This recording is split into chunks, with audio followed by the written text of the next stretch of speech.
as the night shrouds Jeongju City. Suddenly, the city's tranquility is shattered by an explosion of purple lightning, striking the central tower. A massive rift tears open above the city, from which an ancient, powerful warrior emerges. In response, the city's defenders, known as the 3rd Division, spring into action. This elite team, arrayed in battle gear, charges forward with determination etched on their faces. The depths of the rift, a powerful creature voices disdain, remarking on the humans' futile resistance. The creature identified as Huang Jin, a wolf king, expresses confidence in their inevitable victory, declaring that eradicating humanity is only a matter of time. As the 3rd Division makes a desperate stand, with determination in their eyes, they counterattack, despite the overwhelming might of the enemy. Amidst the ongoing battle, a key member of the 3rd Division questions if they are dealing with a C-class portal, hinting at the unexpected strength of their enemies. The battle escalates as the Wolf King, unfazed by human resistance, declares it's too late for any realizations. One brave warrior takes a stand, insisting on handling the Wolf King personally. This allows her comrades to focus on the remaining threats. Mr. Wenyuan, a pivotal ally, arrives just in time. Back at headquarters, an official notes the alarming frequency of C-class rifts appearing over Jeongju. This marks the 6th such event in a decade. In response, the decision is made to adapt the training and assessment of the city's defenders. The cultural exam scores for martial arts students will be halved, recognizing the need for more combat-ready individuals in the face of these recurrent threats. As the class in Jeongju's martial arts school is dismissed, the students engage in typical schoolyard banter. Inside, the conversations continue, revolving around academic pressures now intertwined with martial capabilities. A student laments the missed opportunity to sit next to Lin Yanren, a particularly admired classmate. Lin Yanren becomes the center of attention, not just for her beauty, but also as a symbol of the martial arts path. As peers inquire about her future plans, the Academy of Literature and the Martial Arts University is more than academic. It's about choosing a life path in a world where martial prowess can determine one's safety and status. Su Bai sits in the classroom, deep in thought, his book open but his mind elsewhere, faced with the decision of his future educational path. He recognizes that his average academic performance won't stand out at the Academy of Literature, and in a world increasingly defined by martial prowess, the relevance of traditional education seems diminished, caught between aspirations and realities. Su Bai discusses his family's financial limitations and the lack of any special talents, which make the option of attending the martial arts university seem unreachable. His frustration is palpable as he questions the fairness of a system that seems to favor those with inherent abilities or resources. As he engages in a wistful conversation with his peers, Su Bai muses about the concept of talent awakening in another world, hoping for a scenario where he could have special powers or a significant edge. In a surprising turn of events, Lin Yanren approaches Su Bai with an unexpected proposal. Sensing his despair and frustration with the limited options available due to his lack of special abilities or financial resources, Lin offers him an opportunity to join her at the Academy of Literature without needing to pass the traditional entrance exams. This gesture not only provides Su Bai a possible path forward, but also deepens their relationship. As Su Bai processes this unexpected lifeline, his world is further turned upside down by the sudden activation of a personal system, a common trope in fantasy and martial arts narratives where the protagonist gains access to a unique set of skills or abilities through a digital interface. This system classifies him as a beast tamer and provides detailed stats about his capabilities, including the potential to evolve his talents infinitely.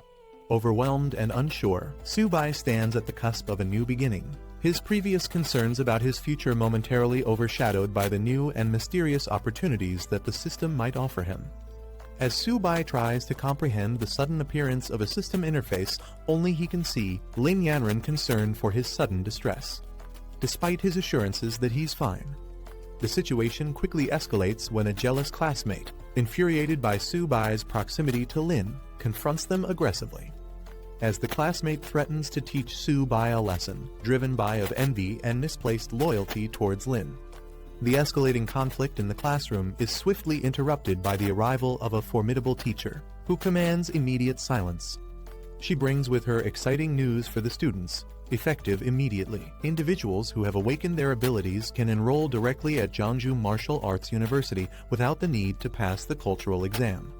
Additionally, the cutoff score for the literature exam has been halved for those with the potential to become martial artists, significantly easing the academic burden on students aiming to pursue a path in martial arts.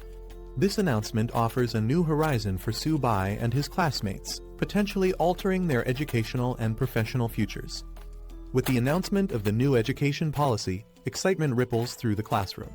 Students chatter about the lowered exam requirements and the new opportunities for those with awakened abilities. As the teacher offers immediate registration for awakened students, Lin Yanren and Su Bai share a significant glance. Lin speculates about the possibilities this new path could open for Su Bai, hinting at a future where he might not only attend the martial arts university but also rise to prominence within it.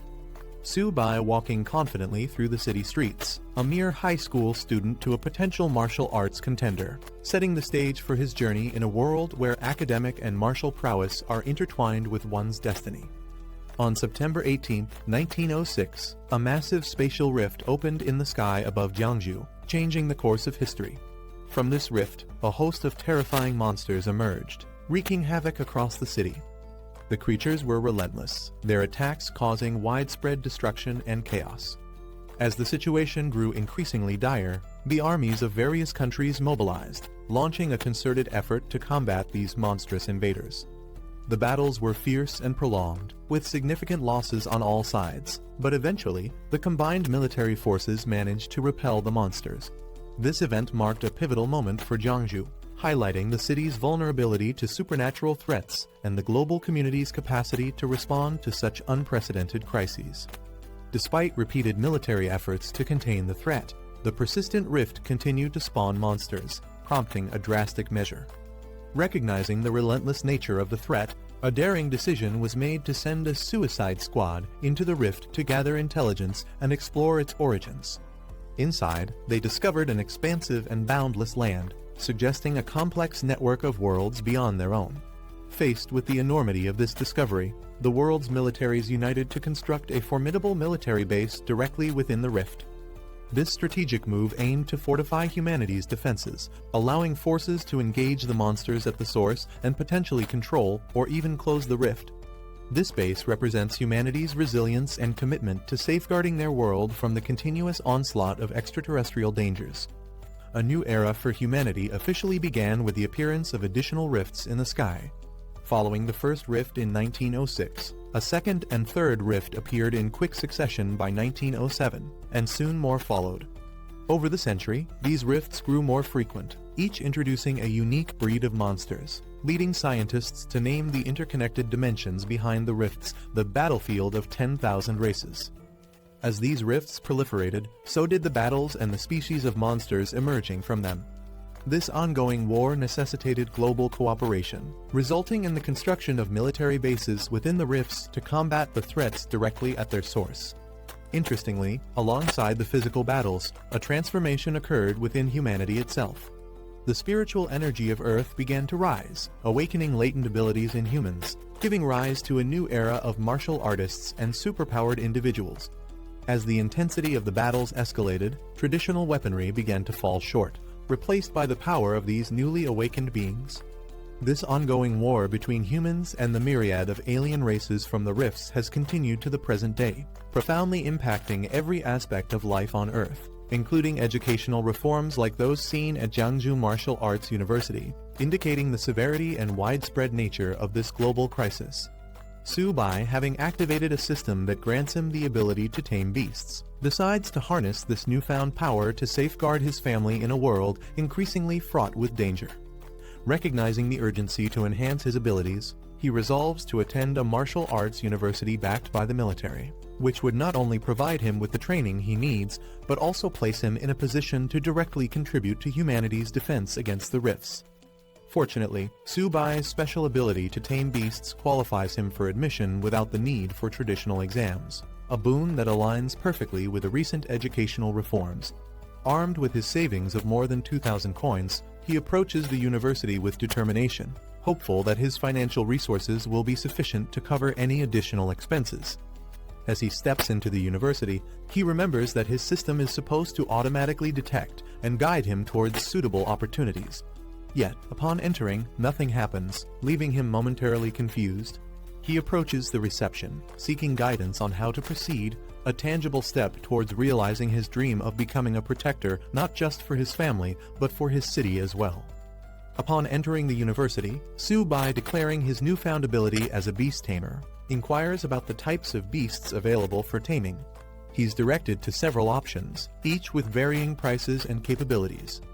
The first beast he considers is a common black cat with a netherworld sliver bloodline, priced at 36,000 yen, which he finds prohibitively expensive given his savings. His attention then shifts to a 4-eared dog, which boasts a 6-eared demon wolf bloodline and comes at a slightly lower cost of 33,000 yen.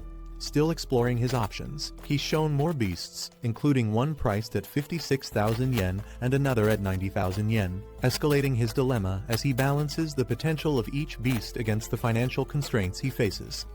Confronted with these high prices, Su-bai realizes that his savings might not stretch as far as he had hoped, putting him in a position to make strategic decisions about which beast might offer the best balance of cost and potential for his journey as a martial artist. Frustrated by the high prices at the university and feeling like the options available are ripping him off, Su-bai returns home. There, he expresses his discontent with how expensive each beast is just for their bloodline. Upon his return, Su-bai's mysterious system, which had been unresponsive until now, suddenly activates and proposes an unexpected taming opportunity, a small turtle. At first, Su-bai is taken aback and even amused that the system suggests taming a turtle, especially since it turns out to be the very turtle his father has been raising. This revelation brings a moment of comic relief and a touch of irony to his journey. Despite the initial surprise and seeming triviality of the beast, this twist might hint at hidden potentials or qualities in the turtle that are not immediately apparent. This situation sets the stage for Su-bai to explore, and perhaps uncover unique abilities that could significantly aid him in his quest to protect his family and thrive in a chaotic world. After his initial shock and amusement at the prospect of taming a seemingly unremarkable turtle, Su-bai reassesses the situation. His system highlights the turtle's potential, revealing it as an ordinary beginner-level creature with a latent bloodline that can evolve infinitely and eventually attain formidable capabilities. Intrigued by this revelation, Su-bai decides to embrace the challenge, tapping into his newfound ability to see beyond the surface and explore the unique advantages his first tamed beast might offer. Choosing to accept the turtle as his ally, Su-bai's attitude shifts from skepticism to curiosity and determination. He commits to enhancing the turtle's abilities, utilizing the system's guidance to unlock and maximize its potential. This decision not only marks the start of his journey as a beast tamer, but also symbolizes his growth in adapting to the challenges of his new abilities and the realities of a world where the supernatural becomes an everyday element of survival and combat. Su-bai's initial skepticism about his first tamed beast, a turtle, quickly transforms into delight as he discovers its potential. The turtle, affectionately named Zio-ba, turns out to possess the Xuanwu holy bloodline. Despite its humble appearance and size, Su-bai recognizes the turtle's significant potential and decides it's worth far more than he initially thought, refusing to consider replacing it for anything else. At home, Su-bai's enthusiasm about his new beast is met with protective suspicion from his sister, Su-zayomai, who asserts her attachment to Zio-ba, referring to it as Daddy's baby. As Su-bai and his sister interact with Zio-ba, the turtle unexpectedly demands food, revealing a more lively and engaging personality than Su-bai anticipated. Su-bai's situation escalates as Zio-ba, the seemingly unremarkable turtle, reveals a ravenous appetite that surprises everyone, including Su-bai and his sister Zayomai. When Su-bai notes the turtle's insatiable hunger, he speculates it might be a sign of impending evolution, hinting at the turtle's hidden potential linked to its holy bloodline. As Su-bai scrambles to find more food to satiate Zio-ba's hunger, the situation at home becomes chaotic. The turtle's appetite leads to an uproarious scene, leaving the house in disarray. Return home to what appears to be the aftermath of a robbery, only to find it's their son's new pet causing the commotion. Each family member's reaction, ranging from amusement to bewilderment, paints a vivid picture of life with a magically endowed pet. Su-bai quickly realized that the shadow of his ability had disappeared instantly, and the black tortoise bloodline was still dormant but consuming more energy. With that in mind, he decided to head towards a place. Arriving at a building with a distinctive dragon emblem, he entered. Inside, a familiar woman greeted him, asking if he had finally decided on his purchase. However, Su-bai made it clear this time, he wasn't here to buy anything. Leaning in close, he quietly asked if they accepted exotic beast blood. This immediately caught the attention of a well-dressed man sitting nearby. Surprised, the man questioned whether Su-bai really had such a valuable resource. The man gave a nod of approval, allowing the woman to proceed as Su-bai stood ready. With a casual gesture, the man then invited Su-bai to sit and discuss further. Curious, he requested to examine the exotic beast blood first. Su-bai, confident in its quality, agreed without hesitation. Taking a small vial, the man carefully inspected it. Realizing the authenticity and superior quality of the beast blood, he immediately asked how much Su-bai was willing to sell. Su-bai calculated the effort it took to extract the beast blood. Considering its worth, he expected at least 100 yuan. However, when the man casually offered 1,000 yuan, Su-bai was visibly shocked. His reaction made the man smirk, realizing Su-bai had a good understanding of the product's value. But before the deal could be sealed, the man suddenly laughed, revealing he was just joking. Given the exceptional quality of the beast blood, he corrected himself. The real price was 10,000 yuan. Hearing this, Su-bai was even more stunned. Just as he was about to react, the man continued, offering a final price of 15,000 yuan, making it clear he couldn't go any higher. Su-bai couldn't believe his blood was worth so much. He struggled to hide his excitement, but the thought of earning that much made it impossible to suppress his smile. Without hesitation, he agreed to the deal, though he casually remarked that if he weren't in urgent need of money, he wouldn't have sold it so easily. As he left, the man reminded him to return if he ever had more high-quality goods. Su-bai walked away, feeling satisfied. Checking his balance, he still couldn't believe it. Selling the exotic beast blood for 15,000 yuan meant he could sustain himself for a while now. As Su-bai walked, he received a call from his teacher, informing him that the academic results were out, and there was important news. He was instructed to come to school that afternoon to complete his application. However, before he could get more details, the signal cut out. Frustrated by the sudden loss of connection, he tried calling back, but had no luck. Just then, a warning screen appeared before him, detecting hostile intent nearby. It identified 3 enemies within range, all targeting him. Realizing he was being ambushed, Su-bai quickly turned around. One of the attackers was already approaching, gripping a large spiked club while grinning menacingly. Their leader confidently assumed he had something valuable after seeing the pet store owner's reaction. Without hesitation, he demanded Su-bai hand it over. Trying to reason with them, Su-bai explained that he only sold items, not bought them. Yet, luck was clearly not on his side.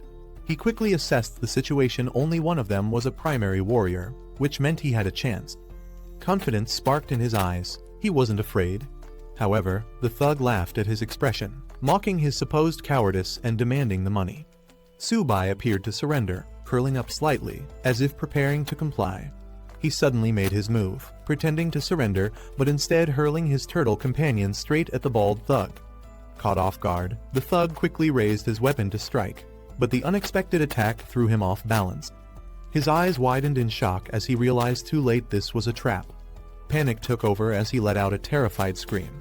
Su-bai took advantage of the opening, delivering a powerful counterattack that sent the bald thug flying. The force was so strong that it even made the thug imagine an egg cracking in his head. His 2 subordinates panicked and rushed to his aid, furious that Su-bai had dared to lay a hand on their boss.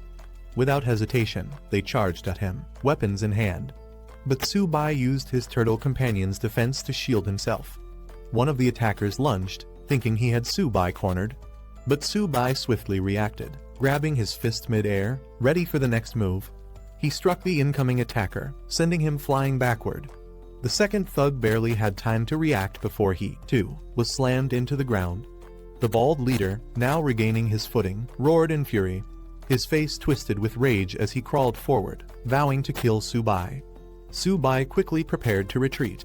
He called out to his turtle companion, signaling to pull back before things escalated further. With precise movements, he countered the bald thug's charge, flipping him over and sending him crashing hard into the ground. The thug howled in pain, his earlier confidence shattered. Subai stood tall, looking down at his fallen enemies. They had provoked him, and now they were paying the price. Just as he was about to leave, he noticed something strange. His turtle companion had somehow ended up next to the unconscious thug. Subai noticed his turtle companion holding something glowing in its mouth. Curious, he rushed over, questioning what it had found. Before he could react, the turtle tossed the object into the air. Subai caught it, realizing it was a Kai and blood potion, an incredibly valuable item worth tens of thousands. Shocked, he muttered that warriors typically absorb this potion over an entire month. Yet, his turtle had consumed it all in one go. He stared at the creature, now radiating energy, wondering if it could even handle such a massive boost. Subai's eyes widened as he felt a surge of power coursing through his body. His entire being radiated energy this time. The feeling of growing stronger was overwhelming. A system screen appeared before him, detailing his updated stats. His tamed beast's evolution had increased his attributes significantly, even granting him a new talent. Checking the turtle's stats, Subai was shocked its physique and defense had skyrocketed. The turtle had also grown in size, its shell now radiating with power. The Kai and blood potion had caused an immense transformation, leaving Subai stunned at how much both he and his beast had advanced. Subai recalled what he had learned in class. Normal high-level strength type exotic beasts usually only reached 30 in stats. Yet, his turtle was already exceeding that without even activating its full potential. Realizing the incredible potential his companion had, Subai decided it was time to leave. He patted the turtle, telling it they needed to get moving. Meanwhile, back at school, the academic results had been released, and it was time to submit applications. However, there was also a major announcement. Tomorrow, a special admissions teacher from Marshall University would arrive to conduct an ability test. This was a rare opportunity, as only 2 students would be guaranteed a spot. In class, Lin Yanren asked Subai if he had decided between the Humanities Institute or Marshall University. Without hesitation, he declared that he must get into Marshall University. Surprised, she reminded him that she had asked him to apply to the Humanities Institute with her. Marshall University sends students to the battlefield. It's dangerous, and she was clearly worried. She hesitated, bringing up his grades, implying that he might not be suited for such a path. But Subai remained firm. Someone had to go to the front lines, and he saw it as a good thing. With a confident smile, he revealed his real reason: he wanted to protect someone important. Lin Yanren's heart skipped a beat as she wondered, could he be talking about her? In the classroom, the teacher asks Lin Yanren which institution she plans to apply to. She hesitates, considering her options. A classmate assumes she'll choose the Humanities Institute since she hasn't awakened any abilities or trained physically. Still undecided, Lin Yanren responds that she needs more time to think. Meanwhile, the teacher emphasizes the importance of this decision, instructing students to take their report cards home, discuss with their parents, and submit their applications by tomorrow. As the school day ends, the announcement echoes schools out. The students acknowledge the teacher before heading out. As Lin Yanren relaxes in a medicinal bath, she calls Subai. She announces her decision: she's applying to Marshall University. She hints at a surprise, leaving Subai stunned. Subai, in the middle of training, can't believe what he just heard. He questions if she's serious, but Lin Yanren affirms her choice without hesitation. Not wanting to drag out the conversation, Subai ends the call, saying he has urgent matters to handle. The students gathered as an announcer introduced the military martial arts instructor, Zhang Kai, welcoming him to the stage. A woman addressed the students, explaining that Zhang Kai wasn't just an instructor, he was also their principal and a respected senior. Taking the microphone, Zhang Kai immediately reminded them of the academy's brutal reality, revealing past survival rates. A year ago, 126 students had joined, but only 65 remained. The numbers from previous years were even worse: less than half of each group had survived. 3 years ago, out of 86 students, only 11 were still alive. He made it clear that he wasn't trying to scare them, but to ensure they understood the truth. Being part of this academy wasn't something to celebrate, it was a constant fight to stay alive. Subai listening as the speech continued. The challenges ahead were clear: duty, responsibility, and the danger of protecting their nation. The instructor then addressed the crowd, reinforcing the academy's purpose. Wuda was a place where the strong were forged. He asked if they aspired to be part of the elite, and the students responded with a unified roar of determination. Satisfied with their enthusiasm, the instructor expressed his anticipation for their performance in the entrance exam. Jiang Kai called out to Subai. He turned, acknowledging the call, while Lin Yanren observed from the side. Approaching him, Jiang Kai confirmed his identity and informed him that a spot had been reserved for him at Wuda. He was instructed to head there immediately and prepare for the entrance examination. Subai was shocked to hear that a reserved spot had been arranged for him. He couldn't believe it, but the instructor confirmed that a vehicle was waiting to take him to the academy's entrance. Meanwhile, other students reacted with surprise and frustration. Some called it favoritism, while others wished they were in his place, envious of the special treatment. Shortly after, the students arrived at Wuda. The instructor announced their arrival, instructing them to disembark. As they stood outside, the instructor called for the students to follow, signaling the beginning of their journey at Wuda. As Subai and the students explored Wuda, they came across a towering stone pillar engraved with the school's motto. The inscription spoke of unwavering honor and dedication to the nation. Subai was impressed by its grandeur, while another student explained its significance. The instructor then led the group forward, guiding them to collect their uniforms before heading to the dormitories. Once there, she directed the male students to their designated area, informing them that they would soon receive further instructions regarding the examination. Subai acknowledged her guidance before heading inside. Reaching his assigned room, Subai reflected on the importance of resources in martial arts training. Inside the dormitory, a red-haired student showed off a rare bottle of medicine, explaining that it was made from extremely rare monster blood his father had acquired. He emphasized how valuable it was, something most people would never see in their lifetime. The others were fascinated, some admitting they had never encountered anything like it before, while one mentioned having bought similar products, but never something this rare. At that moment, Subai entered the room, introducing himself as their new doormate in room 303. A student Han Jiagang acknowledged him, noting that now everyone was present. He then introduced the other two students Tao Jiajun, who casually greeted Subai, and Fan Keon, who gave a friendly nod. Han Jiagang's doormates welcomed Subai, telling him there was no need for formalities since they were all roommates. They showed him the rare monster blood that Han Jiagang's father had obtained, explaining that it was difficult to acquire and required extensive effort to find. Subai, while unpacking, was surprised to hear it came from Yu Mountain and wondered if he was the one who had originally sold it. He casually asked about its price, assuming it must have been expensive. Han Jiagang, however, dismissed the cost, saying each drop was only around 30,000, totaling less than 100,000, an amount he considered insignificant. Hearing this, he realized that he had originally sold it for 30,000, but someone had resold it for triple the price. Frustrated, he cursed the middlemen who had taken advantage of the deal. Inside the dormitory, Subai's roommates excitedly pointed outside, claiming there was an incredibly beautiful girl downstairs. One of them even declared that she was his pick for the upcoming beauty contest. Curious, they rushed to the window, their eyes locking onto the tall, Lai Yanren confidently walking toward the dormitory.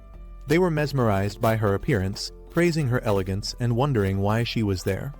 Meanwhile, outside, the dormitory manager stopped Lin Yanren, asking about her purpose in the men's dorms. Without hesitation, she stated that she was looking for Subai. The dormitory manager called out for Subai, announcing that a beautiful girl was waiting for him outside. His roommates were stunned by the revelation, unable to believe what they had just heard.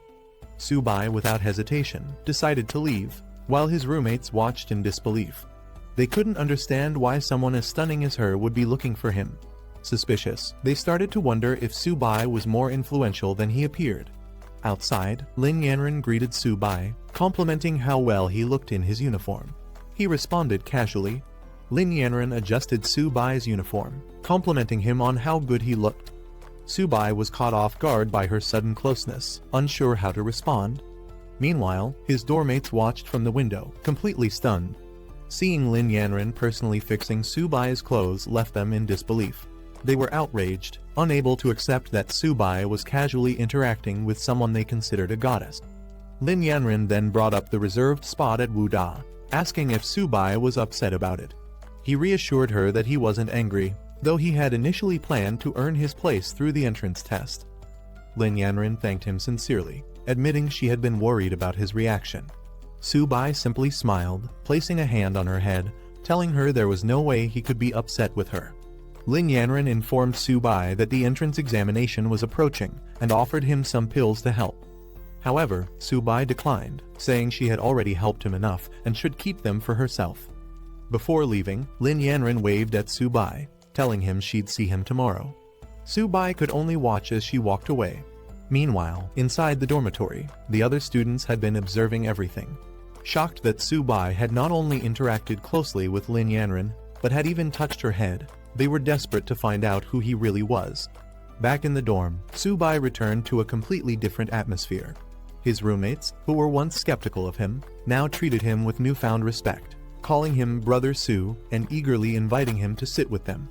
Su-bai's dormmates surrounded him, eager to know about his connection with Lin Yanren. He casually mentioned that they were just high school classmates, but they weren't convinced, insisting he was being too humble. Taking advantage of their newfound camaraderie, Han Jiagang suggested that since they were dormmates, Su-bai should invite Lin Yanren to bring some of her friends over. Su-bai was caught off guard, unsure how to respond. To celebrate their first meeting, Han Jiagang proposed taking Su-bai out for a good meal and a chat.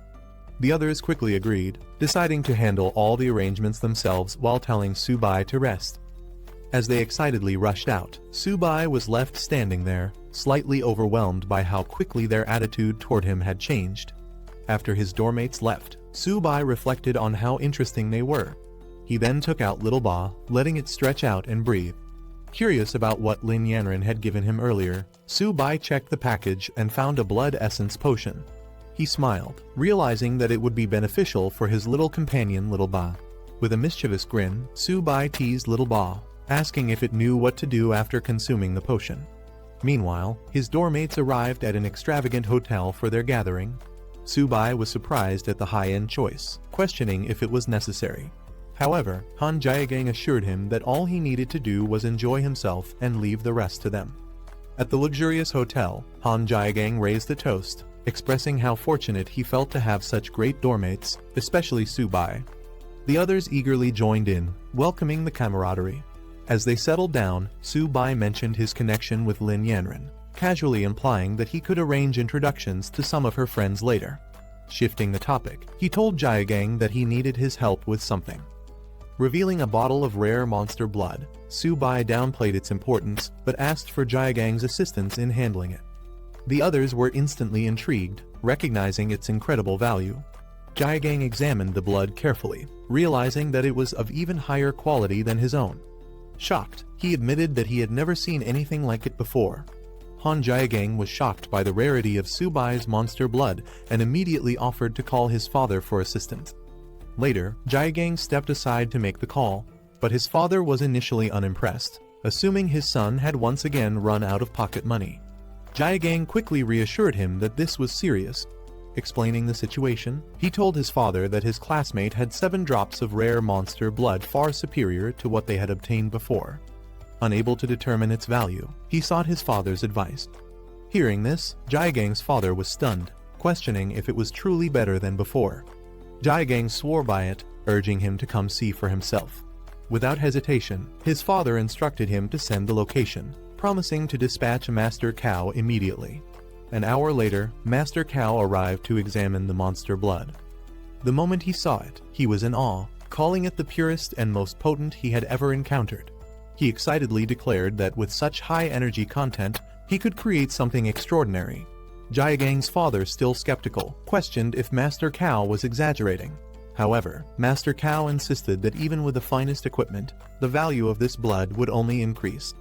Meanwhile, Su-bai casually sipping a drink as Jiagang marveled at how overpowered his monster blood truly was. Jiagang's father inquired about the price for Su-bai's monster blood. However, Su-bai clarified that it wasn't for sale, he was only willing to exchange it for blood essence of equal value. Acknowledging their connection through Jiagang, his father assured Su-bai that he wouldn't be shortchanged. He offered to take all the monster blood in exchange for 14 bottles of blood essence, a deal that Su-bai readily accepted. With a knowing smile, Jiagang's father then made an unexpected offer. He invited Su-bai to join the Han family, promising free resources and additional benefits. Su-bai politely declined Jiagang's father's offer, stating that he had no plans to join a family for now. However, Jaegang's father tried to persuade him to reconsider. Before the discussion could continue, Lin Yanren suddenly entered the room with a commanding presence. She firmly declared that Su-bai had already made his decision and that no one had the right to pressure him into joining any family. She made herself clear her stance was non-negotiable. Su-bai was surprised to see Lin Yanren and asked why she was there. The others in the room were equally shocked, recognizing her instantly and wondering why she had suddenly appeared. Lin Yanren casually stated that she had come to take care of her own matters and hadn't expected to run into Su-bai. Meanwhile, Jaegang's father and Master Cao observed the situation closely. Jaegang's father was clearly unsettled, realizing there was something significant about her presence. As Master Cao tried to explain who she was, his expression changed to shock as he fully grasped her identity. Jaegang's father explaining that it's all a misunderstanding. He insists that Su-bai and his son are not just classmates but also close brothers. Lin Yanren asking if he's heading back to school. She suggests they go together. Su-bai nods saying he's done with his matters here and is ready to leave. Before leaving, Su-bai bids farewell to Jaegang's father and Master Cao, telling Jaegang that they'll meet back at the dorm. Jaegang's father responds, wishing him well. As Su-bai walks away with Lin Yanren, Jaegang suddenly panics and rushes forward, calling out to her, saying he's heading back too. But his father grabs him, scolding him and demanding he come back, clearly frustrated by his reaction. Jaegang's father sternly advises him to get along with Su-bai, emphasizing that the future of the Han family might depend on their relationship. Jaegang is confused by this statement, but is even more shocked when his father warns him to keep a respectable distance from Lin Yanren. Later, Jaegang questions his father, wondering why he never noticed how exceptional both Su-bai and Lin Yanren are. 2 days pass, and at the Marshall University campus training ground, the students gather for their freshman special training. The instructor announces that this session's training will take place at a significant location.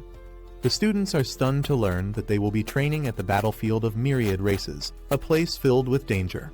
Some voice their concerns, questioning the safety of such a decision. The instructor reassures them that while failing the training isn't a big deal, survival is what truly matters. He assures them that the designated training area has been secured and that their safety will be ensured. The instructor announces that each class will consist of 50 students, led by a bronze-level teacher who will be responsible for their training. He encourages the freshmen, wishing them success in their training. As the students are assigned to their groups, Lin Yanren excitedly informs Su-bai that they are in the same class. Nearby, Jaegang and other students react with excitement, thrilled to be in the same class as the goddess. Su-bai, however, wonders if this arrangement was intentional. A voice calls out for Class 8 to gather. A striking woman steps forward, introducing herself as Liao Yuxin, the special training instructor for the group. Liao Yuxin confidently informs the students that she will be in charge of all training tasks. As she speaks, several students are captivated by her striking appearance. Then, she announces their first task, writing a will. The students are stunned, their excitement immediately turning into panic. Some hesitate, questioning if she was serious, while others start to grasp the reality of the training. She gives them a day to complete this task, instructing them to gather at the teleportation plaza at 8 am for their departure to the battlefield of myriad races. Some students wonder if their lives are truly at risk, while others start worrying about the future. A few are left reflecting on their unfinished goals, realizing they might not return. Lin Yanren asks Su-bai about his plans before departure. He replies that he doesn't have much to prepare and plans to head back to the dorm. As they part ways, she tells him they'll meet tomorrow. Meanwhile, other students feel the pressure of the upcoming battlefield training and focus on their preparations. Later, at the dorms, a group of students invites Su-bai to join them for a fun night before their departure. However, Su-bai declines, saying he has things to take care of. Jaegang, understanding his decision, offers to bring anything back for him if needed. Su-bai acknowledges and lets them go. Jaegang notices Su-bai's pet turtle and comments on its tough shell. Su-bai introduces it as Little Bai, explaining that it's quite a foodie. As the others leave for their night out, they bid farewell to Su-bai, who stays behind. He tells them to enjoy themselves. Alone in the dorm, Su-bai prepares food for Little Bai, teasing it for always eating. He lets it feast, reminding it to prove its worth on the battlefield. Meanwhile, he prepares his own supplies, making sure everything is ready for tomorrow. Little Bai eagerly devours its meal, and Su Bai reassures it that no one will take its food away. As Su Bai feeds Little Bai, a notification appears, announcing that the tamed beast has evolved into an ordinary high-tier beast. Along with Su Bai's level increasing, Little Bai gains a new talent, Heavy Strike. A detailed status screen reveals Little Bai's improved attributes, including Constitution, Defense, and Agility. Its talents now include Shell Defense, which boosts defense when fully retracted, Turtle Skin Defense, which enhances durability at the cost of stamina, and Heavy Strike, which increases attack power depending on stamina consumption.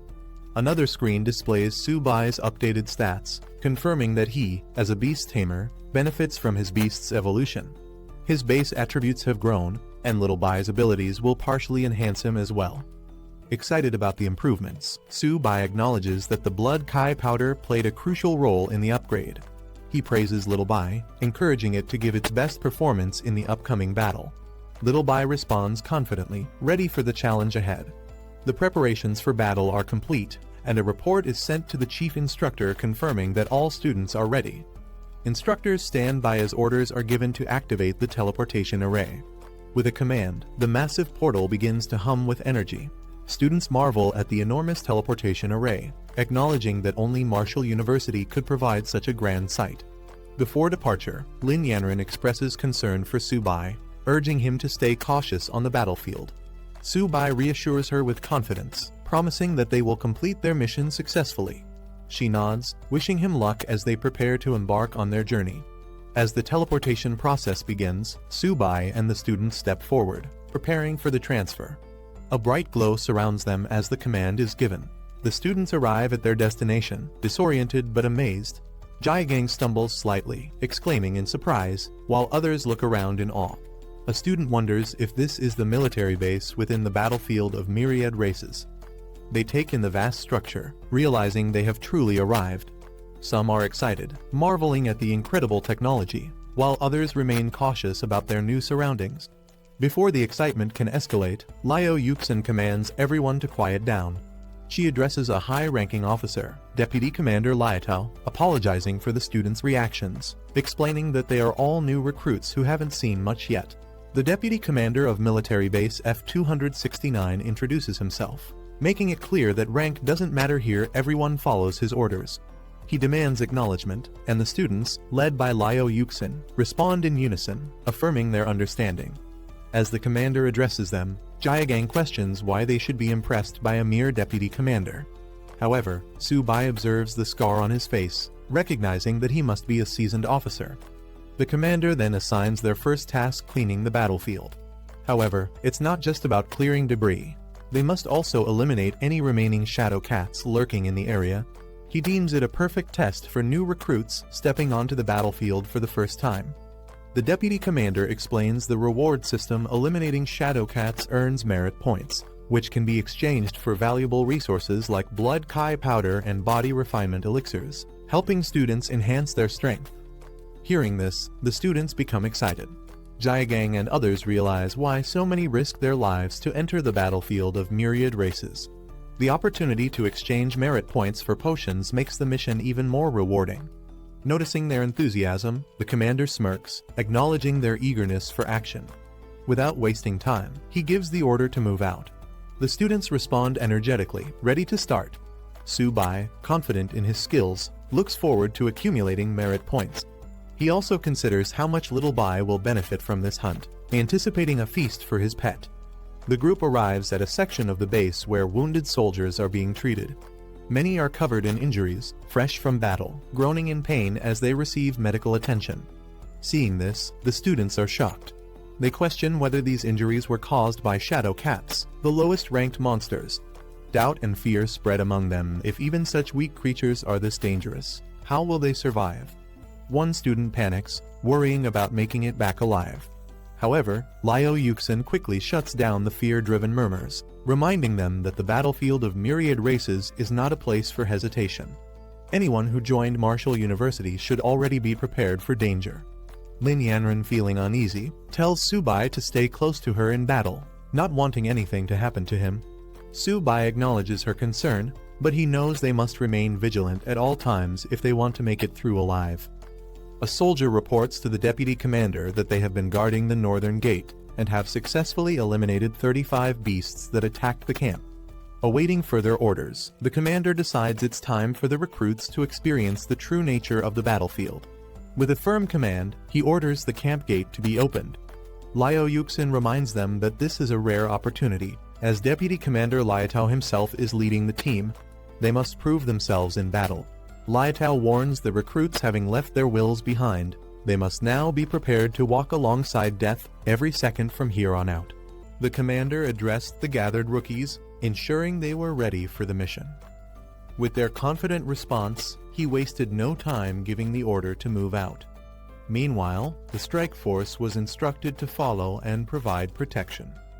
As they proceeded, Liao Yuxin questioned why Captain Fu was personally leading the team, noting that clearing a battlefield wasn't particularly dangerous.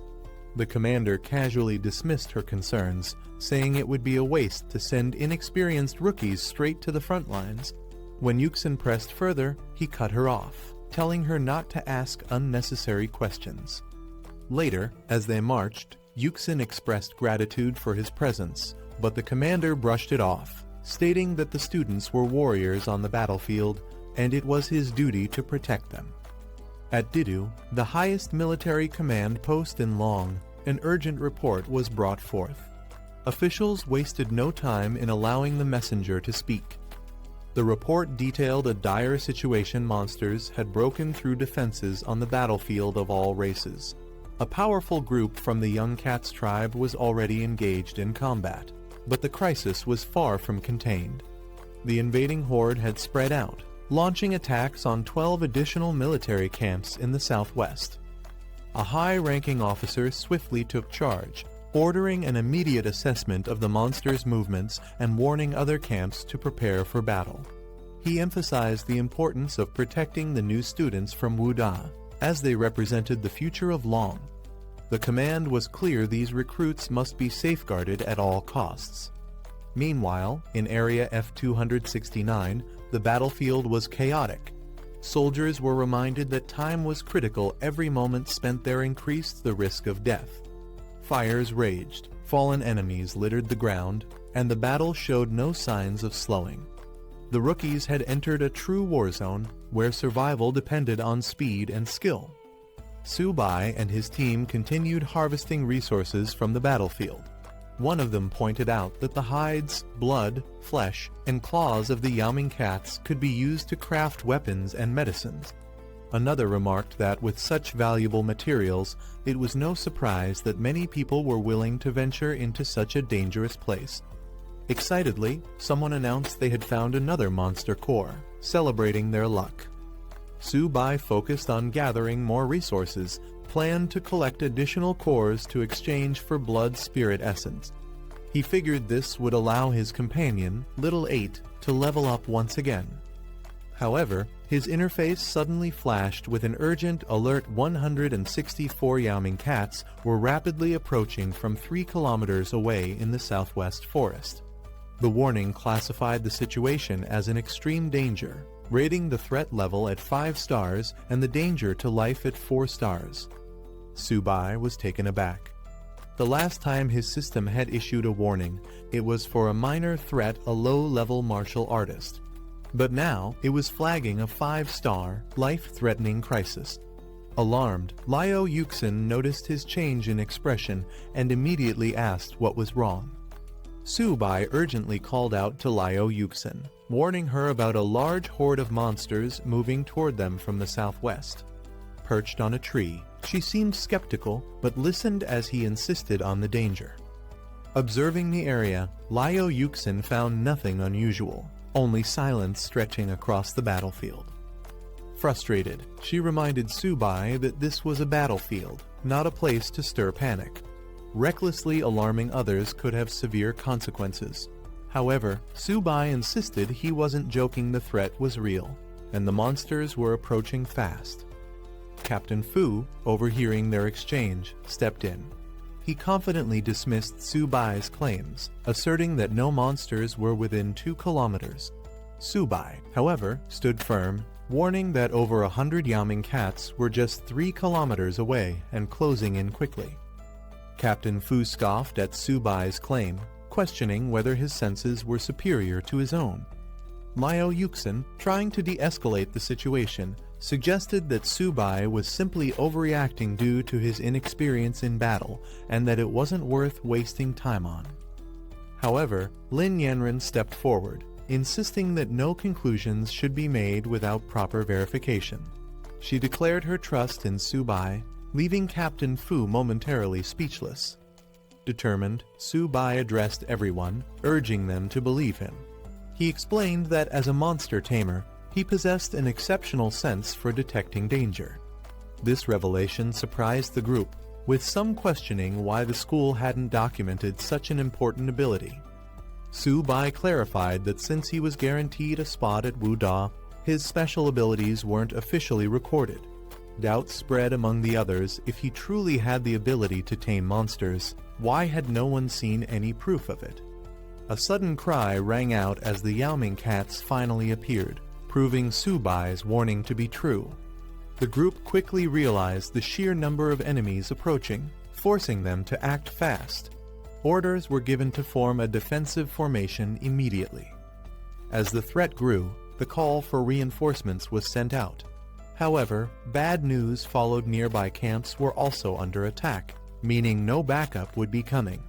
They were on their own. Liao Yuxin expressed her concern, questioning if there were truly over 100 monsters. Without reinforcements, the students stood little chance against such an overwhelming force. Captain Fu, now convinced of the danger, acknowledged that Su Bai had been right all along. He could now sense the horde rapidly approaching. Wasting no time, Captain Fu ordered 4 soldiers to protect Su Bai and another student, ensuring their safety. Su Bai, unwilling to stand idly by, protested. He insisted he could fight and didn't need special protection. A fierce Yaoming cat of the early bronze stage leaped into battle, its glowing green aura signaling its strength. The students barely had time to react before more of the creatures lunged toward them. Liao Yuxin and the other soldiers immediately launched a counterattack, firing a barrage of energy blasts at the incoming threat.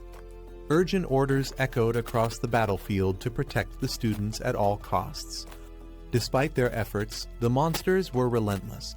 The soldiers struggled to hold their ground as the beasts tore through their ranks with brutal force. One fighter, sent flying by a devastating attack, exclaimed in disbelief that these so-called cats were more like tigers in their sheer power. Captain Fu remained composed, rallying his forces.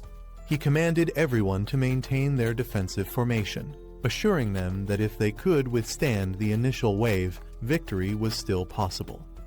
As the Yaoming cats pounced, an instructor called out to the students, reminding them of their vow. The beasts lunged from all sides, their glowing claws aiming for a decisive strike.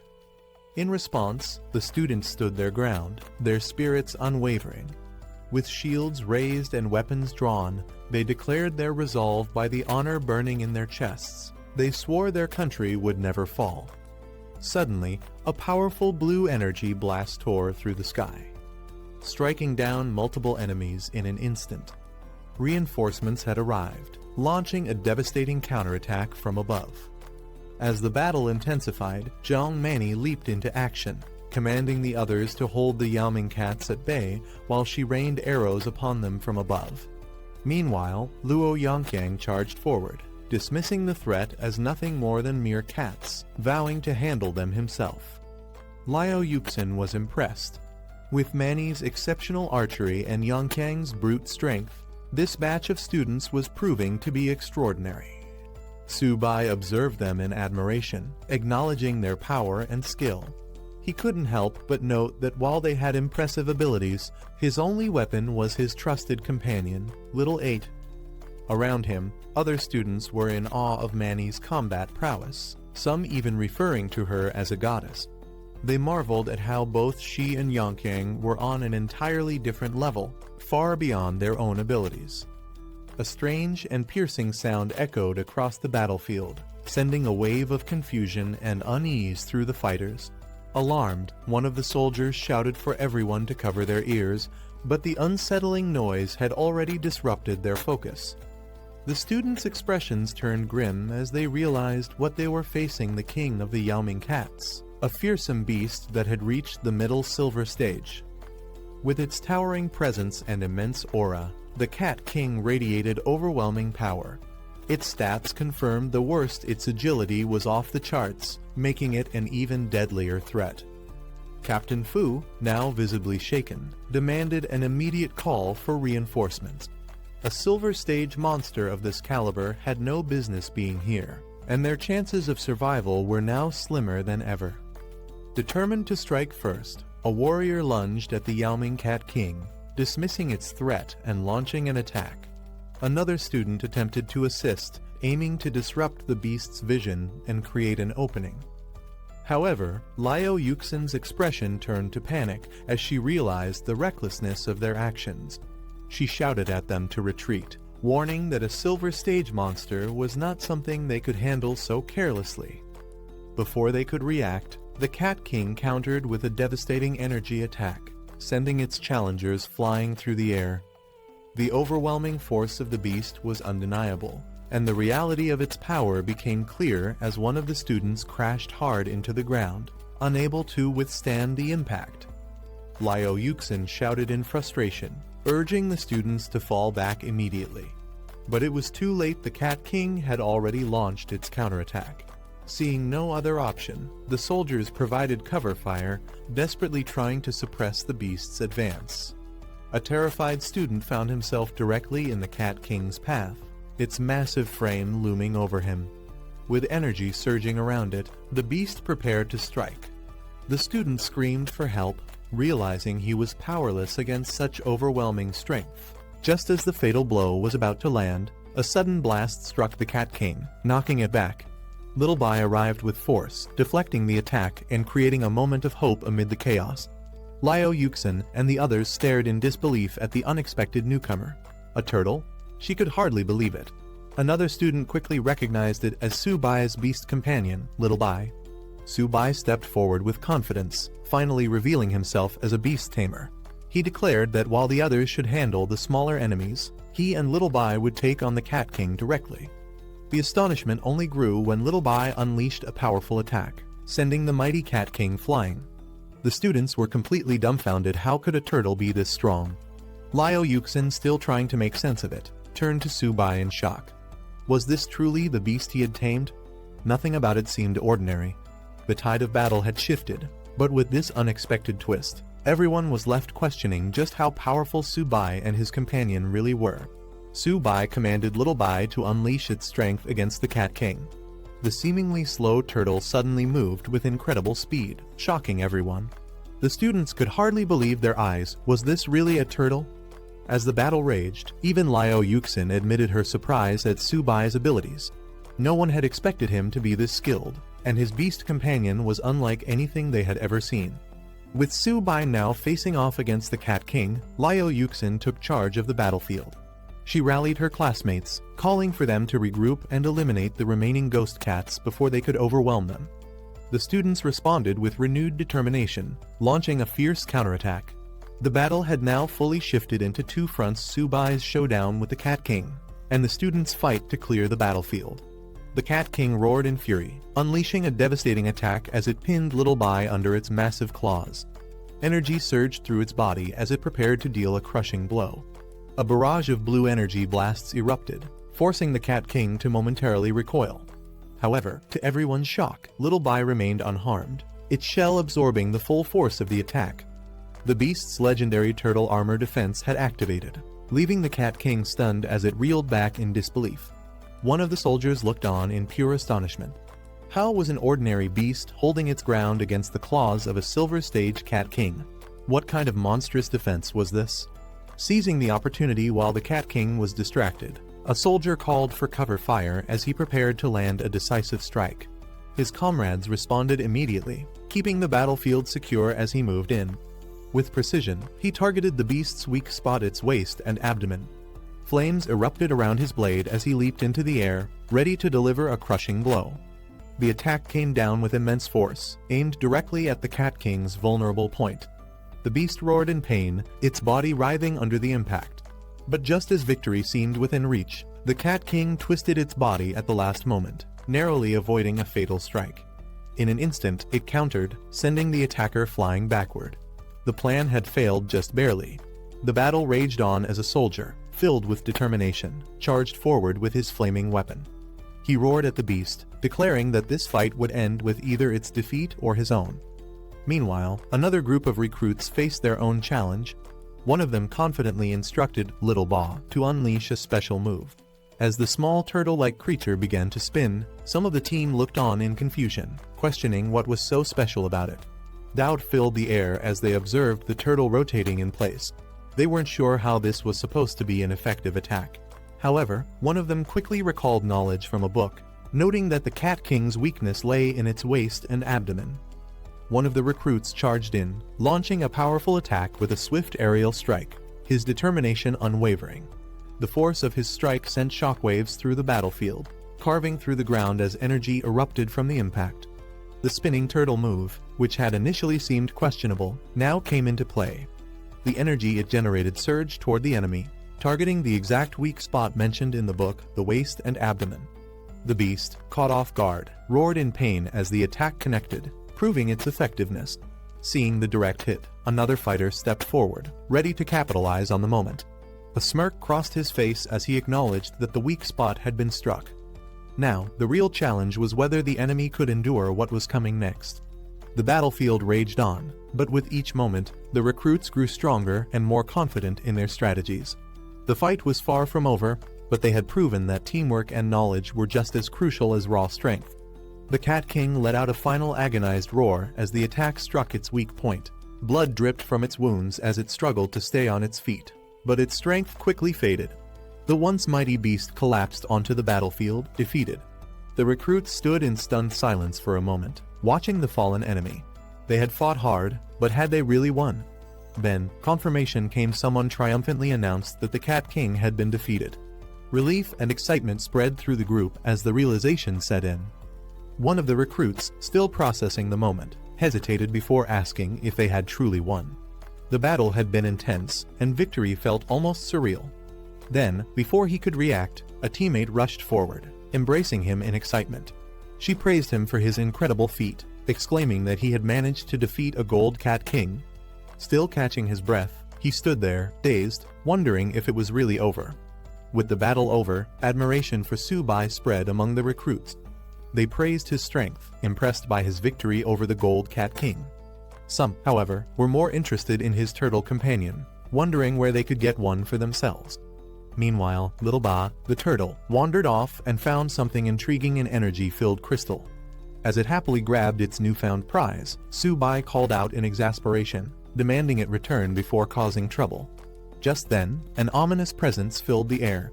One of the recruits noticed something strange in the sky. Looking up, they saw dark shapes approaching fast. Realization hit. The Cat King's dying roar had not just been a cry of pain, but a call for its kin. Danger was far from over, and an even stronger threat might be on the way. At the base combat center, alarms rang as a report came in. Energy fluctuations from the front lines had revealed the emergence of multiple unidentified dangerous beasts at base F-269. A high-ranking officer was shocked to learn that Lin the Tiger's daughter was among the trainee students in the area. At the command center, Wen Yuan urgently requested full support for the battlefield. The officer in charge agreed to dispatch a scout battalion, but when Yuan refused to wait, he was heading there himself. Knowing the dire situation, he demanded reinforcements to arrive within 20 minutes. Though the officer hesitated at the short time frame, he had no choice but to issue the order immediately. Meanwhile, another officer analyzed the unfolding crisis. He realized that if Lin the Tiger were to lose control, Jiangju wouldn't be able to contain the disaster. The situation was spiraling out of control fast. Back on the battlefield, an even greater threat emerged. A towering, shadowy beast loomed above, its glowing eyes filled with malice. To the shock of the recruits, it spoke in the human language, insulting them as a lower species. The realization hit hard. Beasts capable of understanding and speaking like humans were supposed to be at the peak of the food chain, far beyond anything they should be encountering. Panic set in as they rushed to form a defensive formation, placing their wounded in the center. As the recruits caught their breath, a dark and menacing presence emerged. A massive shadowy beast loomed over the fallen Cat King, its sinister red eyes filled with rage. It growled in contempt, furious that mere humans had dared to slaughter its kin. Before anyone could react, the creature lunged at the Cat King's lifeless body, devouring it in an instant. The recruits stood frozen in horror. Something this powerful shouldn't even exist here. It was an impossibility, a nightmare come to life. A warning notification suddenly flashed in front of one of the recruits. The system detected an extreme threat. A gold-level beast had appeared. The message was clear. Immediate evacuation was the only chance of survival. Then, the true horror revealed itself. Standing before them was a mutated Shadow Cat King, a monstrous entity unlike anything they had faced before.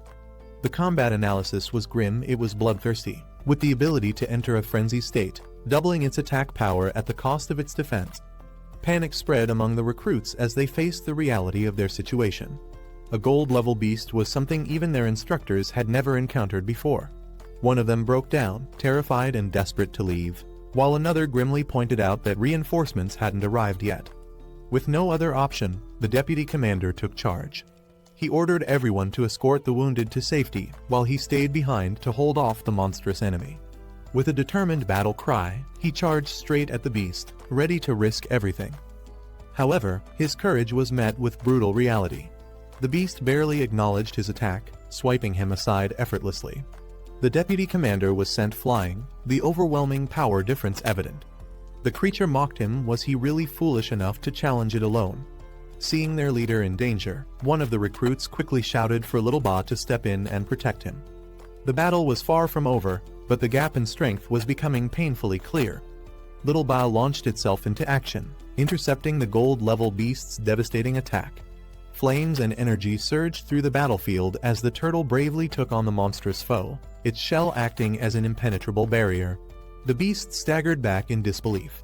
Despite its overwhelming power, it couldn't break through the turtle's defenses. It was forced to acknowledge the creature's resilience. This turtle's shell was unbelievably tough. But even the strongest defense had its limits. Deep cracks formed across Little Ba's shell as it bore the brunt of the attack. One of the recruits rushed forward, eyes filled with concern, calling out to see if the brave turtle was still alright. Su Bai staggered, blood trickling from his lips. Lin Yanren, noticing his condition, immediately panicked. He was injured. But something was off. Su Bai wasn't in a direct fight, so how could he be wounded? Liao Yuxin, observing from a distance, couldn't believe it either.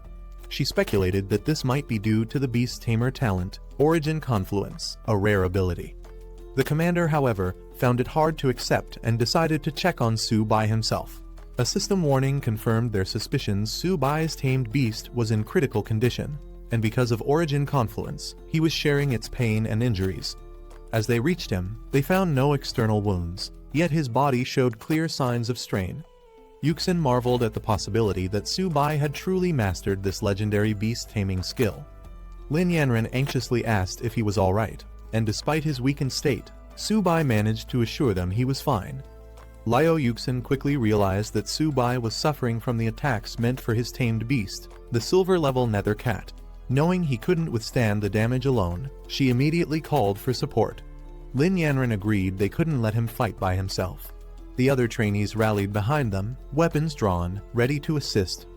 Meanwhile, the enemy loomed in the shadows, glowing eyes burning with disdain.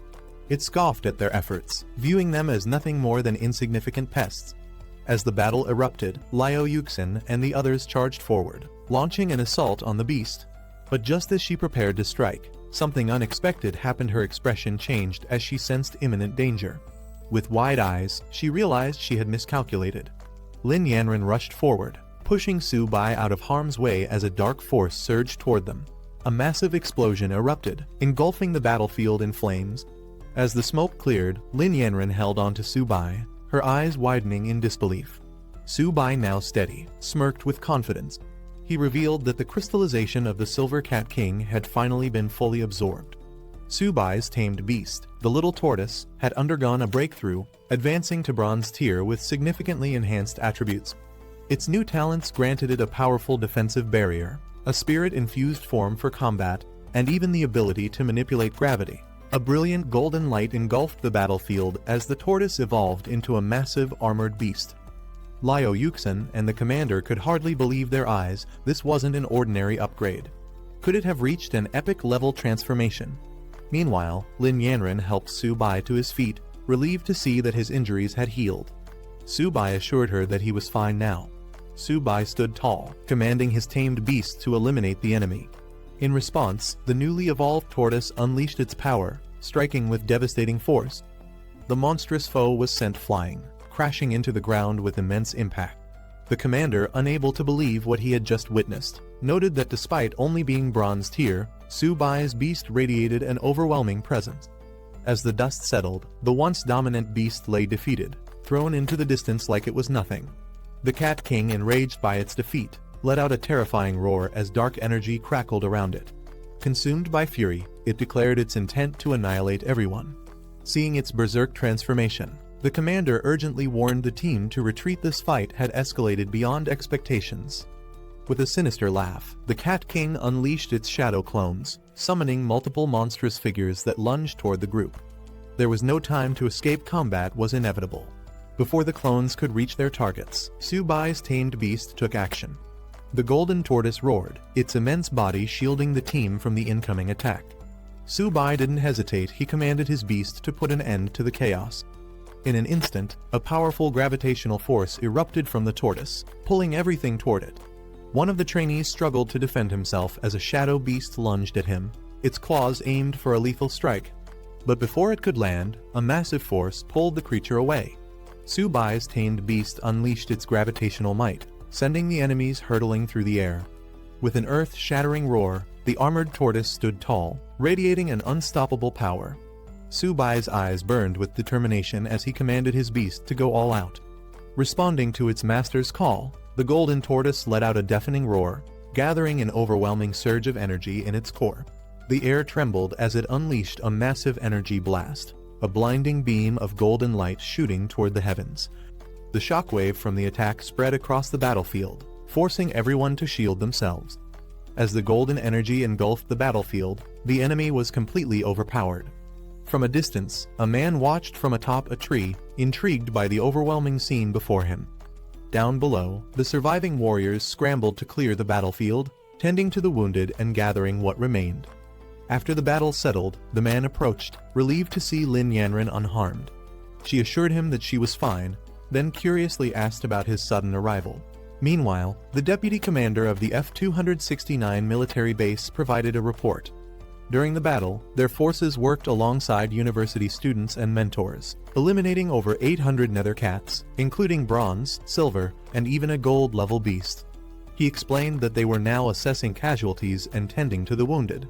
Shocked by the mention of a gold-level creature, one of the officers couldn't believe such a powerful foe had appeared. But what surprised him even more was that Su Bai had been the one to take it down. Hearing this, the man now identified as Mr. Wenyuan turned his attention to Su Bai. He directly asked if he had truly been responsible for the Cat King's defeat. Remaining humble, Su Bai clarified that it was a team effort, acknowledging the contributions of the deputy commander and the mentors. Mr. Wenyuan approached Su Bai with an offer. After graduation, he could further his studies at Yangzhou Fortress, where he would receive personal guidance despite the decline of beast tamers. Su Bai, though honored, admitted he hadn't made a decision yet. Meanwhile, the battlefield had been cleared, and the deputy commander gave the order for everyone to return to base. The students were instructed to enter the portal in an orderly fashion, with the deputy commander praising them as the strongest group he had ever encountered.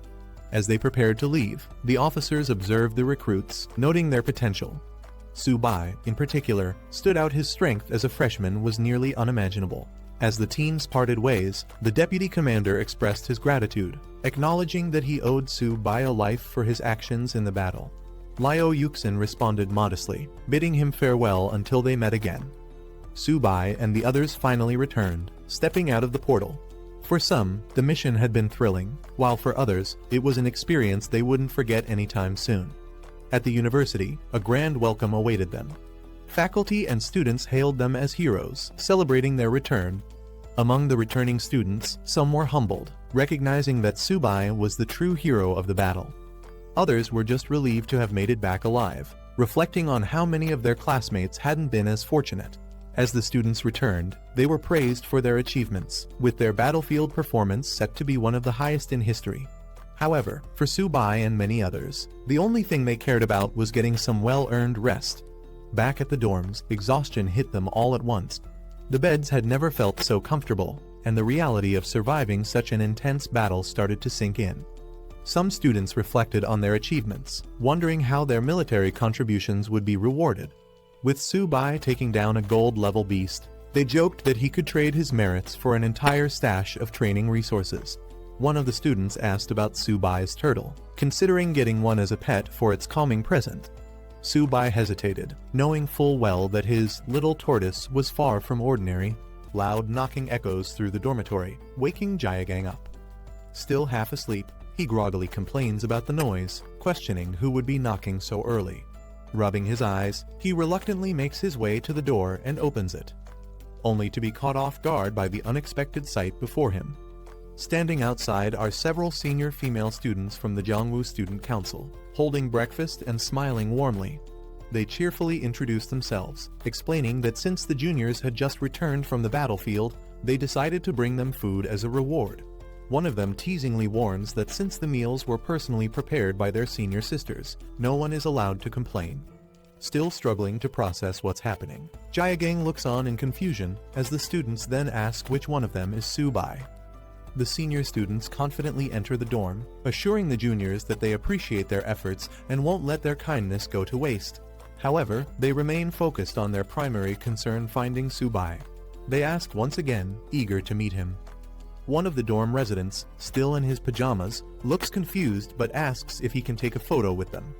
Meanwhile, another dormmate informs them that Subai has already gone out for a run, questioning if they personally know him. The senior students are momentarily frustrated, wondering why no one mentioned Subai's absence earlier. One of them remarks that Subai has become incredibly well known, implying that practically everyone in the school knows about him now. However, she laments that Subai himself doesn't seem to know her. Curious about Subai's rising fame, one of the juniors wonders if he has become popular. The senior students confirm this, suggesting they turn on the TV to see for themselves. As the conversation continues, one of the seniors playfully decides to take the breakfast away, since Subai isn't there to receive it. While Subai is out on his morning run, an urgent news broadcast airs on the country's military channel, drawing attention from students on campus. The news report announces a major event just the previous day. A large-scale attack occurred across multiple military bases, led by 10,000 races of ferocious beasts. The attacks devastated several provinces, leading to chaos and destruction. The report highlights that among these beasts, some exhibited golden-level combat power, making the battle even more intense. Many students from different regions lost their lives in the onslaught, unable to withstand the overwhelming force of the beasts. However, amidst the tragedy, there was also resistance. The broadcast then shifts focus to Jeongju Martial University, where both instructors and students fought bravely against the invading creatures. Their efforts led to the defeat of several high-ranking beasts, including one golden-level ferocious beast, a silver-level beast, multiple bronze-level creatures, and countless ordinary monsters. The news serves as a reminder of the harsh reality of battle, but also a testament to the strength and resilience of those who stood their ground. The news broadcast takes an unexpected turn as it highlights Subai, a first-year student who astonishingly held back a golden-level ferocious beast single-handedly. Despite being under heavy attack, he achieved the remarkable feat of cross-tier killing, fighting alongside instructors and military experts. The report emphasizes that while many forces were overwhelmed, Jeongju Martial University stood victorious, proving their strength in battle. Following this revelation, the military announces honors for the university's participants. All involved students and instructors will receive a second-class merit and be awarded the Great Wall Silver Medal. However, Subai, recognized for his outstanding military achievements, is granted a first-class merit and receives the prestigious Great Wall Golden Medal, a highly coveted honor. As the news spreads, students across campus react in disbelief. The idea that a freshman could receive such a prestigious award is almost unimaginable. Many express admiration, wondering who Subai really is and how he managed such an accomplishment. Some see him as a symbol of hope for humanity, while others simply want to meet him. Amidst the growing attention, one enthusiastic girl boldly proclaims that she wants to date Su-bai, sending the crowd into an excited frenzy.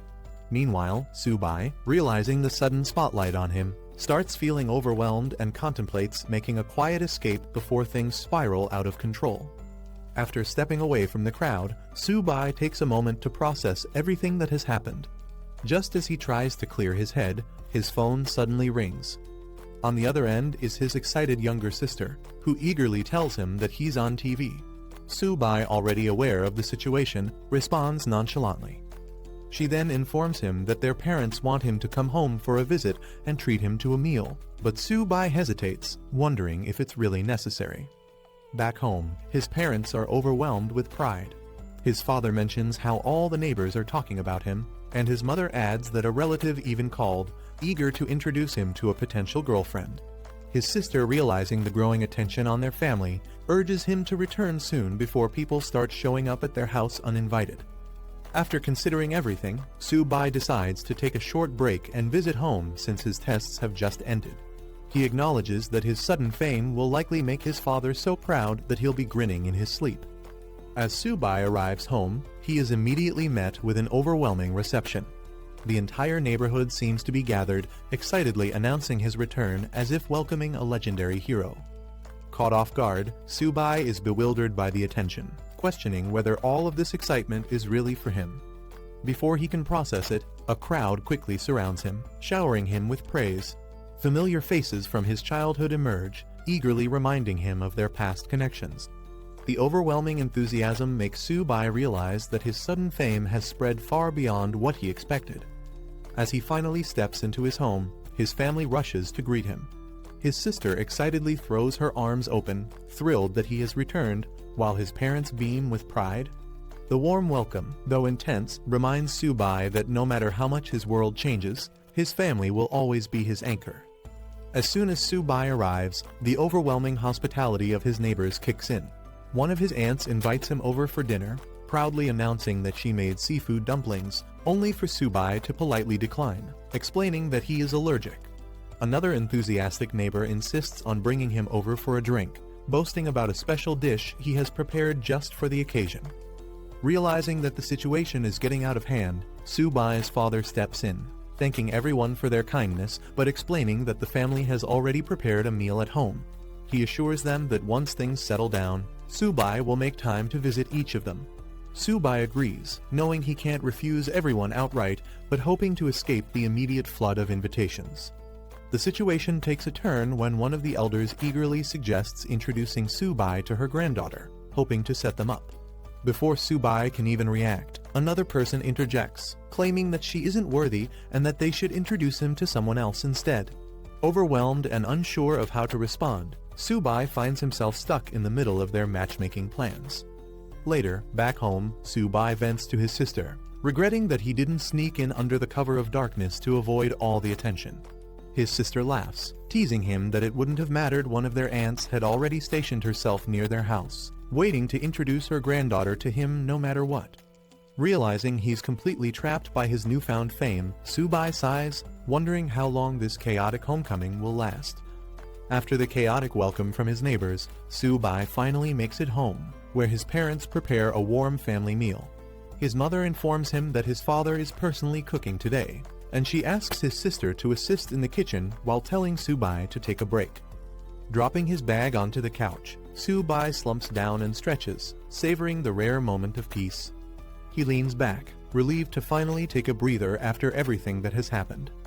A glowing Sitem screen suddenly appears before him, flickering with mysterious data. Shocked, Su-bai instinctively reacts, raising his hand as he tries to comprehend what's happening. As Su-bai stares at the system window, a message appears, notifying him that a contractable creature has been detected, a little kitten. The system prompts him with a choice, tame or give up. Confused by the sudden activation of what seems to be a Beastmaster ability, he hesitates, trying to make sense of it. His sister notices his distracted state and asks what's wrong. Su-bai, still bewildered, turns to her and asks if their family has a cat. She casually confirms, directing his attention to their pet. Looking over, Su-bai spots a small white kitten happily eating from its bowl. He questions if this is the creature the system was referring to and jokingly wonders if they could have gotten a more high-end pet. His sister, clearly attached to the kitten, defends it, saying it's adorable. She explains that she found Bai a few days ago on the road and decided to bring him home. Still processing the strange system prompt, Su-bai watches the little kitten, wondering if there's more to this unexpected situation than meets the eye. Seeing how much his sister adores the kitten, Su-bai decides to go along with it, agreeing that it's cute. However, his curiosity lingers as he glances at the system screen, which has revealed surprising information.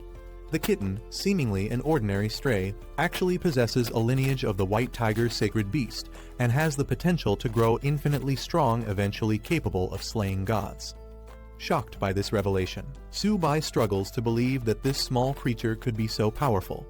The system further details its stats, showing its talents, including sharp claws that double both attack speed and power, and its evolution method eating. Confronted with the choice once again, Su-bai hesitates only briefly before deciding that taming it first would be the safest option. As he prepares to confirm the selection, his sister cheerfully comments that the kitten seems to like him.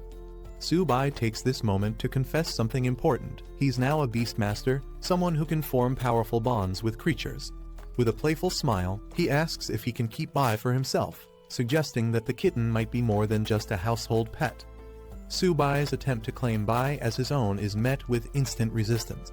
His sister, visibly shocked and furious, shouts in defiance, refusing to give up her beloved pet. Su-bai, unfazed by her reaction, tries to reason with her. With a smirk, he hints that negotiation is always an option. Sensing an opportunity, he casually suggests offering her a laptop in exchange for the kitten. Determined to convince her, Su-bai ups the ante, reminding her about a dress she had been eyeing. But before he can even finish his sentence, his sister dashes away, declaring that there will be no negotiations whatsoever. Amused, Su-bai chases after her, trying to bargain while she evades him at all costs. Their mother watches the ridiculous scene, completely bewildered by their antics, questioning what on earth is happening between the two siblings. After 2 days at home, Su-bai finally returns to campus, relieved yet slightly exhausted. As he walks through the school gates, students begin whispering, questioning if he's really Su-bai. Some recognize him as the one who received the golden medal, but others are more puzzled by the sight of a cat peeking out of his bag, wondering if he's secretly a cat lover. Inside the bag, Bai, the white kitten, shares the cramped space with a small, confident lizard, who reassures Bai that as long as they're with the big boss Su-bai, they'll be fine. However, Bai seems annoyed by the lack of space, grumbling about being crowded. As Su-bai walks across campus, more students take notice of him. Some seem unimpressed by his average appearance, yet they're shocked by how many girls visit his dorm looking for him. Realizing that his fame isn't dying down anytime soon, Su-bai internally debates wearing a mask to avoid unwanted attention. Before he can settle back into campus life, an urgent announcement echoes across the school, summoning him to the principal's office. Hearing his name repeated over the loudspeakers, Su-bai sighs his return to school is already off to an eventful start. As Su-bai makes his way to the principal's office, he wonders what exactly the principal could want from him. Upon arrival, the principal warmly welcomes him, praising him as a true man of Huaxia for his outstanding performance at the F-269 military base. As a reward for his achievements, the principal offers Su-bai a chance to request anything he wants from the school. Though Su-bai responds humbly, thanking the school and principal, he internally knows that getting anything valuable won't be easy. With the principal known for being notoriously stingy, even securing a little food money for Zio by his kitten could be a struggle. After a moment of thought, Su-bai pretends to be considerate, suggesting that he doesn't want the school to spend too much on his reward. Then, with a completely straight face, he requests 100 golden tier beast cores, an incredibly high-value resource. The principal is completely stunned by Su-bai's request for 100 golden tier beast cores, nearly choking in disbelief. He exclaims that even if Su-bai were to break his bones, there's no way the school could provide such an outrageous reward. Frustrated, he even jokingly offers to hand over his position as principal instead.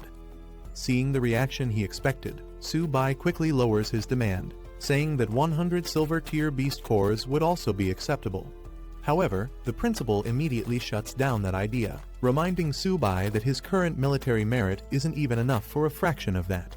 Still determined, Su-bai tries to bargain, suggesting that the school could exchange the golden medal he received for 50 silver tier beast cores instead. He emphasizes how much he has sacrificed for the school, trying to guilt-trip the principal into agreeing. The principal, however, shifts gears, giving Su-bai a serious speech about the responsibility of the strong to protect the weak.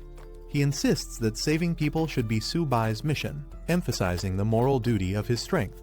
Su-bai listens but remains silent, knowing full well this is just an excuse to avoid giving him his reward. Not wanting to waste more time on empty words, Su-bai cuts off the speech, firmly stating that they should skip the nonsense and just give him 50 silver tier beast cores. Realizing that Su-bai won't back down, the principal finally relents, acknowledging Su-bai's talent and agreeing that the military and school won't let a genius like him go to waste. The principal, after much hesitation, finally makes a decision he will give Su-bai 10 bronze tier beast cores. Su-bai is immediately outraged, exclaiming that such a low-tier reward is unacceptable.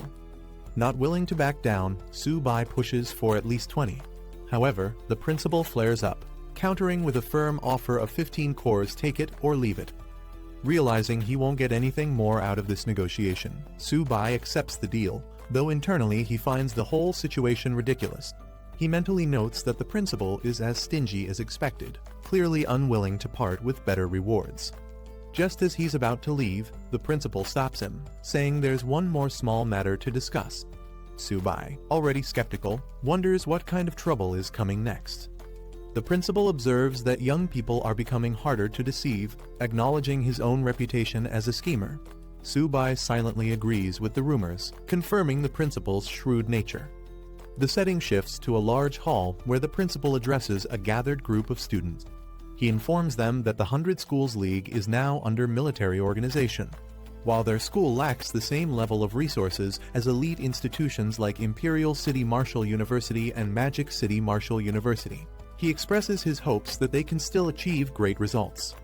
With preparations underway, roll call begins. The first name called is Hu Qingshu, a third-year student with Bronze Intermediate Wood ability, who promptly responds. As more names are read out, students including Bai Ningbing and Qing Changxiang acknowledge their presence, standing ready for the upcoming challenge. As the roll call continues, Feng Juge's name is called. Meanwhile, a conversation starts between two students about the unfairness of their school's situation. They note that Jiangsu Martial University was established later than other prestigious institutions, meaning it receives fewer training resources. This lack of support has led to consistently low rankings for their school in previous years. The roll call proceeds with names like Su-bai, a first-year student, and Zhang Mani, who both confirm their presence. More students, including Luo Yongkang, are called, and with that, the roll call concludes. The principal, standing before the assembled students, addresses them. He announces that this year, 10 representatives from their school will participate in the 100 Schools League, emphasizing that they are the most outstanding students from each grade. However, before proceeding further, he has an important announcement to make. The principal makes a surprising announcement: Su-bai will be the captain of the school's 100 Schools League team. The students react with shock, and Su-bai himself is caught off guard, questioning if there has been some mistake. One of the students steps forward, arguing that this decision is unfair. He points out that Senior Qingshu is the strongest among them in both power and experience, making him the more obvious choice for captain. Others agree, emphasizing that Su-bai is only a bronze beginner-level power user, a whole rank below Qingshu, and question why a freshman should be leading them. The principal, however, remains firm in his decision. He reminds everyone that Su-bai's strength has already been proven. He was able to slay a gold-tier vicious beast, a feat none of the other students have accomplished. Some students refuse to accept Su-bai as captain, questioning whether he really defeated a gold-tier vicious beast or if it was just luck. Doubting his strength, they directly challenge him, demanding a battle to prove his worth. Another student joins in, eager to test Su-bai himself. Feeling overwhelmed, Su-bai tries to explain that he had nothing to do with the decision and never expected to be chosen as captain. Internally, he realizes that the principal has made him a target for criticism and potential fights.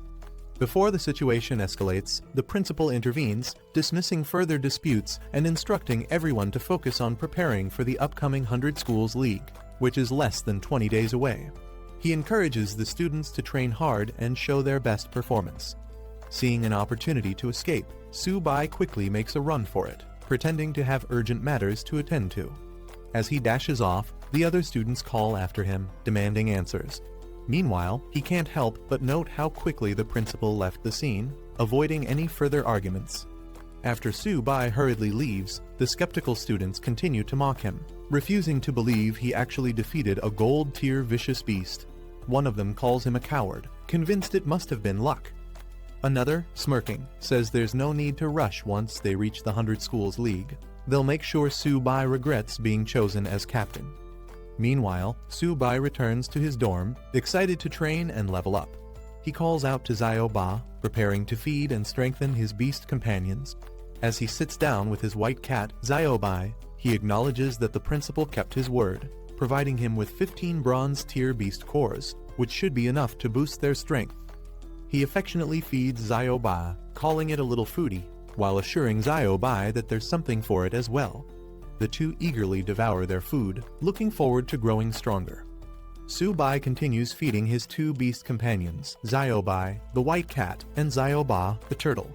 He notices that Xiao-bai's level is too low, so he starts by giving it a Kai blood elixir to boost its strength. Meanwhile, Xiao-ba keeps eating non-stop, astonishing Su-bai with its enormous appetite. As Xiao-ba devours more resources, Su-bai realizes that each bite costs a fortune, possibly worth hundreds of thousands or even millions. Frustrated, he questions just how much food the turtle needs to evolve. With only a few resources left, Su-bai warns Xiao-ba that if it still doesn't evolve, he'll give the remaining items to Xiao-bai instead. Just as he says this, Xiao-ba suddenly reacts, glowing with intense energy. Lightning crackles around it as its body begins to change, signaling that the long-awaited evolution is finally happening. As Xiao-ba continues to absorb energy, an intense golden light bursts from its body, signaling the start of its evolution. Su-bai watches in awe as the powerful transformation takes place. Meanwhile, outside the dormitory, the ground shakes violently, causing panic among the students. Some wonder if it's an earthquake, unaware that the tremors are a result of Xiao-ba's evolution. A notification screen appears, confirming that Xiao-ba has successfully upgraded to bronze intermediate level. Moreover, 30% of its Xuanwu Black Tortoise bloodline has been activated, significantly boosting its attributes and talents. Its defense has skyrocketed to 862, and it has acquired powerful abilities, including the Xuanwu Barrier, Turtle Spirit Possession, and Xuanwu Gravity, making it a formidable beast. Su-bai is thrilled, realizing that although Xiao-ba didn't gain new talents, its existing abilities and stats have drastically improved, making it far stronger than before. After Xiao-ba's evolution, Su-bai is thrilled to see that Xiao-bai has also leveled up. The system notification confirms that Xiao-bai has upgraded to a high-level normal beast, awakening a powerful new talent, Ghostly Phantom Step. Additionally, it possesses the White Tiger Sacred Beast bloodline, meaning it has limitless potential for future growth. Xiao-bai's stats have also significantly improved, with its agility increasing explosively, making it much faster and deadlier in combat. Su-bai is ecstatic, realizing that both of his tamed beasts have successfully evolved, strengthening his team immensely. Meanwhile, Su-bai himself has also advanced to the bronze intermediate level, gaining attribute boosts from both Xiao-bai and Xiao-ba. His constitution, agility, and spirit have all improved, and he now benefits from powerful talents, including infinite evolution of contracted beasts, universal beast taming skills, and origin confluence, allowing him to share energy and damage with his tamed beasts. Now, with his newfound strength and his beasts at their peak, Su-bai looks ahead with excitement, ready to prove himself and his companions on the grand stage of the 100 Schools League. At Jeonju Martial University's library, a student is impressed by its massive size, not expecting it to be this grand. Inside, he approaches the librarian to access resources. The librarian proudly explains that the library is the foundation of the university, existing even before the school itself, highlighting its deep historical significance.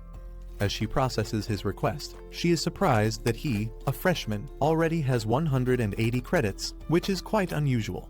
She then directs him to the section containing books on beast taming, telling him to browse freely for any information he needs. Thanking her, he heads towards the bookshelves. Entering the section, he notices a vast collection of beast taming books and realizes that it will take a considerable amount of time to go through all the available materials. Determined, he prepares himself to dive into the study ahead. As Su-bai browses through the bookshelves, he comes across a book by someone named Luo Fan, a name that feels oddly familiar to him. Curious, he picks up the book and begins reading, coming across passages about the convergence of heaven and earth, the undying soul, and the gathering of divine weapons and sacred beasts. The text intrigues him, particularly a concept called origin confluence, which he realizes he has already mastered. However, the phrases about the undying soul and sacred beasts being armed leave him with lingering questions. As he continues to read while walking through the library, a few other students notice him.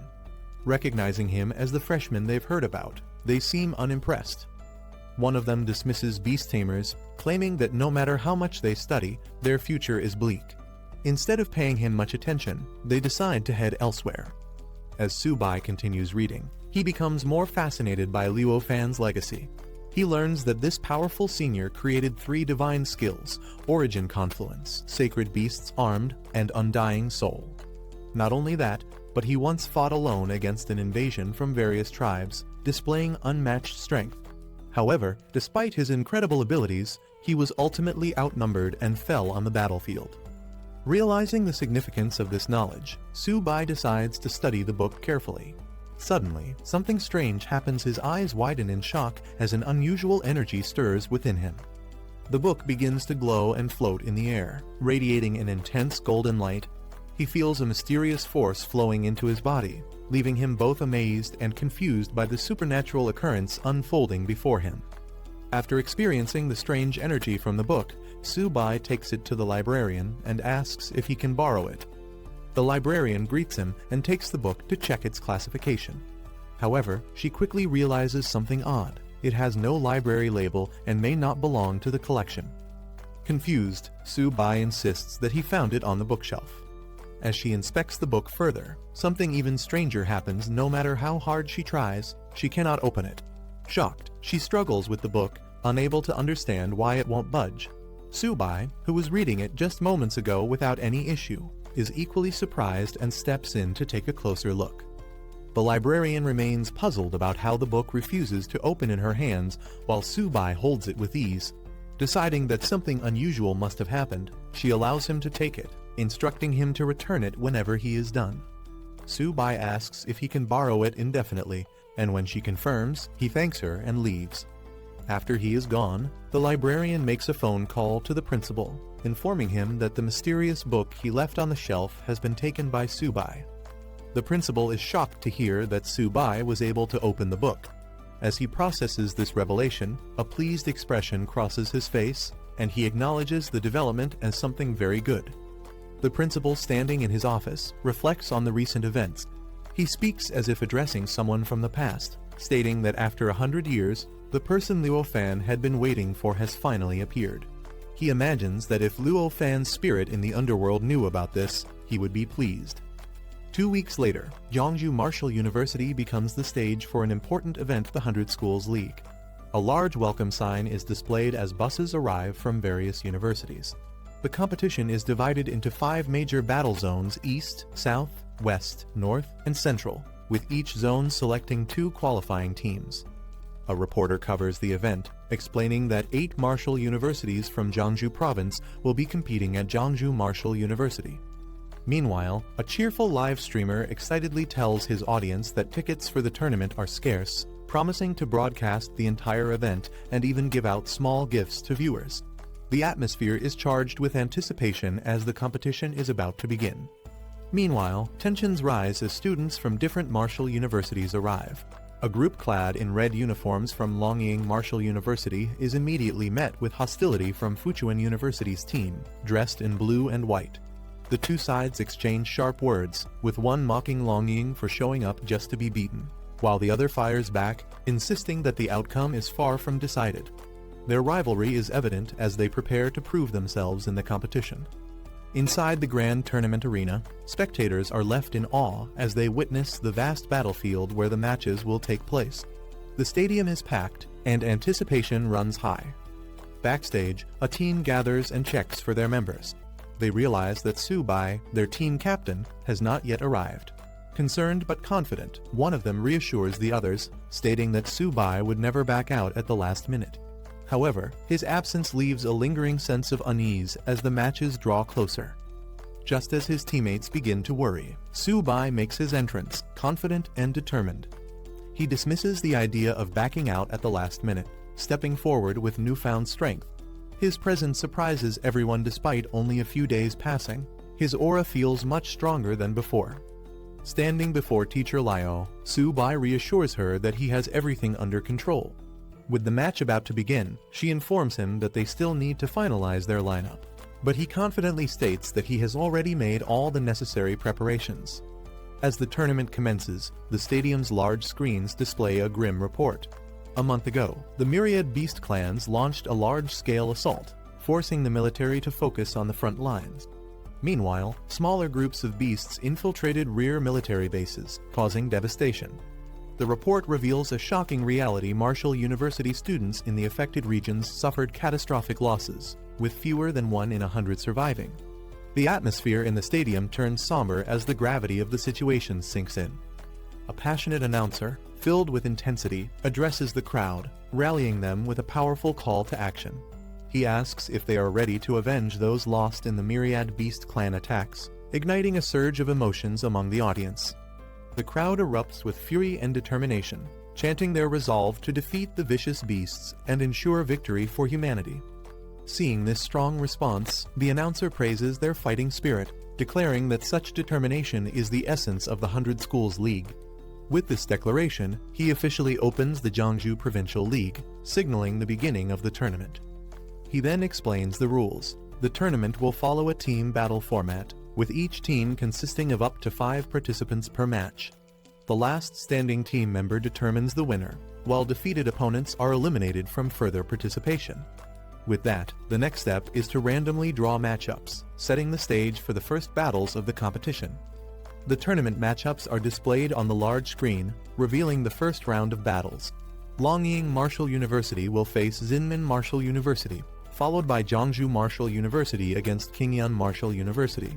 Other matches include Fuchuan vs Zichang and Eni vs Jiangsu. The announcer calls for the first participants to enter the battlefield. Meanwhile, Teacher Liao and the others discuss their upcoming match. They acknowledge that Longying is already engaged in battle and realize they still haven't finalized their team lineup. At that moment, the principal arrives, directly asking Subai if he has arranged the lineup.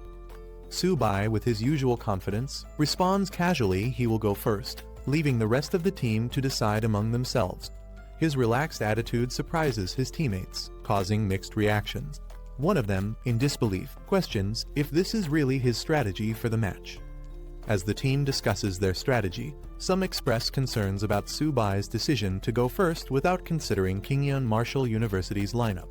One of them worries about the humiliation their school might face if Subai were to lose. However, Subai confidently reassures them that he won't disappoint them.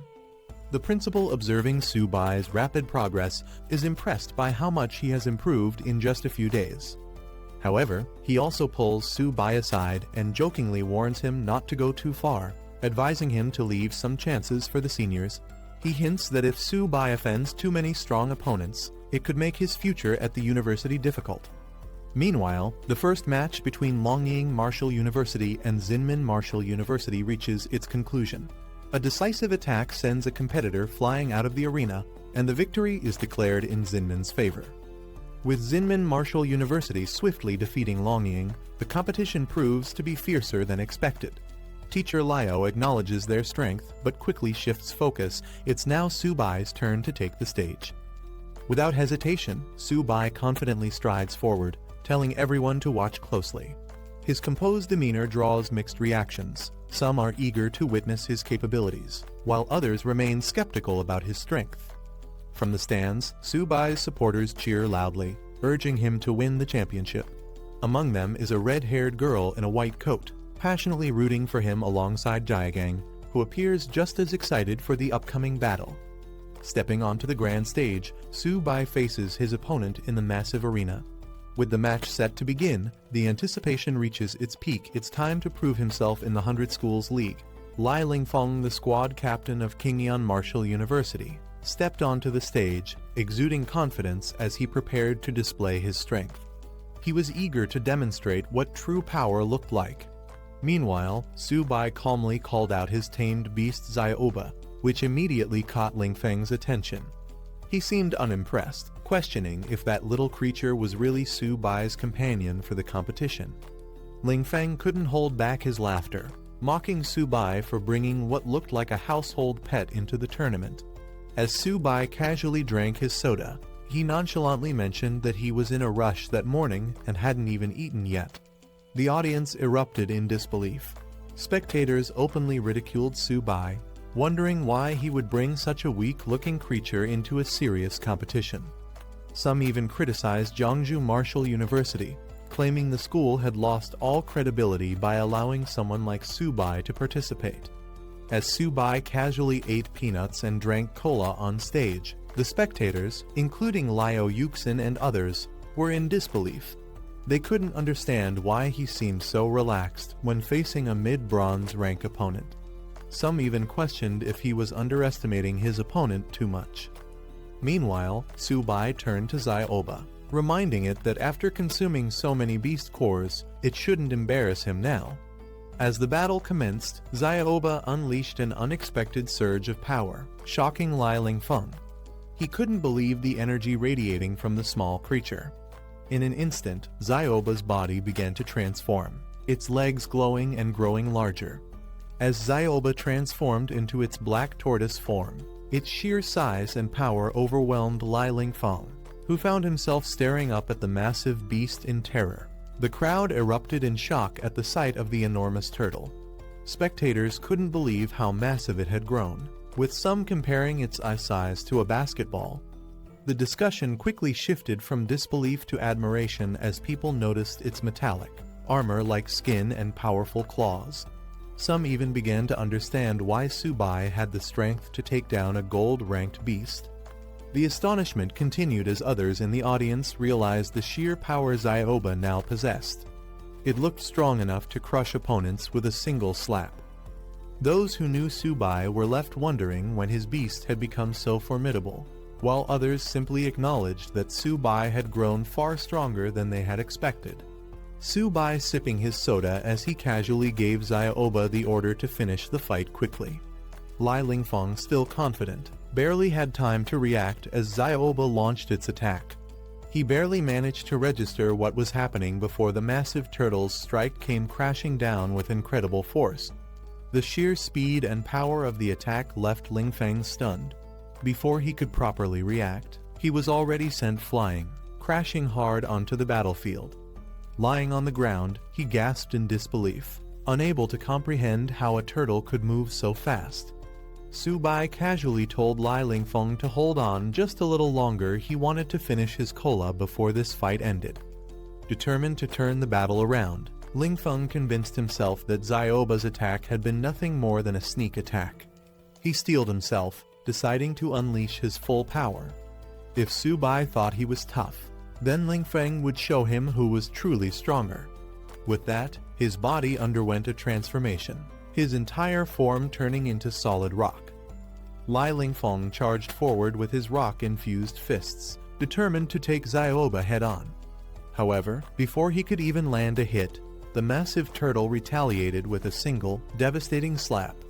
In an instant, Lingfeng was sent flying off the battlefield, crashing hard, his defeat undeniable.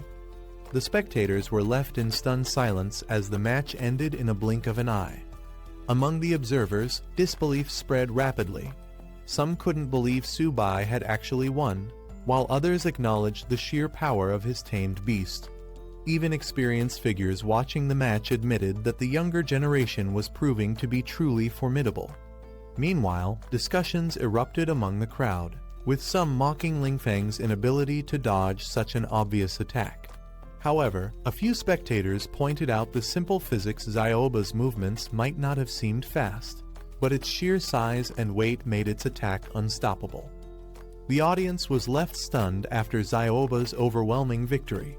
Even a mid-tier bronze-level ability user had been unable to stop it, proving that this turtle was an unstoppable force.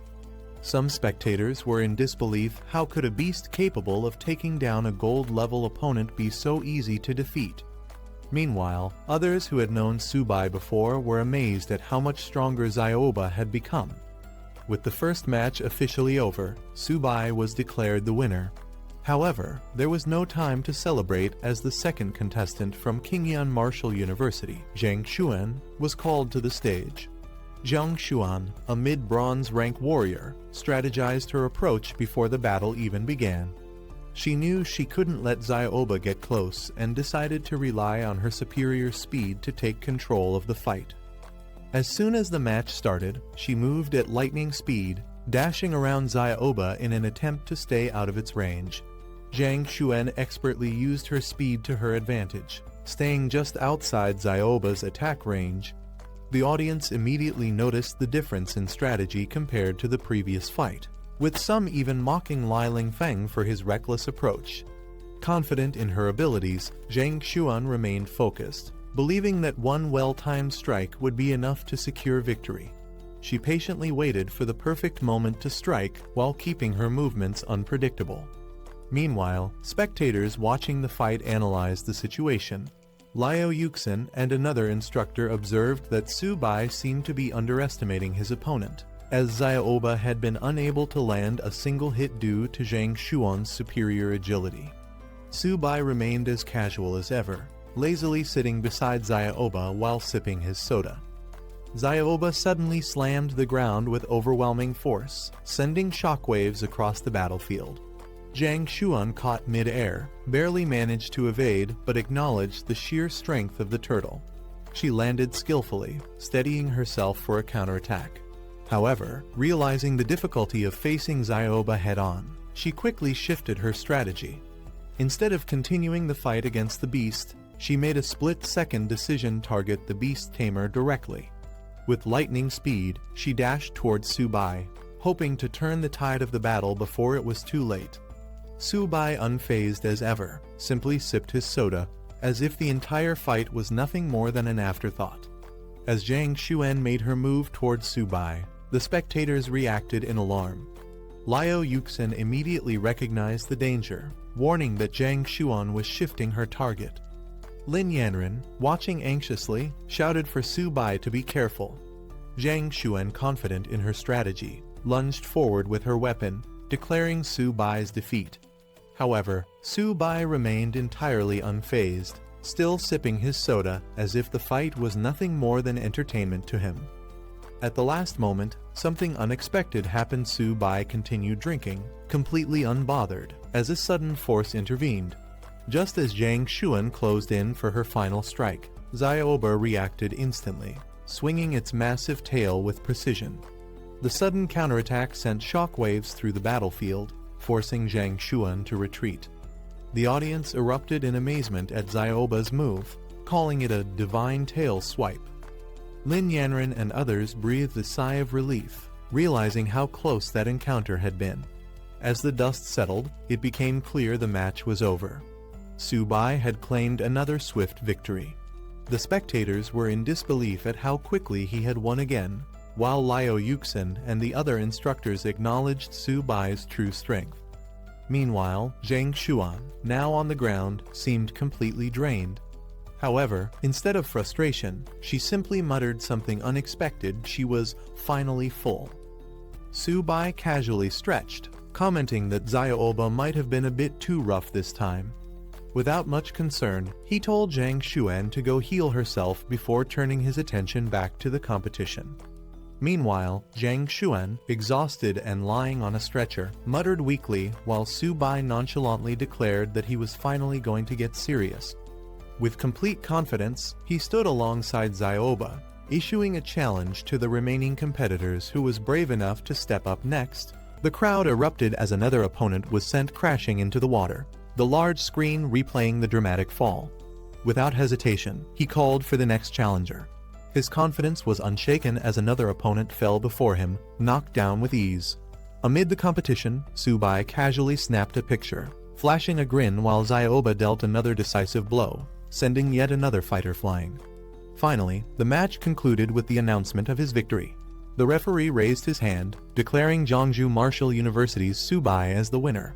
The audience erupted in disbelief and admiration as Subai dominated the match, effortlessly securing victory with Zioba at his side.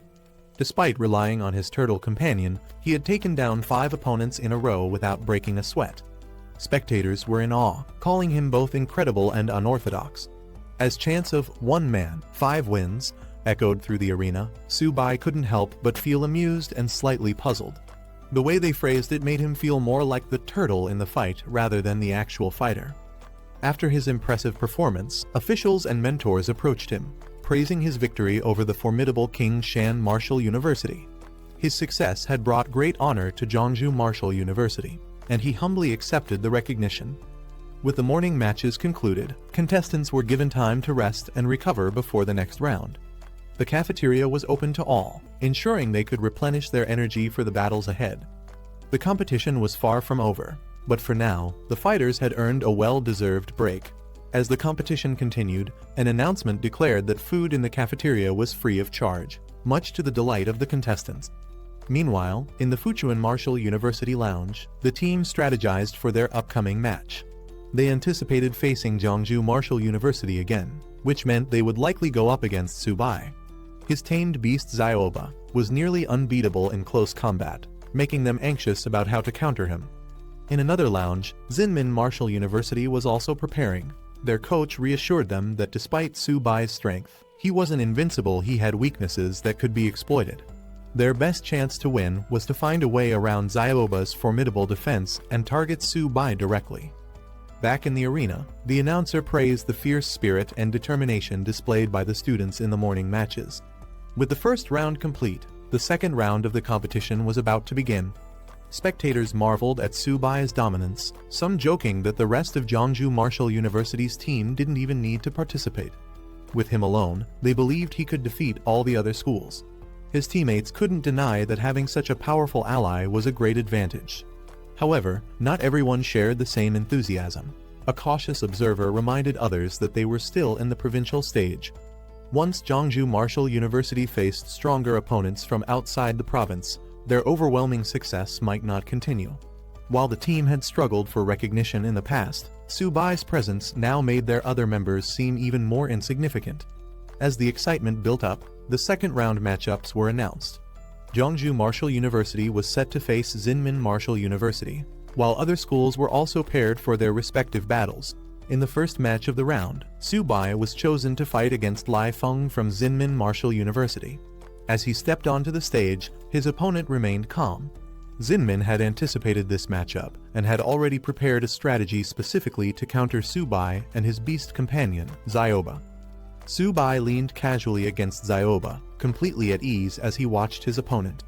With a smug grin, he reassured Lai Feng not to be too nervous and promised the match would be over quickly.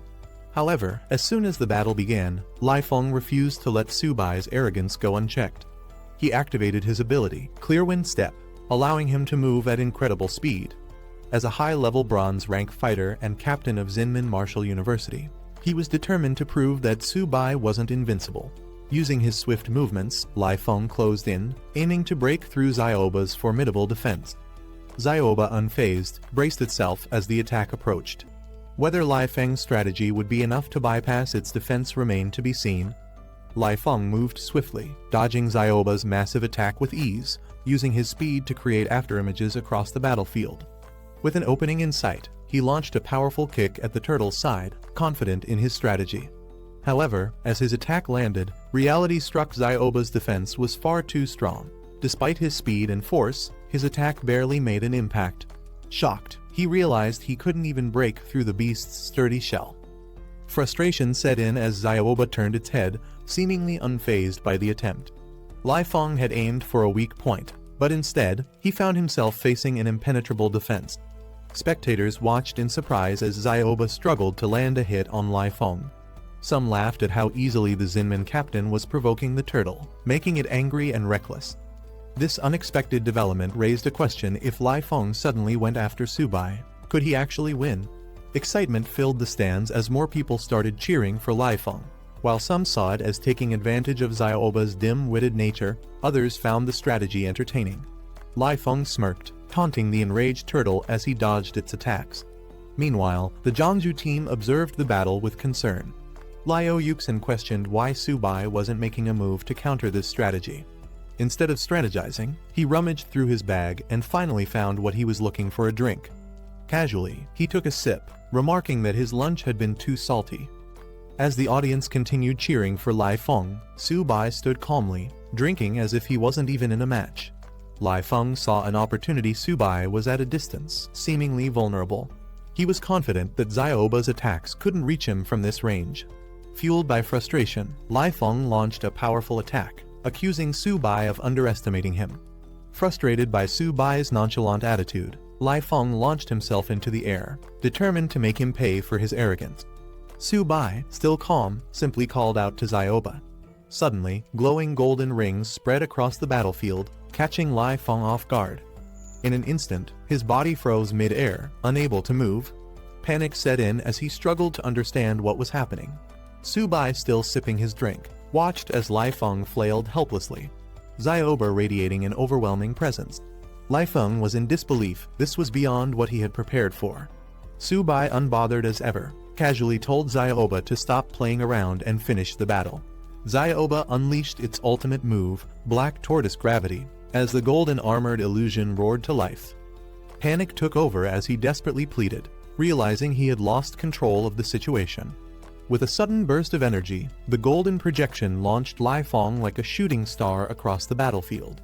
The audience gasped as he was sent flying out of the arena at incredible speed, disappearing into the distance. A moment later, a loud crash echoed through the stadium. Spectators rushed to the edge to see where he had landed, only to find a smoking crater in the concrete. The audience was left in shock, but realization quickly set in: Lai Feng wasn't weak. Subai was simply too strong. Some even admitted that if they were in Lai Feng's place, they would have surrendered immediately. Fighting against Subai seemed like a hopeless battle. Meanwhile, Zinmin Martial University staff assessed the situation. With Lai Feng badly injured and no chance of turning the tide, they had no choice but to give up. The principal sighed in resignation. There was no point in continuing the match. The official announcement confirmed it: Zinmin Martial University had forfeited. The competition moved on, but the next team to face Jiangsu Martial University had a difficult decision to make. When the matchup was revealed, Fuchuan Martial University shocked everyone by immediately forfeiting before even stepping onto the stage. Spectators were stunned. How could they surrender without even trying? With Zinmin Martial University forfeiting, Subai barely had to exert any effort. His teammates acknowledged that this gave him more time to prepare for the next match against Fuchuan Martial University. However, some questioned whether he even needed to conserve strength in the first place. Despite Subai's overwhelming power, they remained cautious. Fuchuan's captain was a poison-type user, which could pose a real challenge. As the match began, Xiaoba roared, ready to engage. But before the fight could even start, Fuchuan's captain, Mao Kai, suddenly called for a pause. Mao Kai openly admitted that he had no chance of defeating Subai. Rather than fighting a hopeless battle, he suggested making a deal instead. Subai, still unfazed and sipping his drink, barely reacted. Raising an eyebrow, he casually asked, "What deal?" Mao Kai acknowledges Subai's strength, admitting that he stands no chance against him. However, instead of fighting outright, he brings up a discussion about beast tamers, hinting at a deeper motive. Subai is puzzled by this sudden shift in conversation, wondering what Mao Kai is really trying to do. As Mao Kai subtly channels energy into his hand, Subai quickly realizes the truth. This isn't about discussion at all. Mao Kai is stalling for time, attempting to activate his poison-type abilities, which take longer to fully unleash. Without hesitation, he calls upon his beast. He sends Xiaoba into battle, ready to put an end to Mao Kai's schemes before they can take effect. Mao Kai smirks as Subai finally realizes his true intention. The delay had given him just enough time to unleash his poison mist, which now spreads rapidly around the battlefield. Confident in his ability, Mao Kai taunts Subai, claiming that no matter how skilled a beast tamer he is, there's no escaping the deadly toxin.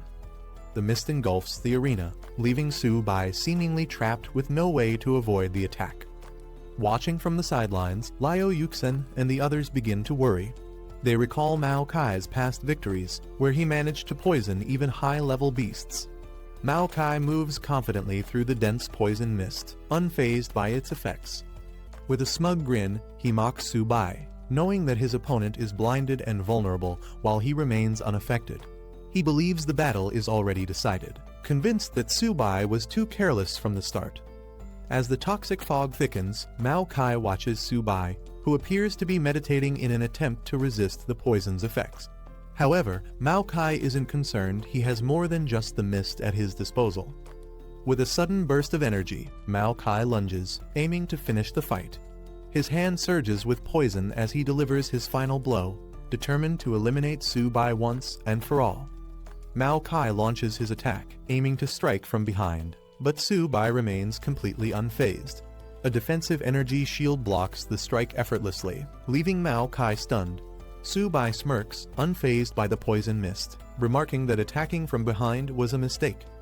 Mao Kai, in complete disbelief, questions how Su-bai could possibly withstand his full-power poison claw attack within the toxic mist. From the observation deck, the onlookers quickly understand the secret behind Su-bai's resilience. He's using Origin Confluence, an advanced beast tamer ability that transfers the defense of his beast onto himself. Su-bai casually waves away the mist, mocking its foul stench. As the poison mist swirls, revealing Zioba's glowing eyes, Mao Kai freezes in shock. He's been exposed. Before he can react, Su-bai launches a decisive attack, sending Mao Kai flying out of the mist. The spectators erupt in excitement. One of them, Lin Yanren, watches with determination, refusing to let Su-bai outpace her. Meanwhile, others are in awe, declaring that Su-bai is far too overpowered for his opponents. The entire stadium bursts into chants of Su-bai's name alongside Zioba's, acknowledging their overwhelming strength. With Mao Kai defeated and unable to continue, Fuchuan Martial University decides to forfeit. The announcer officially declares the champion of the Provincial League Su-bai from Zhongzhou Martial University. Standing beside Zioba, Su-bai acknowledges his victory with relief, knowing the competition is finally over. After the match, the principal of Zhongzhou Martial University congratulates Su-bai for bringing honor to their institution.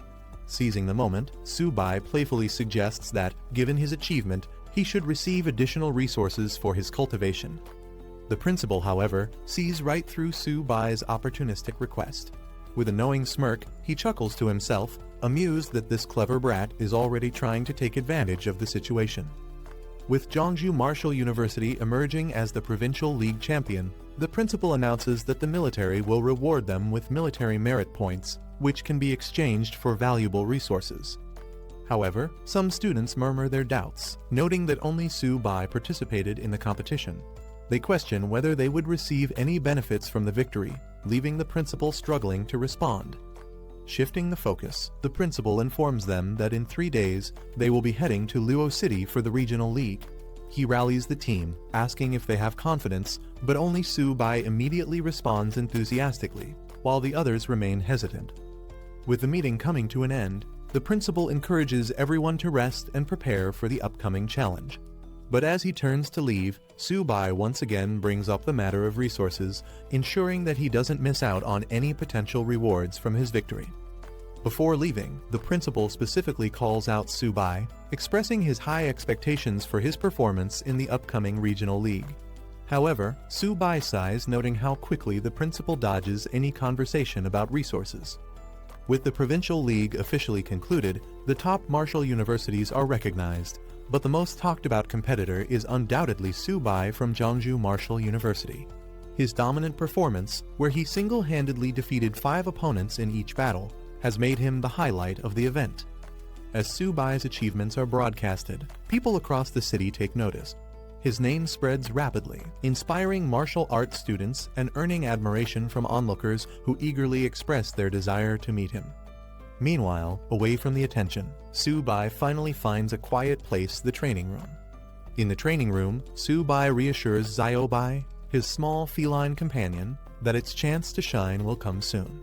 He then reveals that he exchanged his military merit points for 4 silver high-tier beast cores, instructing Xiaobai to use them wisely. Knowing their value, he urges the little beast to eat sparingly. However, Xiaobai wastes no time, its eyes gleaming with excitement. Suddenly, a powerful burst of energy erupts around them, engulfing Xiaobai in a brilliant glow. As the energy surge settles, Xiaobai undergoes an incredible transformation, evolving into a sharp gold-white tiger and unlocking its sacred beast-white tiger bloodline. Subai is stunned. It only took 1 silver high-tier beast core for such a massive breakthrough. Seeing the success, Subai decides to go all in, giving all the remaining beast cores to Xiaobai, encouraging it to eat them and continue leveling up. He reassures the newly evolved beast that there's no rush, there's no competition for the food, so it can take its time absorbing the energy. However, after consuming all the remaining beast cores, nothing happens. Subai watches in disbelief as Xiaobai casually sits there, looking completely satisfied but showing no further reaction. Frustrated, he questions how such precious silver high-tier beast cores seemingly had no effect after the first one. Suddenly, a massive surge of energy erupts, engulfing Xiaobai in a radiant golden vortex. Subai watches in shock as an unprecedented transformation unfolds before his eyes. As the light fades, Xiaobai has evolved into a massive, majestic sharp gold-white tiger. Subai is stunned by its incredible new form, realizing this transformation is far beyond what he expected. Excited, he can't help but admire how much cooler this evolution is compared to Xiaoba. A new status screen appears, revealing Xiaobai's enhanced attributes and powerful talents. Now at bronze mid-tier, it has significantly increased stats and 3 powerful abilities. Sharp Gold 100 Claws delivers 100 rapid attacks, each strike growing stronger. Sharp Gold Spirit coats the body in energy, amplifying damage and tearing effects. Sharp Gold Ghost Shadow increases speed by 300%, making it nearly untouchable in battle. Subai examines Xiaobai's updated stats, thrilled by its heaven-defying attributes. He acknowledges that spending his 4 silver high-tier beast cores was absolutely worth it. Pleased with his beast's transformation, he praises Xiaobai, emphasizing that its strength will be crucial in the upcoming regional league. Meanwhile, in the imperial capital, a luxurious estate is shown, revealing a mysterious figure watching footage of Subai's battles. Intrigued by his skills, they comment on his many secrets, recognizing his unusual power. Deciding to dig deeper, the figure orders an investigation into Subai. They speculate that his turtle might be even more powerful than a legendary beast once owned by Luo Fan. With this command, an investigation into Subai's true abilities begins. 3 days later, the competition was set to begin at Luo Martial University. As the participants arrived, they couldn't help but notice the sheer size of the venue, which was significantly larger than their own. Inside the stadium, Luo Martial University supporters loudly chanted for their team, declaring their intent to claim the championship. Some of the visiting participants saw this as an attempt at intimidation, though others were more focused on the competition itself. Amid the commotion, Subai noticed a vacant area in the stadium and questioned the principal about it. The principal explained that only 9 martial universities were participating in the tournament, with 1 university voluntarily forfeiting.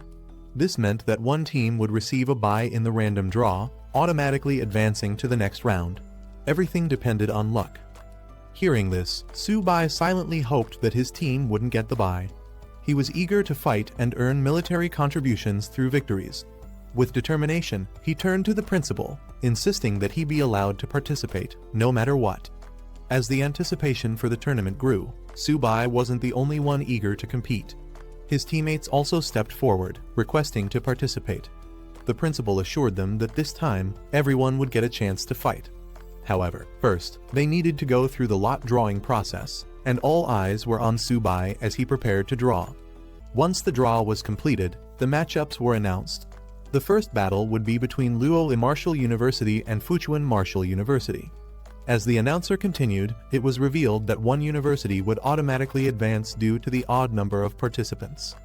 When the second matchup was about to be revealed, Subai was shocked his university, Jeonju Martial University, had drawn the bye. His teammates and the principal celebrated, calling him their lucky charm for skipping the first round. They even joked that he should try his luck with a lottery ticket. However, while others were happy, Su-bai was disappointed. He had been looking forward to competing but ended up sitting out the first round. Frustrated, he couldn't help but think that, despite what others said, he was actually quite unlucky. The first round matches kicked off, with contestants giving it their all. Liuoli Martial University's representative dominated their match, relentlessly pressuring their opponent from Fuchuan Martial University, who struggled to keep up. 2 hours later, the quarterfinals concluded, and the tournament moved on to the second round draw. As anticipation built up, the results were announced. To everyone's surprise, Jeongju Martial University received a bye once again, skipping another round. The crowd erupted in disbelief. Some spectators began to question the fairness of the draw, wondering if something suspicious was going on. Others were frustrated, pointing out that Jeongju Martial University hadn't fought even once and was still advancing. Some had even traveled far just to see intense battles, only to watch Su-bai comfortably sitting in the audience, snacking and drinking soda. While a single bye was understandable, getting 2 in a row seemed absurd.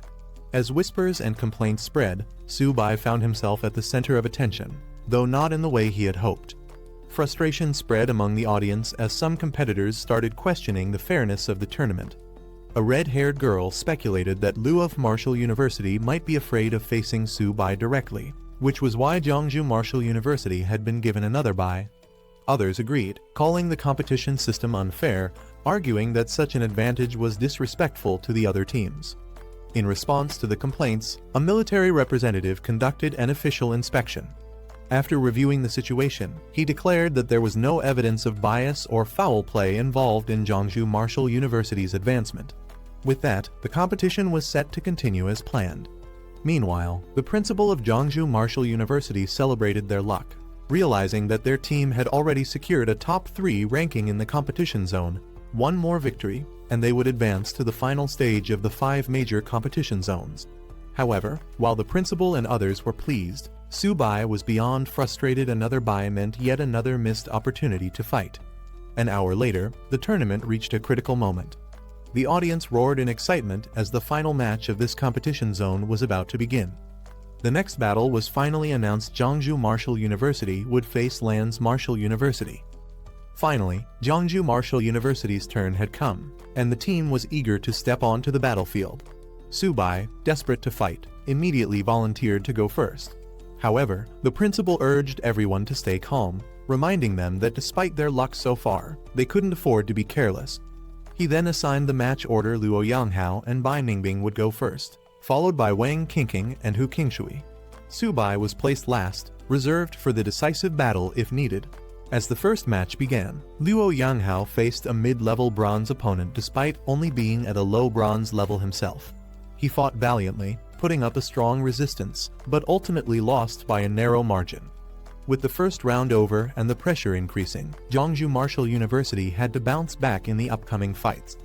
Meanwhile, Su-bai, who was once again waiting for his turn, started to wonder if he would even get the chance to fight at all. Bai Ningbing entered the stage next, unleashing a wild and reckless fighting style. Ignoring defense entirely, she launched a relentless assault, forcing her opponent to retreat under the sheer pressure of her attacks. Her overwhelming offense secured Jeongju Martial University's victory in the match. Following her, Wang Qingqing demonstrated her own impressive skills. Utilizing a whip technique that seamlessly balanced offense and defense, she quickly overpowered her opponent, sending them flying out of the ring. With another decisive victory, Jeongju Martial University continued its winning streak. Watching from the sidelines, the principal and Liu Yuxin cheered, amazed at the rapid improvement of their students. Meanwhile, Su-bai remained frustrated, wondering when he would finally get his turn to fight. His military contributions were slipping away while his teammates kept securing victories without him. Next up was Hu Qingshui, stepping onto the battlefield with confidence. Facing his opponents, he didn't even see the need for a fair match, calmly suggesting that both of them should come at him at once to save time. Hu Qingshui's confidence irritated his opponents, who warned him not to be too arrogant or he'd face an embarrassing defeat. However, the competition rules allowed a single fighter to take on multiple opponents, and the match was set for a 1-on-2 battle. Watching from the sidelines, Su-bai grew even more frustrated. If Hu Qingshui won this match on his own, Su-bai wouldn't get a chance to fight at all. With a calm yet slightly apologetic expression, He acknowledged his opponents before unleashing his abilities. Hu Qingshu revealed his true strength, summoning a massive, ancient tree with his wood-type supernatural ability. The glowing blue energy radiating from it left his opponents stunned.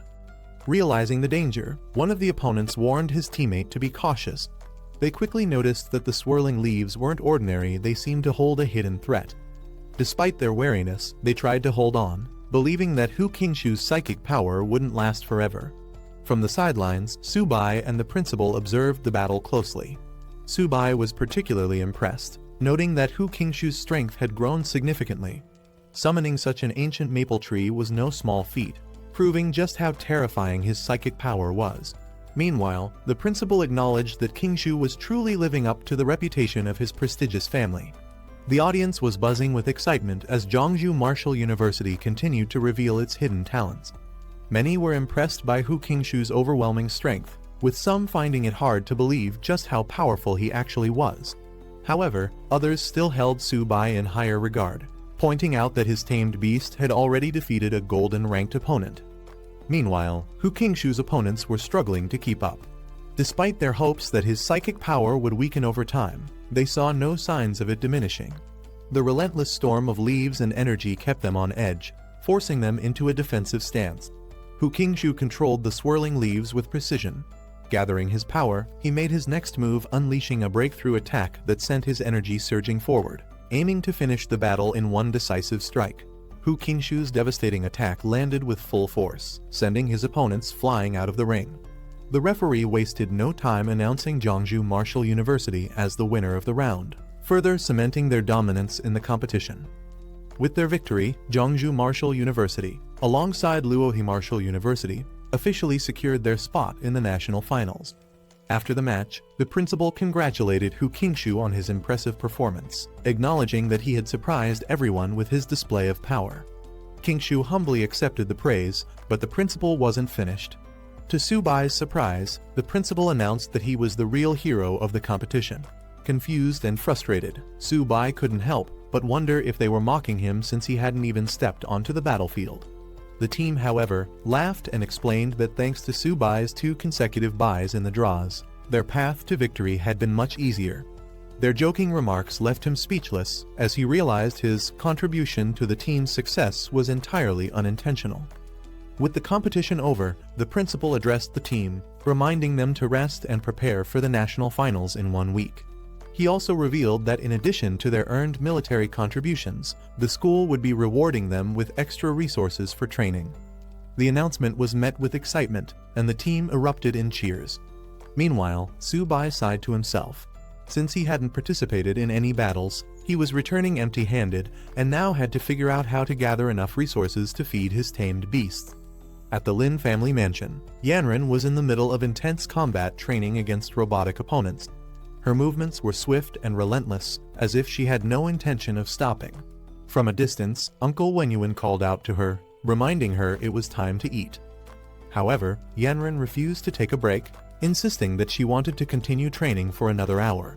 Watching her from the sidelines, Wenyuan sighed. Ever since Subai had participated in the 100 Schools League, Yanren had become obsessed with training. She watched all of Subai's matches and practiced tirelessly, disregarding the importance of rest. Amid her training, Yanren mentioned that she had nearly run out of the pills Wenyuan had given her. She asked if he could request more from her father, eager to increase her strength as quickly as possible. Her drive was undeniable, but whether she was pushing herself too hard remained a concern. 7 days later, Subai arrived in Magic City, standing before the grand entrance of the prestigious Magic City Martial Arts University. The enormous golden gate immediately caught the attention of newcomers, who marveled at its luxurious appearance, sparkling under the sunlight. Some wondered if it was made of solid gold, unable to contain their amazement at such an extravagant display. Among the crowd, people speculated about the cost, estimating that the gate alone must have been worth billions. One individual dismissed it as an unnecessary extravagance, but another corrected him, revealing that the materials alone had cost 1.8 billion. The principal, walking alongside Subai, explained the significance of the gate. It wasn't just about wealth, it was a testament to power. Built in a single day by 20 gold level and 5 platinum level experts, it stood as a symbol of strength. He pointed out the university's motto, emphasizing that only the strong could protect the nation. Su-bai listened, taking in both the grandeur of the university and the deeper meaning behind its opulence. As the students from Jeongju Martial Arts University arrived, they were greeted by a representative of Magic City Martial Arts University. The man welcomed them warmly, introducing himself as Zhang Ming, the vice president of the student council. Principal Zhu, leading the visiting group, acknowledged the greeting and prepared to follow the guide. As they walked, some students couldn't help but comment on the reception. They found it underwhelming that their principal had made the effort to come in person, yet only a student council vice president was sent to welcome them. Some speculated that if it had been representatives from Imperial City Martial Arts University, the principal himself would have greeted them instead. As they continued their tour, Su-bai noticed an unusual building and inquired about it. Their guide explained that it was the Gravity Adjustment Training Ground, an advanced facility used for specialized training. The principal couldn't help but express his envy at the state-of-the-art facilities. He lamented that if his academy had a gravity adjustment training ground, they could train hundreds of silver-level students annually, drastically improving their capabilities. Soon, they arrived at their accommodation, a grand hotel where they would be staying and dining. Their guide explained that the first floor featured a 24-hour buffet, an exciting perk for the visitors. The real surprise came when it was revealed that the buffet wasn't just any ordinary meal. It was made entirely from the meat of ferocious beasts, cooked by top-tier chefs. The meals were designed to enhance a martial artist's blood energy, providing unlimited nourishment. The principal, skeptical at first, asked if the food was truly unlimited. Their guide reassured him, stating that Magic City Martial Arts University would never let their guests go hungry. He encouraged everyone to eat to their heart's content, further showcasing the university's abundant resources and hospitality. Excited by the idea of an unlimited feast, Su-bai eagerly rushed ahead, ready to indulge. His enthusiasm didn't go unnoticed, and some couldn't help but joke about how much he was looking forward to the meal. Others, however, began to worry if he ate that much. Would there be anything left for them? One student remarked that they had no idea just how much Su-bai could consume, hinting that his appetite was far beyond normal. The concerns grew as some feared they might go hungry if they didn't hurry inside. Meanwhile, the principal and the guide observed the energetic younger generation with amusement. Laughing it off, they acknowledged their boundless enthusiasm, apologizing for their liveliness before finally heading toward the dining hall themselves. The next day, the focus shifted from feasting to competition. The stadium roared with commands as an intense training or battle event was about to begin, marking the next phase of their experience at Magic City Martial Arts University. As the students stepped into the massive competition venue, they were in awe of its sheer scale. Many had only seen such a grand arena on television, and experiencing it in person left them amazed. The principal, however, quickly brought them back to focus, telling them to stop acting like they had never seen the world before. With that, he began explaining the competition rules. He revealed that this final tournament would feature martial arts universities from 13 different schools, competing for the top ranks. However, one school had a distinct advantage. The Great Wall Guards Military Academy, directly under the military, was automatically placed in the top 4. This ensured there would be no buys in the tournament. Hearing this, some students immediately voiced their frustration, questioning why the military academy was given a free pass while the rest had to fight for their positions. The principal calmly explained that the Great Wall Guards Military Academy was a specialized training ground for military geniuses, justifying their advantage in the competition. The principal continued his explanation, revealing a key reason why the Great Wall Guards Military Academy held such a privileged position. Unlike other universities, it was the only martial arts institution situated directly on the front lines of battle, constantly engaged in defending against multiracial invaders. This revelation stunned the students. The idea of a university doubling as a military training base on the battlefield was almost unheard of. Su-bai and his peers couldn't help but acknowledge the intensity of such an environment, realizing that those from that academy were forged in real combat. The principal warned them not to underestimate anyone in this competition, as the national finals were filled with hidden talents. He then assigned Su-bai as the lead competitor for Jeongju Martial Arts University, with Hu Qingshu anchoring the team. Their group rallied behind them, shouting their determination to win. As excitement built in the arena, an announcement echoed across the stadium. A large screen displayed a woman calling for teachers and students to settle down. The 100-school competition finals were about to begin. The first round matchups were announced, with Jeongju Martial Arts University set to face Yokohama Martial Arts University. Meanwhile, other battles were lined up between Imperial City and East China Martial Arts Universities, as well as Magic City against Nanjing Martial Arts University. All three matches would happen simultaneously, raising the stakes for every team. Jeongju's group breathed a sigh of relief, realizing they had avoided drawing any of the top three universities in the first round. Their opponent, Yokohama Martial Arts University, was about on par with them, making it a fair challenge. One eager teammate immediately volunteered to fight first, wanting to take the lead. However, Subai wasn't about to let anyone steal the spotlight. He stepped up, insisting that he would go first to set the tone for Jeongju and show their strength. With that, the battle commenced. Stepping into the arena, Subai faced off against his opponent, who immediately recognized him. Subai's acknowledging Jeongju Martial Arts University's impressive achievement in reaching the finals. Unfazed, Subai wasted no time. Summoning his beast, he called out to Xiaoba, preparing to finish the fight as quickly as possible. With a burst of energy, flames erupted as his attack launched toward his opponent. Xiaoba, a massive turtle, emerged in the arena, shocking the audience. Many in the crowd were surprised that Jeongju had sent a beast tamer to compete, especially one using a turtle. Yet, some spectators noticed that the creature looked much larger than before, making them eager to see what would unfold.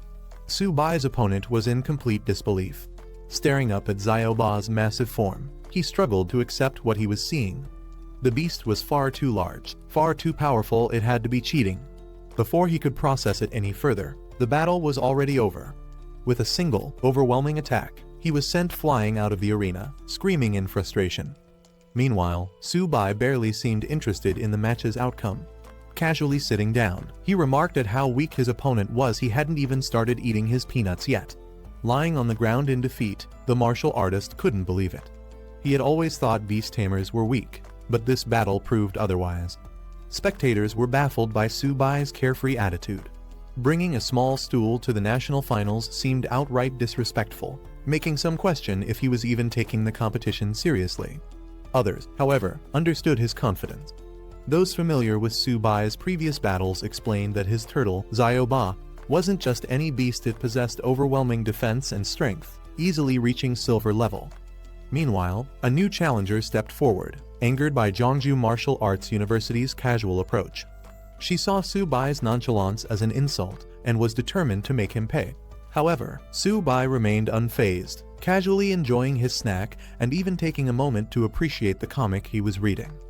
As his opponent charged in full force, Subai continued to relax in his seat, showing no concern for the fight ahead. While still lounging on his stool, his beast Xiaoba unleashed a devastating attack, finishing the match in an instant. The announcement confirmed that Jeongju Martial Arts University had won.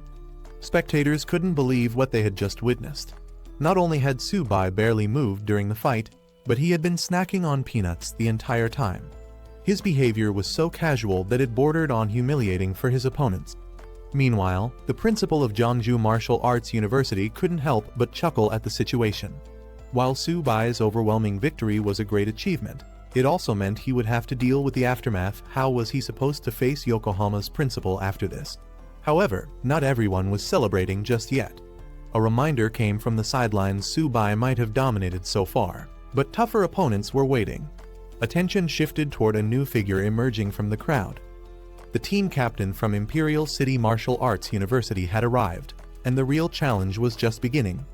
As the competition heated up, a towering fighter lunged forward, aiming to crush his red-haired challenger with brute force. In an instant, an explosion rocked the arena. The fight ended in a blink as flames engulfed the stage, leaving spectators stunned. When the smoke cleared, the red-haired warrior stood victorious, holding his burning weapons with a casual apology. He had hit a little too hard. The announcement confirmed that Imperial City Martial Arts University had won decisively. Observing from the sidelines, the Jeongju principal took note of the fighter's terrifying strength. He quickly realized that this was no ordinary competitor. This was a fire attribute martial artist at the peak of the silver level. The match ended, and Jeongju Martial Arts University was declared the winner. As the announcement echoed through the stadium, one of the spectators immediately requested to handle Subai personally, eager for a rematch. standing beside his principal, Wang Minkun confidently vowed to give Jiangsu Martial Arts University a taste of fighting against overwhelming odds.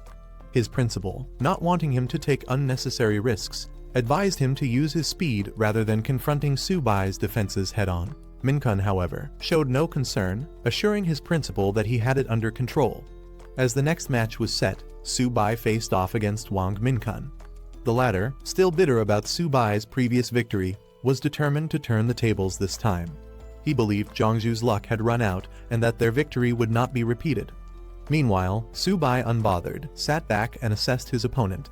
Noting that Minkun was a silver rank wind attribute user, Wang Minkun unleashed his power, calling upon the force of the wind. With swirling gusts forming around him, he boasted about showing the true strength of his rank. A powerful wind vortex erupted from him, rushing towards Xiao Ba and Su Bai with overwhelming force. As the attack intensified, Su Bai realized the gravity of the situation.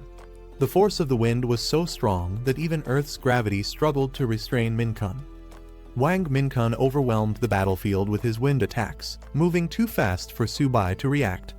Confident in his speed, he taunted his opponent, certain that the match would end before Su Bai could even make a move. With a smirk, Minkun leaped into the air, preparing to strike the final blow. Calling Su Bai a mere bronze-ranked fighter, he unleashed a powerful wind slash. Meanwhile, Su Bai remained seated, casually sipping his drink, annoyed that the wind was interfering with his snack time.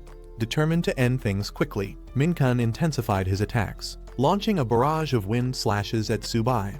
As the dust settled, he turned away, assuming victory. He casually remarked that he might have hit a little too hard, suggesting that Su Bai should take the time to recover. As the dust settled, Su Bai remained completely, sipping his drink with a smirk. A golden barrier shimmered around him. Minkun's powerful wind attacks had done nothing. Su Bai casually questioned what had just been said. Minkun was stunned. Seeing Su Bai's defensive ability, he quickly realized that this was no ordinary technique. Su Bai had mastered source synchronization, something thought to be nearly impossible. Shocked that someone could actually wield Luo Fan's divine technique, he hesitated, realizing this battle wasn't going to be as easy as he had assumed.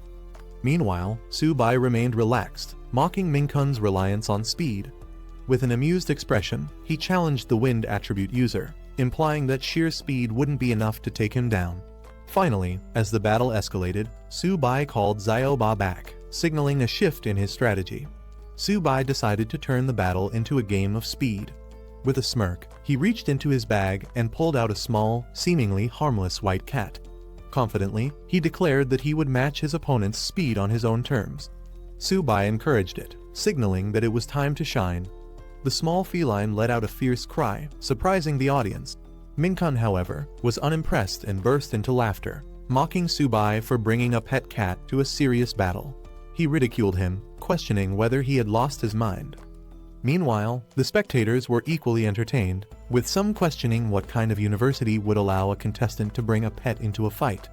While many laughed at the absurdity, others were charmed by Xiao Bai's appearance, with one girl in particular gushing over how adorable the little cat was, even expressing a desire to have one herself. As Su Bai casually pulled out his small stool and drink, the audience grew more confused. Some spectators questioned his actions, wondering if he was simply mocking his opponent. First a stool, then a drink, and now a pet cat. Was he even taking this fight seriously? However, among the onlookers, one experienced figure urged patience. He recognized that Xiao Bai was no ordinary cat and suggested they wait and see what Su Bai had planned. Meanwhile, Minkun continued to laugh, still underestimating Su Bai's choice. He dismissed the cat entirely, insisting that Su Bai should bring out his turtle instead. Amused but calm, Su Bai gave Xiao Bai a simple instruction not to hit too hard. In the next instant, Xiao Bai roared, unleashing a monstrous energy that took Minkun completely by surprise. The small cat transformed into something far more terrifying, forcing Minkun to reconsider everything he had assumed about his opponent. Minkun stood in shock, still trying to process what had just happened. The deafening roar and the massive shadow that appeared behind Xiao Bai made him question if he had imagined it. Before his eyes, the small cat had grown into a massive, imposing white tiger. The sheer size and power radiating from it sent a chill down his spine. Minkun could hardly believe it. The spectators were just as stunned. What they had assumed to be a harmless pet had transformed into a majestic, towering white tiger. Some compared it to the ones they had seen in zoos, though none had ever witnessed one this massive. Among the observers, questions arose. Had Xiaobai always been a tiger in disguise, or was this another one of Subai's tamed beasts? The audience was left in disbelief. For a silver rank beast tamer, having one strong beast was already an achievement, but taming a second one was nearly impossible. Yet, Subai had just revealed another powerful creature, making it clear that he was far more capable than they had assumed. He quickly gathered his strength and unleashed a powerful wind-based attack, determined to regain control of the fight. Minkun's eyes widened as he realized what had happened. He wasn't seeing the real beast, but only an afterimage. Subai's so-called pet wasn't just a trick, it was a beast powerful enough to dominate the battlefield, and Minkun was now forced to fight on its terms. Minkun was in complete disbelief. No matter how much he relied on his wind abilities, Xiaobai was simply too fast. He refused to accept that anything could surpass the speed of wind itself. But the reality was unfolding right in front of him. Xiaobai's. Frustrated and desperate, Minkun changed tactics. If he couldn't keep up with Xiaobai, then he would take down Subai directly. Ignoring his opponent's beast, he fixated on the one controlling it. With all his strength, he launched himself at Subai, determined to end the fight in one decisive move. However, just as he was about to strike, Xiaobai intercepted him with overwhelming force. The massive beast loomed over him, its power undeniable. Minkun was now completely outmatched, and he knew it. Minkun was in complete shock. He couldn't accept what was happening. How could Subai's beast be this powerful? Before he could react, Xiaobai struck with devastating force, sending him flying across the battlefield. The impact was brutal, and he crashed hard, unable to regain control. As silence fell over the stadium, the final announcement echoed through the air. Jeongju Martial Arts University was victorious. Subai had won, leaving his opponent defeated and sprawled across the ground, unable to continue. The match was over. The crowd erupted in disbelief.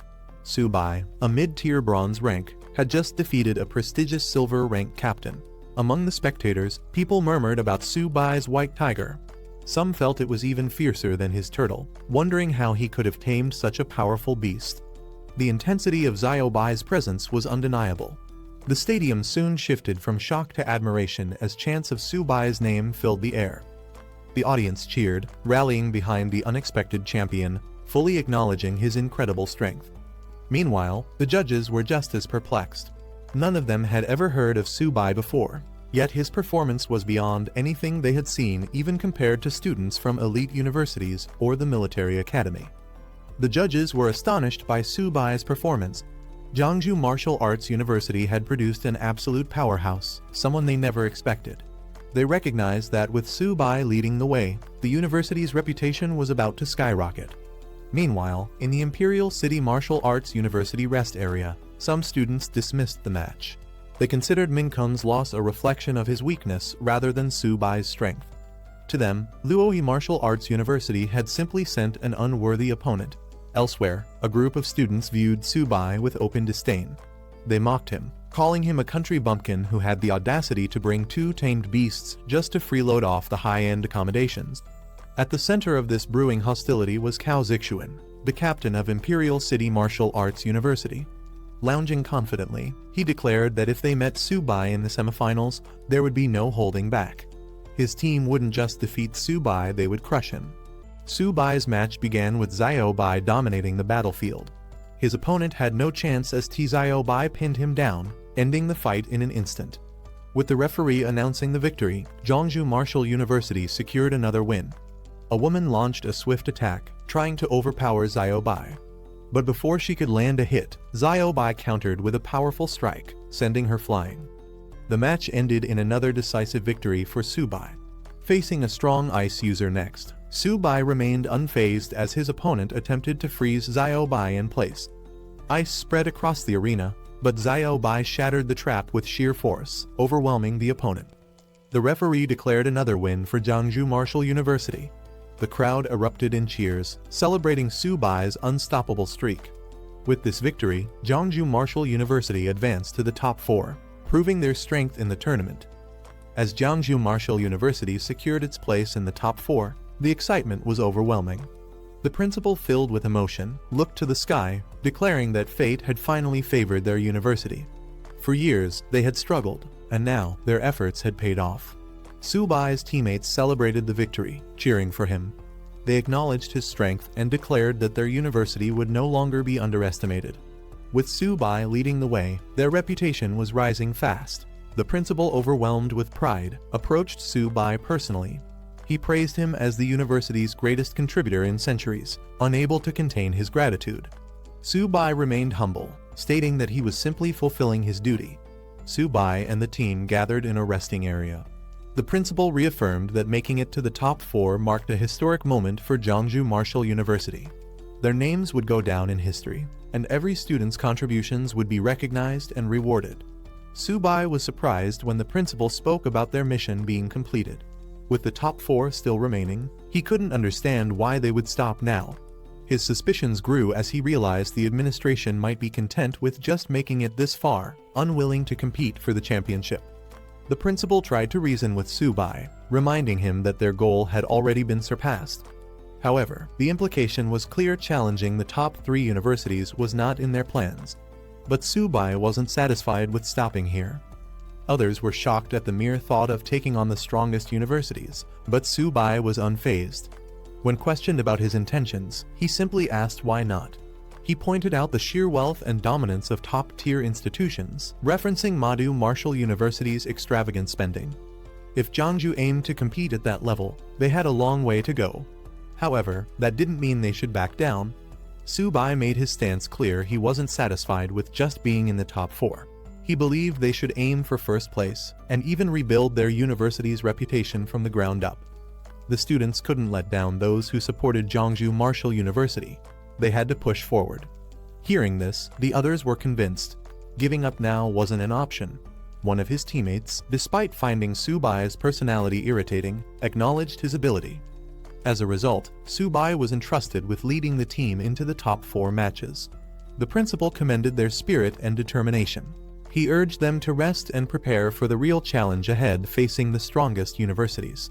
As the students walked away, the principal remained behind, deep in thought. He recognized their passion but couldn't help but find their goal reckless. Taking on the top 3 schools was an immense challenge. But despite his doubts, he couldn't deny their ambition. At the Dragon Nation's Supreme Military Command, the upcoming finals of the 100 Universities League were being closely monitored. With only 2 days left until the conclusion, the military was also making its own preparations. Inside the command center, high-ranking officials discussed their plans. The counterattack against the myriad races was fully prepared, with troops stationed at the front lines, ready to launch at a moment's notice. The leader acknowledged their readiness with approval. The discussion turned serious as they confirmed that once the league ended, the war would officially begin. Every student, regardless of their ranking, would be sent to the battlefield. The officials, filled with determination, vowed to avenge the countless students and mentors who had lost their lives. The enemies of the Dragon Nation would not be forgiven. Those responsible for their losses would face punishment, no matter where they tried to hide. The next morning, in the Madu Hotel, where participants and spectators gathered before the top 4 matches. Inside his room, Su-bai focused on his cultivation, golden energy radiating around him as he meditated. Meanwhile, Xiaobai and a turtle-like beast eagerly devoured their meals, their appetites as intense as ever.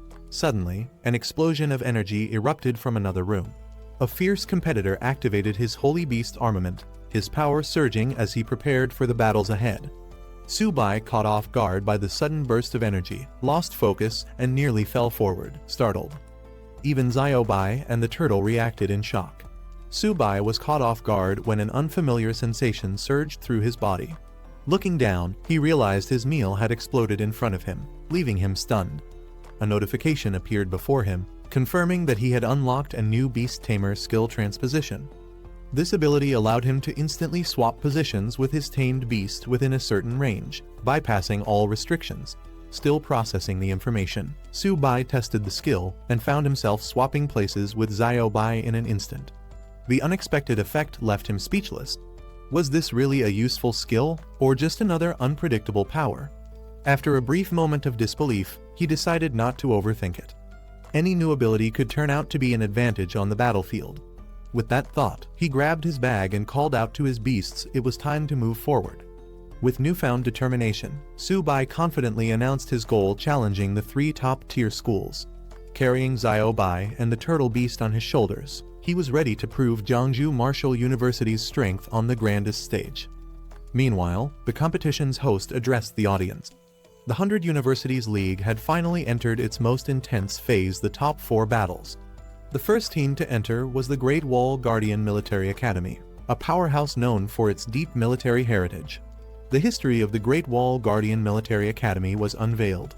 Originally a military base, it was established in 1907 and played a crucial role in battles against the myriad races.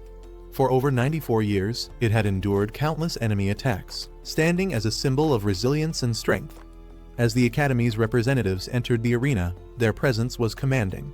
Clad in dark uniforms, they carried their Academy's banner with pride. These warriors had been forged through real battles, fighting myriad race elites and proving their worth. Now, they were here to dominate the competition.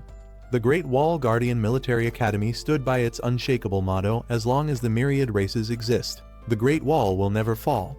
A legacy built on war and resilience, the Academy was home to warriors forged in real battles. At the helm of this formidable institution was Nai King, the strongest human and the only king-level expert, serving as its honorary principal.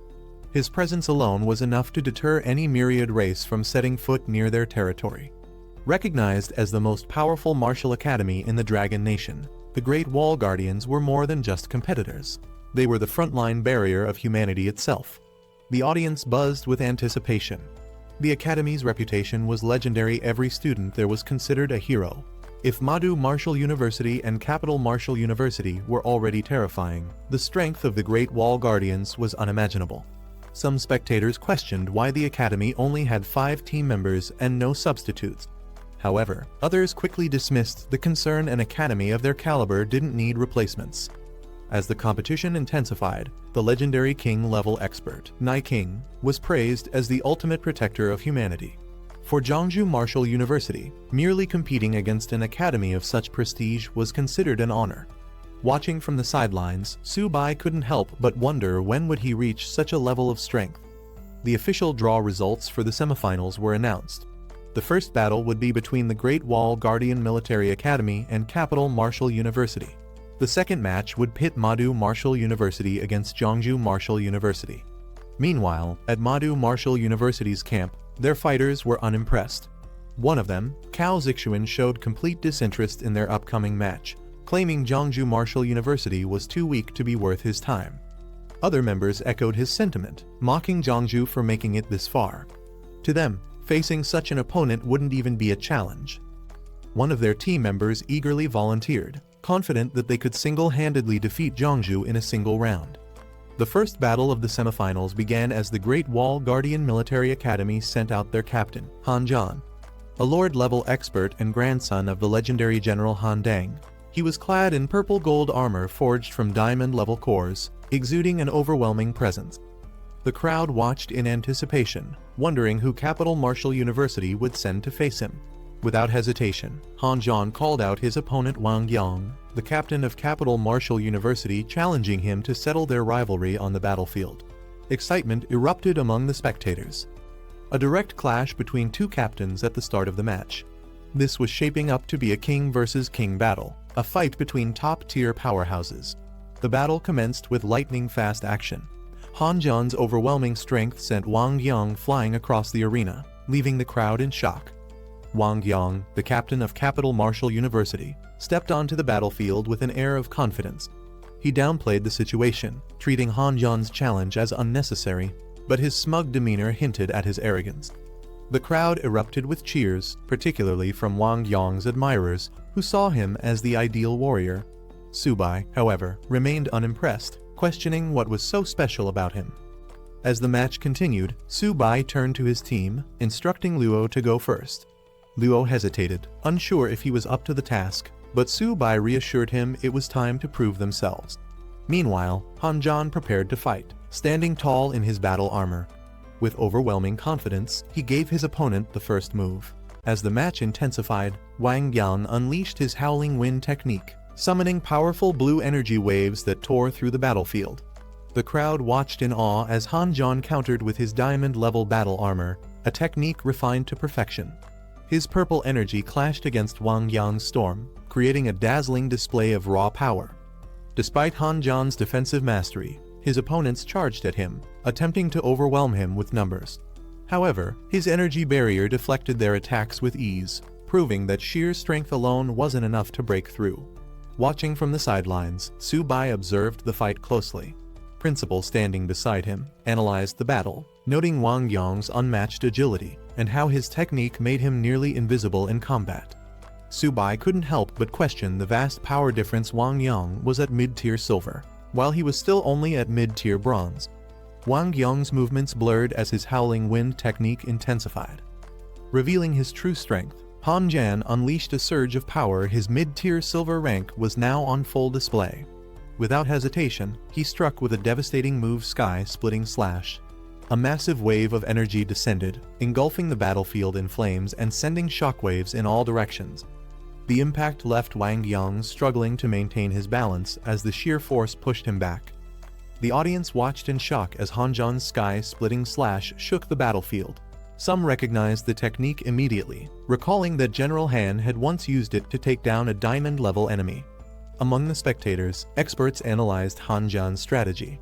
Despite being known for its destructive power, he had adapted the skill for control rather than pure offense, an unconventional but brilliant approach. His tactical genius solidified his reputation as the strongest military commander. Meanwhile, Wang Yang wielding a massive weapon, he unleashed a surge of energy, revealing himself as another mid-tier silver warrior. Han Jan reacted instantly, evading the incoming strike with precision. Han Jan, recognizing Wang Yang's attempt to force a direct clash. Confident in his overwhelming strength, he declared the battle was already over. In an instant, his attack landed, creating a fiery explosion that shook the arena. The impact sent shockwaves across the battlefield, leaving the audience in stunned silence. Wang Yang was struck down, his body convulsing from the sheer force of the attack before collapsing to the ground. The spectators reacted with mixed emotions. Some were in awe of Han Jan's power, while others were unsettled by his sheer dominance. Discussions broke out among the audience, with some acknowledging that if Han Jan had used the blade's edge instead of its back, Wang Yang wouldn't have survived. The battlefield fell silent as the dust settled. Some spectators questioned the brutality of the fight, wondering if such overwhelming force was necessary in a mere competition. Others debated whether ending it in a draw would have been a more honorable choice. Wang Yang acknowledged his defeat.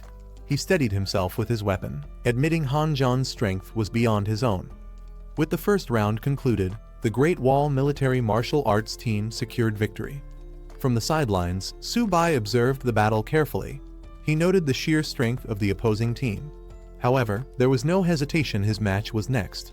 Turning to Luo Yangqiang, he asked if he was ready. Before the next round began, the principal reminded Yang Hao to fight within his limits. The goal was participation. There was no need to push beyond what he could handle. However, Yang Hao was determined. He assured the principal that he wouldn't let Jiangsu Martial University down. With that, the second round commenced. Zhang Lexiao, a sinister-looking opponent wielding dual blades, stepped onto the battlefield, his confidence clear. Mocking his opponent, Zhang Lexiao taunted Yang Hao, making it clear that he viewed him as nothing more than a plaything. But Yang Hao wasn't fazed. With his massive cleaver in hand, he charged forward, launching a powerful vertical slash. Yang Hao struck first, his cleaver slicing through the air in a powerful vertical slash. The impact connected, but Zhang Lexiao barely flinched. In an instant, Zhang Lexiao retaliated. His movements were swift, his dual blades creating a web of red slashes around Yang Hao. Lexiao laughed, taunting him as he continued his assault, treating the fight like a game. Yang Hao gritted his teeth, struggling to keep up with his opponent's unpredictable attacks. From the sideline, frustration grew among Jiangsu Martial University's team. Watching Yang Qiang struggle against Zhang Lexiao's relentless attacks felt like outright humiliation. Some urged the principal to call him back before it got worse. But Su Bai refused to accept that. He insisted that Yang Qiang was fighting for more than just a match. He was defending the pride of their university. Stopping him now would mean surrendering that honor. Zhang Lexiao continued his torment, taunting Yang Qiang to surrender. He warned that the longer he resisted, the worse it would get. But despite the pain and exhaustion, Yang King refused. He clenched his weapon tightly and declared that Jiangsu Martial University would never admit defeat. He struck again, this time with enough force to break any remaining resistance. Zhang Lexiao continued his relentless assault, slashing through the air with an eerie excitement. He mocked Yang King's stubbornness, taunting him to surrender.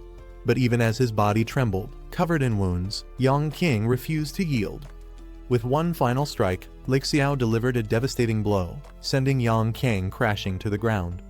The impact echoed through the arena, leaving him motionless on the floor. The crowd murmured in shock. Some questioned the cruelty of the fight. Was there really a need to push an opponent this far? Others wondered if Lexiao had any humanity left, as his actions went beyond mere competition. The match ended with Zhang Lexiao's victory. Jiangsu Martial University's team was furious, seeing their comrade humiliated. Su Bai clenched his fists, determined to make Madu Martial University pay for their arrogance. Before he could step forward, Bai Ningbing took the stage. Confident and composed, he promised not to let Zhang Lexiao continue his unchecked arrogance. The principal warned him not to be reckless, but Bai Ningbing had already made up his mind. As Bai stepped into the ring, Zhang Lexiao greeted him with a smirk, unimpressed. He mocked his new opponent, finding him far less entertaining than the last. But Bai Ningbing wasn't interested in banter. He immediately shattered his own sheath, signaling he had no intention of playing games. The second round began.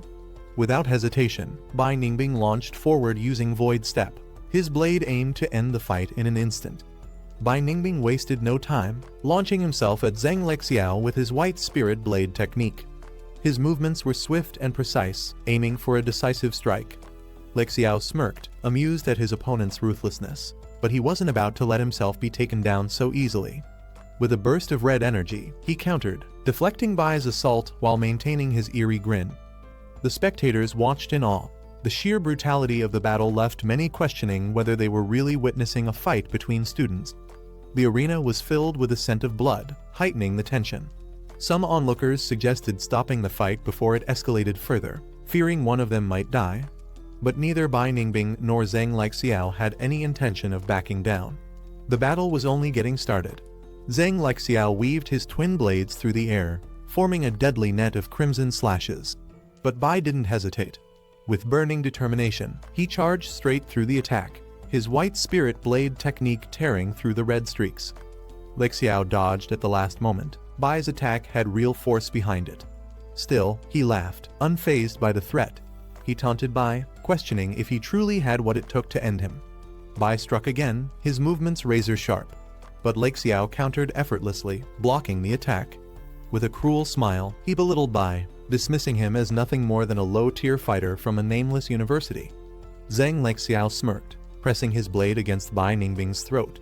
He declared the fight over, confident in his victory. But Bai refused to accept defeat. With a fierce glare, he tightened his grip on his sword, forcing himself forward despite the searing pain. Then, Bai impaled himself to strike Lexiao at the same time. Blood splattered across the arena as both fighters were locked in a fatal exchange. For Bai, winning didn't matter anymore. If taking his opponent down meant sacrificing himself, so be it. His grin widened as he declared that killing Lexiao was enough. Bai Ningbing tightened his grip, as he declared that Jiangsu Martial University fought differently, unlike cowards who preyed on the weak. He drove his blade forward, aiming to end it all. Zhang Lexiao's arrogance shattered in an instant. He begged for his life, his voice desperate. He called out to his principal, pleading to be saved. A firm hand reached out, stopping Bai's blade just before it could strike. The principal of Madu Martial University stepped in, swiftly restraining Lexiao and conceding defeat on behalf of their team. The announcer declared Madu Martial University's defeat, leaving their team stunned. Bai Ningbing stood firm, while Zhang Lexiao, who had moments ago been so arrogant, now trembled in disgrace. One of the Madu representatives lashed out in frustration, unable to accept their loss. But Jiangsu's principal stepped in, ensuring order was maintained. Bai Ningbing was quickly shielded, his victory secured. Madu's principal turned toward Jiangsu's team. He reminded them that reaching the top 4 didn't mean they were strong enough to challenge Madu. However, Jiangsu's side stood their ground, making it clear that their students' lives were just as valuable. The principal's calling Su Bai to the stage. Su Bai rushed forward, ready for the next match. As Su Bai sprinted toward the battlefield, The crowd's expectations weighed heavily on him. He assured the principal that he wouldn't disappoint, fully prepared to carry the honor of Jiangsu Martial University. Meanwhile, a severely injured Ningbing was carried off on a stretcher. The principal commended him for his efforts, reminding him that his performance had already brought honor to Jiangsu. The medical team reassured him that his well-being came first, but Su Bai would ensure their team's revenge. On the opposing side, Cao Zixuan impatiently stepped forward, eager to fight. With an arrogant smirk, he volunteered to take down Jiangsu's team himself. However, his principal advised restraint, reminding him that the championship match still awaited. Su Bai stepped into the arena as he directly challenged Madu Martial University. If Madu lost, he demanded a public apology for their disrespect toward Jiangsu. Jiangsu's supporters erupted in cheers, fully backing Su Bai. They were eager to see Madu humbled and forced to admit their mistake. Among the onlookers, a group of reporters and live streamers quickly picked up on the story. They saw it as the perfect headline: Jiangsu Martial University boldly calling out one of the top-tier schools, demanding an apology in front of everyone. Meanwhile, on the Madu side, Cao Zixuan and his team scoffed at the demand. To them, Jiangsu didn't even deserve consideration. One of Madu's fighters, Huang Sheng, volunteered to accept the challenge, eager to show Jiangsu the overwhelming difference in strength. Su Bai stood confidently in the arena, looking at his opponent. His tone was calm but firm. Was Madu finally here to apologize? To him, strength was the only truth, and the strong never bowed to the weak.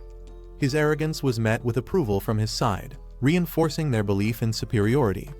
Instead of dragging things out, he suggested Madu send up another fighter. Taking them on one by one was a waste of time. He had more important things to do. The spectators were stunned. Many saw Su Bai's challenge as sheer arrogance. Madu's top fighter, Cao Zixuan, hadn't even stepped in yet.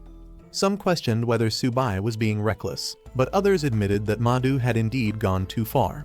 Still, taking on multiple opponents at once seemed impossible. Su Bai extended his hand, signaling his opponent to step forward. His confidence was undeniable, challenging Madu without hesitation. The Madu fighters were stunned. Since when did Jiangsu Martial University dare to provoke them so openly? The Madu principal responded coldly, ordering his fighters to use their strength to remind Jiangsu of their place. Their dignity couldn't be trampled so easily. Cao Zixuan smirked, stepping onto the battlefield alongside his teammate. If Jiangsu wanted to act arrogant, he was more than happy to crush them. As he took his stance, a powerful aura erupted around him. His twin swords glowed with intense energy, red and blue flames surrounding his figure. The spectators watched in awe. Cao Zixuan's true power was being unleashed.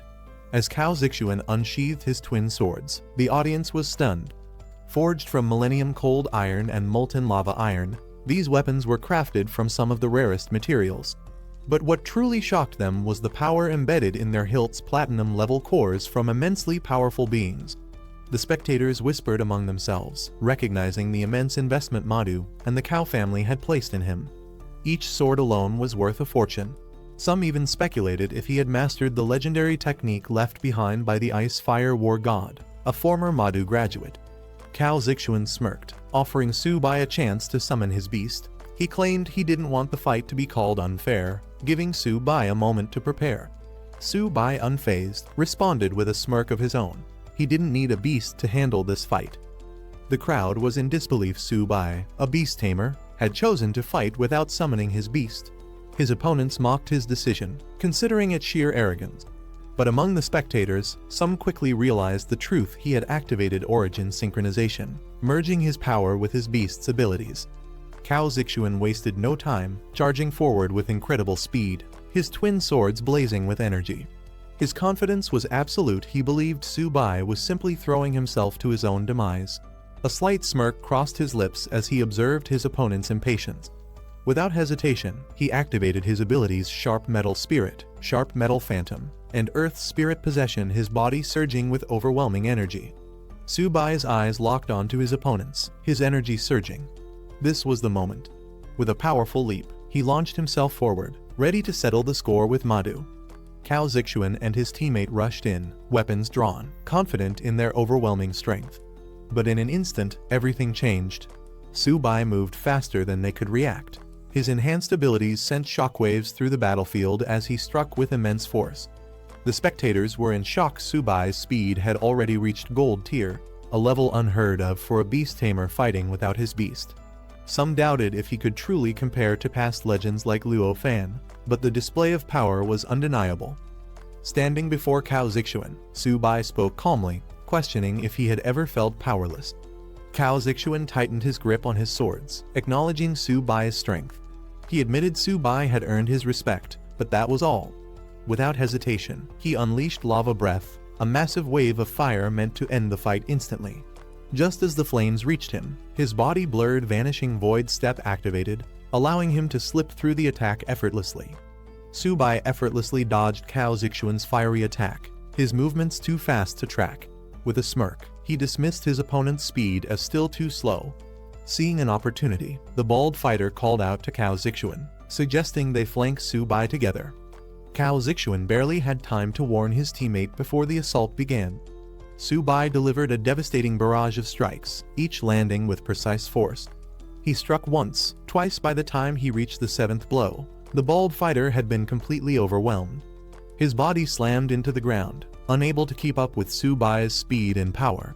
The bald fighter crashed to the ground, completely defeated. His body was motionless, his face twisted in pain. Subai turned his attention back to Cao Zixuan, challenging him to step forward if he dared. Seeing his opponent still eager to fight, Subai smirked. This was perfect. He wasn't done playing yet. Cao Zixuan stood firm, gripping his twin elemental swords as flames and frost swirled around him. With a powerful swing, he unleashed a devastating attack. Watching the incoming assault, he sighed, unimpressed. In an instant, Subai closed the gap, appearing right behind Cao Zixuan with a smirk. His speed was overwhelming, catching his opponent off guard. Cao Zixuan barely had time to react before Subai struck, sending him hurtling into the air. With one final, decisive blow, Subai knocked him back, dismissing him as unworthy of standing on the battlefield. Subai stood confidently, his body engulfed in a blazing aura as he watched Cao Zixuan struggle. His amusement was evident. He couldn't understand why a so-called prodigy was barely putting up a fight. Without hesitation, Subai launched himself into the air, closing the distance in an instant. His movements were ruthless, forcing Cao Zixuan to defend himself, but each strike made it clear that he was being completely overwhelmed. With a powerful downward smash, Subai sent Cao Zixuan flying. The impact was devastating. As the dust settled, Subai scoffed, finding the match far too easy. Subai stood over Cao Zixuan, his foot pressing him down with ease. Amused, he mocked his opponent, clearly enjoying the one-sided battle. Cao Zixuan, humiliated and enraged, swore revenge, his fury boiling over. A sudden surge of power flared around him, catching Subai's attention. Watching the outburst, he acknowledged the increase in power but dismissed it as nothing more than uncontrolled aggression. Engulfed in a fiery aura, Cao Zixuan roared, his energy spiraling out of control. His rage had reached its peak. He was no longer fighting with strategy. As the principal and others watched in shock, Cao Zixuan had completely lost control, unleashing a deadly move. Some questioned if Subai's taunts had pushed him too far, wondering if he had underestimated his opponent's rage. Cao Zixuan, now consumed by fury, charged at Subai with his flaming swords, declaring his intent to end the fight decisively. Subai, however, showed no fear. If anything, he found the situation finally becoming interesting. As Cao Zixuan's attack came crashing down, Subai effortlessly raised his defense, summoning an impenetrable golden barrier. Cao Zixuan's disbelief was evident. His strongest attack had been blocked with ease. His frustration boiled over, questioning how such a defense was even possible. Subai smirked as he absorbed the energy around him, his golden aura flaring even brighter. He mocked Cao Zixuan, unimpressed by his attack, before deciding it was time to retaliate. Subai launched a counterattack. His power surged, sending shockwaves through the arena. Cao Zixuan had no time to react as Subai's strike shattered his defense, sending him flying. Cao Zixuan's twin swords crashed onto the battlefield, a clear sign of his defeat. The entire arena fell silent for a moment before gasps and murmurs erupted. The spectators struggled to process what they had just witnessed. Subai wasn't just strong, he was terrifying. The spectators remained in awe. Some recognized Subai's overwhelming power, comparing him to legendary figures of the past. Despite being only at mid-bronze rank, His potential was undeniable, perhaps even more terrifying than those from elite families. Meanwhile, Su Bai casually picked up Cao Zixuan's fallen swords, inspecting them with interest. Cao Zixuan, barely able to stand, shouted in frustration. He demanded Su Bai return the weapons, enraged at the thought of losing them. However, Su Bai remained indifferent. Given how Martial University treated others, he doubted they would offer an apology or compensation.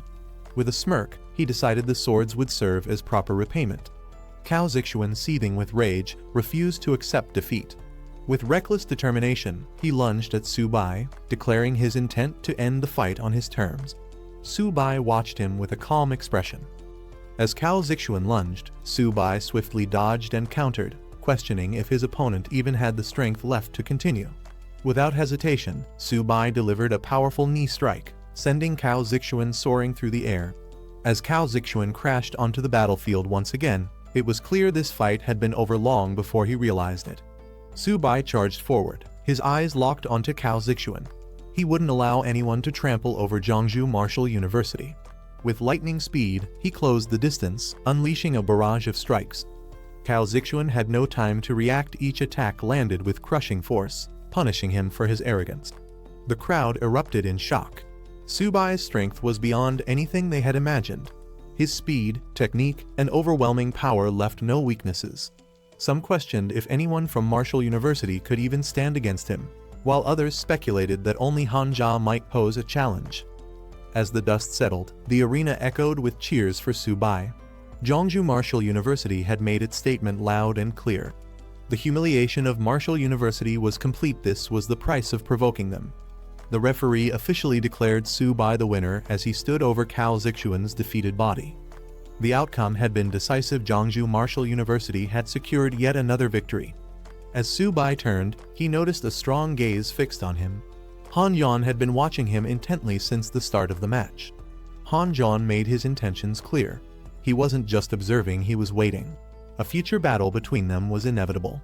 Meanwhile, Su Bai examined the twin swords in his hands, amused by Cao Zixuan's earlier desperation. If he had been that anxious over them, they must be valuable. However, before he could leave, a voice suddenly called out, stopping him in his tracks. A senior official from Martial University stepped forward, demanding the return of Cao Zixuan's swords. However, Su Bai reminding him that the battlefield's rules dictated that seized weapons did not have to be returned. With a smirk, Su Bai made an offer. If Martial University apologized to Zhongzhou Martial University and all the weaker academies they had bullied, while also compensating for the damage they caused, he would consider returning the weapons. The official was furious, finding the demand outrageous. But Su Bai merely pointed out that he was treating them with the same philosophy they had always followed: survival of the fittest. The crowd erupted in support of Su Bai, eager to see how Martial University would recover from such a humiliating defeat. The tables had turned, and their usual arrogance had backfired. However, Martial University's principal had no intention of letting things end this way. His aura flared with immense power, his diamond rank energy surging through the air. Declaring that Su Bai needed to be taught a lesson, he prepared to take matters into his own hands. Gasps of shock filled the arena as bystanders realized what was about to happen. A high-ranking expert was about to attack a student. Warnings rang out, urging Su Bai to retreat before it was too late. But before anyone could intervene, the powerful figure charged forward. The Martial University principal unleashed his full power, his diamond rank energy exploding outward with terrifying force. Su Bai braced himself, feeling the overwhelming pressure of a warrior far beyond his level. As the attack bore down on him, another force intervened. A powerful clash of energies erupted as a high-ranking figure stepped in to shield Su Bai, preventing the principal's assault from landing. Anger flared among the spectators. Accusations flew. How could a diamond rank expert justify attacking a student? The tension escalated as multiple influential figures took sides, some demanding that Martial University back down, while others defended their authority. Before the situation could spiral further, a devastating force struck, shaking the battlefield. The sky crackled with energy as an even greater power prepared to intervene, threatening to change the course of the confrontation entirely. As the battlefield trembled from the overwhelming clash of power, Zhao Yi, a Lord-level expert ranked 6th, arrived, his presence alone enough to shatter the oppressive energy. The Martial University principal's face darkened. He recognized this man immediately. Elder Zhao, once absent for years, now stood before him, furious at the chaos Martial University had become. Elder Zhao didn't hold back his disappointment. Seeing a high-ranking expert resort to attacking a student was disgraceful. He questioned how Martial University had fallen to such a level in his absence. Turning to Su Bai, Elder Zhao acknowledged his strength. He had observed the match and was impressed. In a rare move, he publicly apologized on behalf of Martial University, shocking everyone. Elder Zhao's voice echoed across the arena as he addressed Martial University's failures. He condemned their neglect of responsibility and the misuse of power, declaring their loss to Jiangsu Martial University undeniable. As a result, Su Bai would keep the twin swords as rightful spoils of victory. With a final judgment, Elder Zhao stripped the Martial University principal of his position, deeming him too reckless and impatient. Instead, he was reassigned as an instructor, a punishment that left him speechless. Meanwhile, the tournament officials announced a brief pause to repair the battlefield before the grand finals. The crowd cheered for Jiangsu Martial University, recognizing them as the strongest contenders of the tournament. Many whispered about Su Bai, calling him the biggest dark horse of the competition. As the excitement settled, Su Bai's mentors and allies praised him for his victory, acknowledging the honor he had brought to Jiangsu Martial University. Despite his composed demeanor, Su Bai jokingly admitted that even he had been a little nervous. As Jiangsu Martial University advanced to the finals, discussions turned to their next opponent, Great Wall Military Martial University. Their strongest fighter, Han Jan, was known to be an unfathomable force. Despite the challenges ahead, reaching the finals was already an incredible achievement. Su Bai, however, was far from satisfied.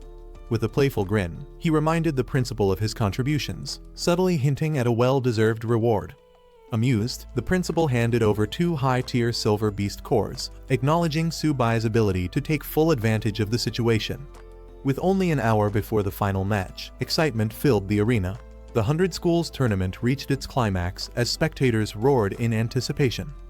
Fans of both sides cheered, some chanting Han Jan's name, others placing their hopes on Jiangsu Martial University. As the grand finals began, Han Jan stood tall, declaring he had been waiting for this moment. He proposed a decisive battle, 1 round to determine the true winner. Su Bai accepted without hesitation. This was exactly what he wanted. Before making his move, Su Bai activated his system to analyze Han Jan's attributes. As expected, his opponent's stats were far from ordinary. His constitution and agility were at an unknown limit, proving the danger ahead. Without wasting a second, Han Jan charged forward, his spear crackling with energy. He taunted Su Bai, demanding he fight properly rather than standing idle. Su Bai smirked, activating his abilities. If Han Jan was in such a rush to see his power, he'd gladly show him. Han Jan moved at blinding speed, his afterimages surrounding the battlefield. He taunted Su Bai, challenging him to show his full strength. Su Bai reacted instantly, weaving through the attacks, narrowly avoiding each strike. Watching closely, Su Bai realized Han Jan had been holding back in previous fights. His true speed was only now being revealed. Han Jan swung his staff with precision, forcing Su Bai to stay on the defensive. The commentators were in disbelief. They had assumed speed was Han Jan's weakness, but now it was clear he had no weaknesses. His agility, strength, and defense were on an entirely different level. Among the younger generation, Han Jan was an unstoppable force. Unless someone with far superior power challenged him, no one stood a chance. The conclusion was evident: Jiangsu Martial University could only aim for second place. Su Bai was no match for Han Jan. Su Bai launched a powerful strike, aiming straight for Han Jan, but Han Jan barely flinched, countering effortlessly. Observing closely, Su Bai acknowledged Han Jan's incredible combat experience. He had fought countless battles and displayed no weaknesses. Su Bai prepared his next move. He claimed Han Jan wouldn't escape this time, unleashing a fierce attack. Han Jan's eyes widened in shock as Su Bai's strike landed with explosive force. The seemingly invincible warrior had been caught off guard. The crowd erupted with mixed reactions. Some called Su Bai's attack underhanded, while others praised his ruthlessness. To them, this wasn't just a match, it was a real battlefield, where winning was all that mattered. Han Jan, regaining his stance, scoffed at Su Bai's tactics. He accused him of using shameless tricks, but Su Bai simply smirked, reminding him that in a fight, anything was fair game. Without hesitation, Su-bai followed up with another fierce strike, aiming for an opening. Han Jian barely managed to react, but Su-bai wasn't letting up. He leaped into the air, delivering a crushing blow with full force, determined to finish the fight. Han Jian's aura flared as he declared he would fight at full power. Dark energy surged around him, his confidence unwavering. He had gathered enough intel on Su-bai, now it was time to strike. With a single motion, Han Jian unleashed a devastating technique, sending a barrage of energy slashes towards Su-bai. Instead of dodging, Su-bai stood his ground, determined to test his endurance against the overwhelming force. The commentators were in shock. Han Jian had just used a legendary technique, one that was said to have wiped out thousands in a single strike years ago. If Su-bai couldn't withstand this attack, the fight would be over in an instant. Su-bai braced himself as Han Jian unleashed his full strength. Waves of energy slashed through the air, forcing Su-bai back. The intensity of the attack was overwhelming, pushing him to his limits. The force of the impact sent Su-bai flying. For a moment, the crowd held its breath had he been defeated. Han Jian stood tall, confident in his dominance. He challenged Su-bai to show his true power, refusing to believe this was all he had. From the sidelines, spectators doubted anyone could survive such a devastating technique. Had Su-bai finally fallen? Or was this just the beginning of his counterattack? Su-bai steadied himself, gripping his weapons tightly. Han Jian had pushed him to the limit, leaving him no choice but to fight at full strength.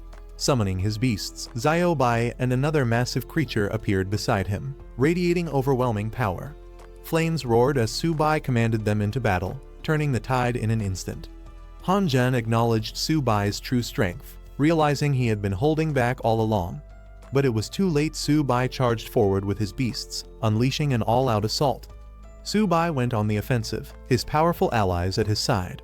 Su-bai wasted no time, launching a fierce attack with Bai by his side. Han Jian barely managed to block as Su-bai's relentless assault pushed him back. The impact shook the battlefield, forcing Han Jian to brace himself. Refusing to go down easily, Han Jian retaliated with a powerful counterattack, but Su-bai's beast struck with overwhelming force. Han Jian stumbled, his strength wavering. The battlefield had shifted. Su-bai now had complete control. Han Jian staggered, his armor shattered, yet he still held his weapon tightly. Su-bai warned him that continuing to fight was pointless. Accepting defeat wasn't shameful. But Han Jian refused to back down. He activated a hidden technique, energy surging violently around him. This was a power he had hesitated to use, one he couldn't fully control. With no other choice, Han Jian unleashed it. A massive burst of dark energy erupted, shaking the battlefield. Su-bai, taken aback, questioned if this was even a normal battle anymore. The sheer intensity of the attack was beyond anything expected at this level. Some students whispered among themselves, talking about the difference between the power levels. One of them remarked that anything below gold rank was basically cannon fodder. They believed Han Jian was likely at the peak of the gold level, far above Su-bai, who was still stuck at the bronze rank. No matter how strong Su-bai was in their eyes, the gap was impossible to bridge. Meanwhile, Han Jian unleashed a terrifying final attack, completely engulfed in purple energy, his eyes glowing with fury. He declared that Su-bai wouldn't survive this last move. The sky lit up with overwhelming energy as Han Jian struck down with full force. Su-bai stood his ground but couldn't hide his panic. He admitted to himself that he couldn't hold off such a powerful blow. Just as the attack was about to land, Su-bai desperately cried out for help, calling for Bai. In a flash of green energy, rushed in and swapped positions. Han Jian's ultimate attack landed with devastating force, engulfing the area in a violent explosion of purple energy. The impact echoed across the field, shocking everyone watching as the blast lit up the surroundings. Realizing Han Jian had exhausted himself with that last strike, Su-bai sent the tiger in for the counterattack. Meanwhile, the teachers and officials monitoring the battle were stunned.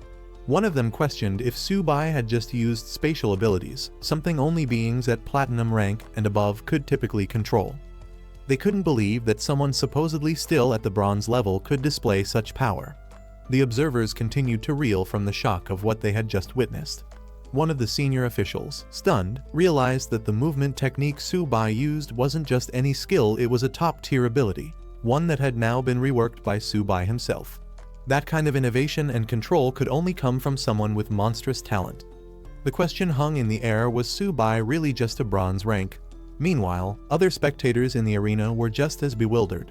Some questioned whether this was still a gold rank tournament or if they were watching a demolition of their entire martial stage.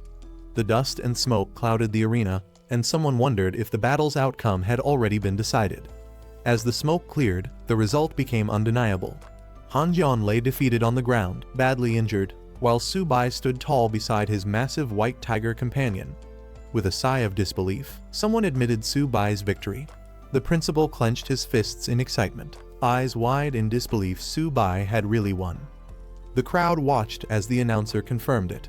The overall champion of this tournament was none other than Su-bai from Jiangsu Martial University. With blood still on his face and a calm wave to the audience, Su-bai stood tall, battle-worn, but victorious. Cheers erupted from the sidelines. His classmates jumped up in celebration, praising him as both a champion and a legend. The principal, overcome with emotion, dropped to his knees, proudly declaring he had placed his faith in the right person. From the audience to the stands, Su-bai's name echoed across the arena. Everyone shouted in admiration, hailing him as the strongest of the younger generation, invincible, unbeatable, and now, their crowned champion. The celebrations didn't stop at the arena. All across the city, Su-bai's victory was being broadcasted live. Students and citizens watching on the big screens shouted his name, amazed by his overwhelming performance. Jiangsu Martial University had just produced a true star. Somewhere in the crowd, his girlfriend's eyes sparkled with admiration. She clutched her hands to her chest, overwhelmed with joy. To her, Su-bai wasn't just a winner, he was the best. Back in the Su family living room, excitement exploded. Su-bai's sister jumped with pride, declaring that her brother had become the national champion. Their parents cheered beside her, overwhelmed and proud, barely able to believe what they were seeing. It was a moment of pure happiness for the whole family. Not long after, Su-bai found himself surrounded by reporters. Microphones and cameras were shoved toward him as they bombarded him with questions. How did it feel to become the champion of the 100-school tournament? What did he want to say to Han Jian, the opponent he had just defeated? After the victory, reporters swarmed around Su-bai, hungry for interviews and sound bites. The principal had to step in, shielding the exhausted champion while urging the crowd to back off. Su-bai needed rest, questions would have to wait. With a proud arm around Su-bai, the principal guided him away from the crowd, telling him to return to the hotel to recuperate. He assured Su-bai that he'd take care of everything else. After all, as the champion, Su-bai had just secured a mountain of rewards. At the mention of rewards, Su-bai's tired expression lit up. Curious, he asked just how much he'd earned. The principal threw out some numbers, tens of millions. No, actually, at least 600 million in total. Su-bai's eyes nearly popped out of his head. Energized by the thought, he jokingly shouted he was ready to fight 10 more Han Jians if it meant more winnings. Later, news of the tournament finale spread far and wide. On the streets, giant screens displayed Su-bai's face. The Martial University Hotel, hosting the event, became a hotspot for celebration. The tournament had come to a close, and students from across the nation had showcased their strength and pride. But of all the rising stars, none shined brighter than Su-bai, Jiangsu Martial University's unstoppable champion. Following his courageous display during the championship, Su-bai was officially commended by the military. For his exceptional bravery and performance on the battlefield, he was awarded first-class military merit, a prestigious honor medal, and a reward of 60,000 merit points, an incredible achievement for any student. At the same time, the new national rankings of the martial universities were announced. Jiangsu Martial University, Su-bai's school, soared to the top, receiving an annual military investment of 50 billion, putting it shoulder to shoulder with the most elite academies in the country. The buzz around Su-bai was unstoppable. News reports praised Jiangsu Martial University for its rising prominence and predicted it would soon become the premier training base for beast-taming ability users. The streets were filled with citizens watching the giant screens, and even songs were being written about Su-bai, turning him into a legend. In the crowd, people continued to talk about how Su-bai had single-handedly battled and defeated the strongest contenders from top martial universities. Some whispered about how close he'd come to collapse from his injuries, amazed he had held on. After everything that had happened, Su-bai finally woke up, stretching with a groan as he sat up in bed. His first thought, how had he ended up sleeping for so long? It was Manny, holding a tray with food. She smiled and told him that the principal had instructed everyone to let him rest undisturbed. Now that he was awake, it was time to return to Jeongju together. The school's car was already waiting downstairs. Su-bai got up, ready to pack. But before they left, he said there was something he had to do first. Manny looked at him curiously. With a grin, Su-bai pointed upward and declared that he wanted to take Xiaoba and Xiaobai to the buffet at the Demon Marshal cafeteria for one last feast. After everything they'd been through, they deserved it.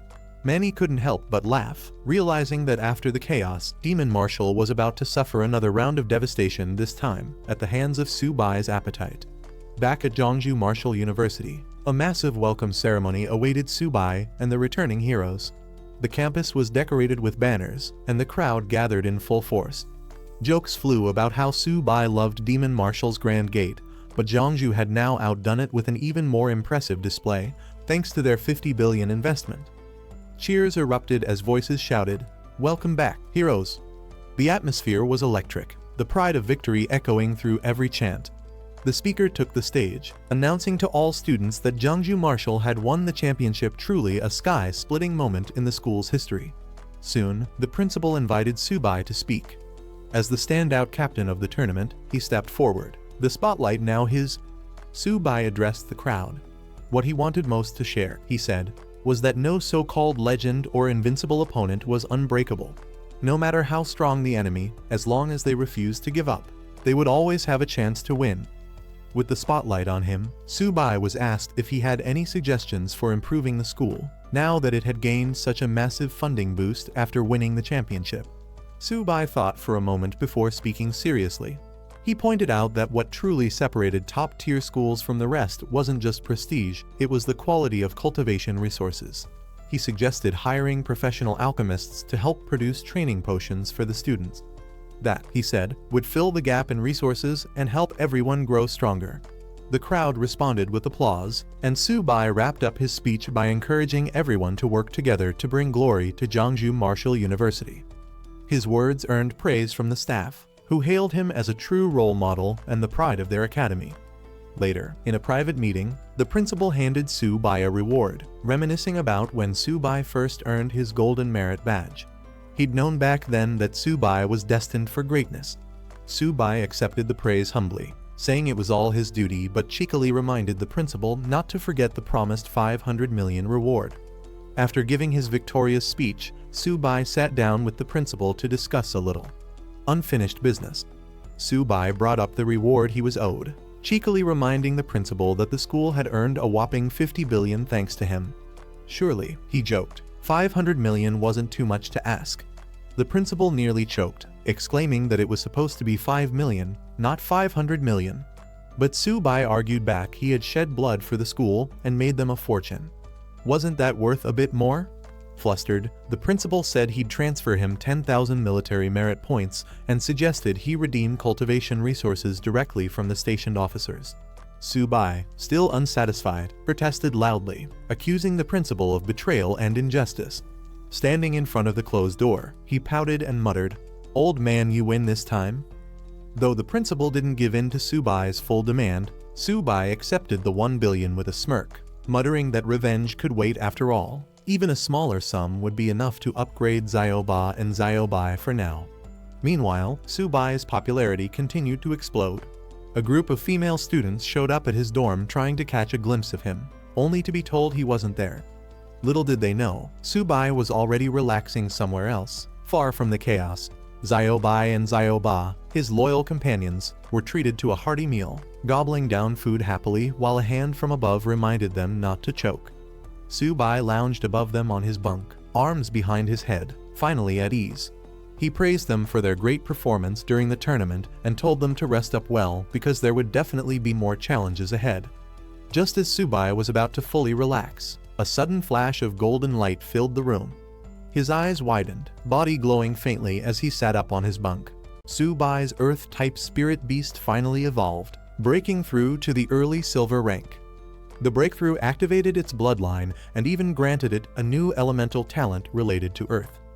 He looked at the upgrade results and felt like the money he spent was finally worth it. Encouraged, he pushed the turtle to keep eating so it could continue leveling up. Not long after, another flash lit up the room. It was his white tiger, which had also leveled up. Stats and talents updated. It now stood proudly beside the turtle. Su-bai laughed proudly. He joked that even Han-jan had to grind until his 30s to hit early silver, while he managed it thanks to these two food-loving beasts.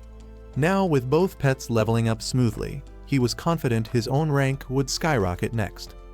Out of nowhere, a man in a pink shirt dashed into Su-bai's hallway like his life depended on it, calling him a god. Caught off guard, Su-bai sat there confused with his two spirit beasts, wondering what got into this guy. The visitor named Jiagang could barely contain himself. He grabbed Su-bai's hand and dramatically announced that he had awakened as a beast tamer too, just like Su-bai. Trying to calm him down, Su-bai told him to take it slow, but Jiagang wasn't done. He proudly pulled out his own spirit beast, a turtle, just like Su-bai's little 8. Su-bai was stunned. He didn't expect Jiagang to get the exact same kind of beast. Turns out, Jiagang's father was so thrilled about his son awakening that he spent a fortune to catch a bronze rank beast for him. Su-bai, still crouched in disbelief, couldn't help but question, what's a low-rank beast like that really going to achieve anyway? Jiagang proudly declared he would raise only turtles specifically, ones like Su-bai's little 8. In his mind, any proper beast tamer should raise a wangba, and he even tried to rope Su-bai into agreeing with that idea. Su-bai awkwardly tried to explain that not all wangbas are that special, but before he could finish, something unexpected happened. A system notification popped up. Su-bai had just awakened a brand new talent, Dominion. It allowed him to use sacred beast blood to trigger deeper awakening in other beast tamers, granting their beasts a rare bloodline and transforming them into descendants of sacred beasts. According to the system, with enough synchronization and desire, he could actually help others unlock beast master potential too, and even control life and death of awakened beasts. He looked at Jiagang's turtle, then at his own little 8 and Whitey, and couldn't help but wonder, were his pets about to start taking disciples of their own? Jiagang noticed Su-bai's strange reaction and asked why he looked even more hyped than him. Su-bai quickly recovered and agreed raising a wangba was the true path of a good beast tamer. He even echoed Jiagang's earlier claim, saying if you're not raising one, you're doing it wrong. He was definitely acting a bit too enthusiastic. Meanwhile, over at Zhongju Martial University, new students gathered for their beast tamer training. The place was now considered one of the top institutions, attracting aspiring tamers from all over. A group chatted about the reputation of the school, and one of them was especially excited, declaring that they came just to learn under Su-bai himself. As the orientation began, an instructor welcomed the students and told them to stay calm. Since they had chosen this path, the school would open its arms to guide them. She then asked everyone to bring out their contracted beasts. And with full confidence, one buffed-out guy loudly announced his own partner and proudly pulled a strange, floppy turtle out of his backpack. The crowd's faces said it all. Expectations versus reality just hit hard. Turns out the goofy-looking turtle wasn't the only one. More students showed up with the exact same type of spirit beast.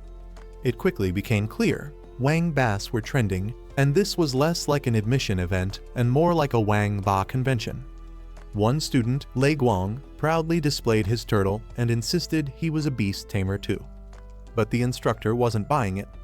She called him out, saying he lacked the qualities of a true tamer and probably was just a physically gifted martial artist.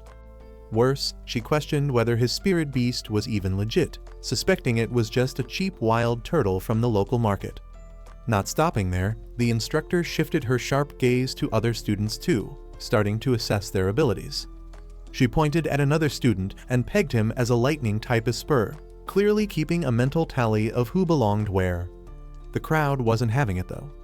Lei Guang protested loudly, claiming his turtle was special and that he wanted to be in the same class as Su-bai. Another guy backed him up, arguing that being a lightning Asura shouldn't disqualify anyone from becoming a beast tamer. His turtle, after all, was a lightning type too. Su-bai walked onto campus and was immediately hit with a strange realization: wangbas were everywhere. He couldn't believe what he was seeing. Was this still a school or a nationwide turtle cult? Someone even joked that by being near the beast tamer department long enough, you might evolve your own special lightning wangba. Elsewhere in the crowd, a girl holding a purple beast heard someone mention Subai and froze.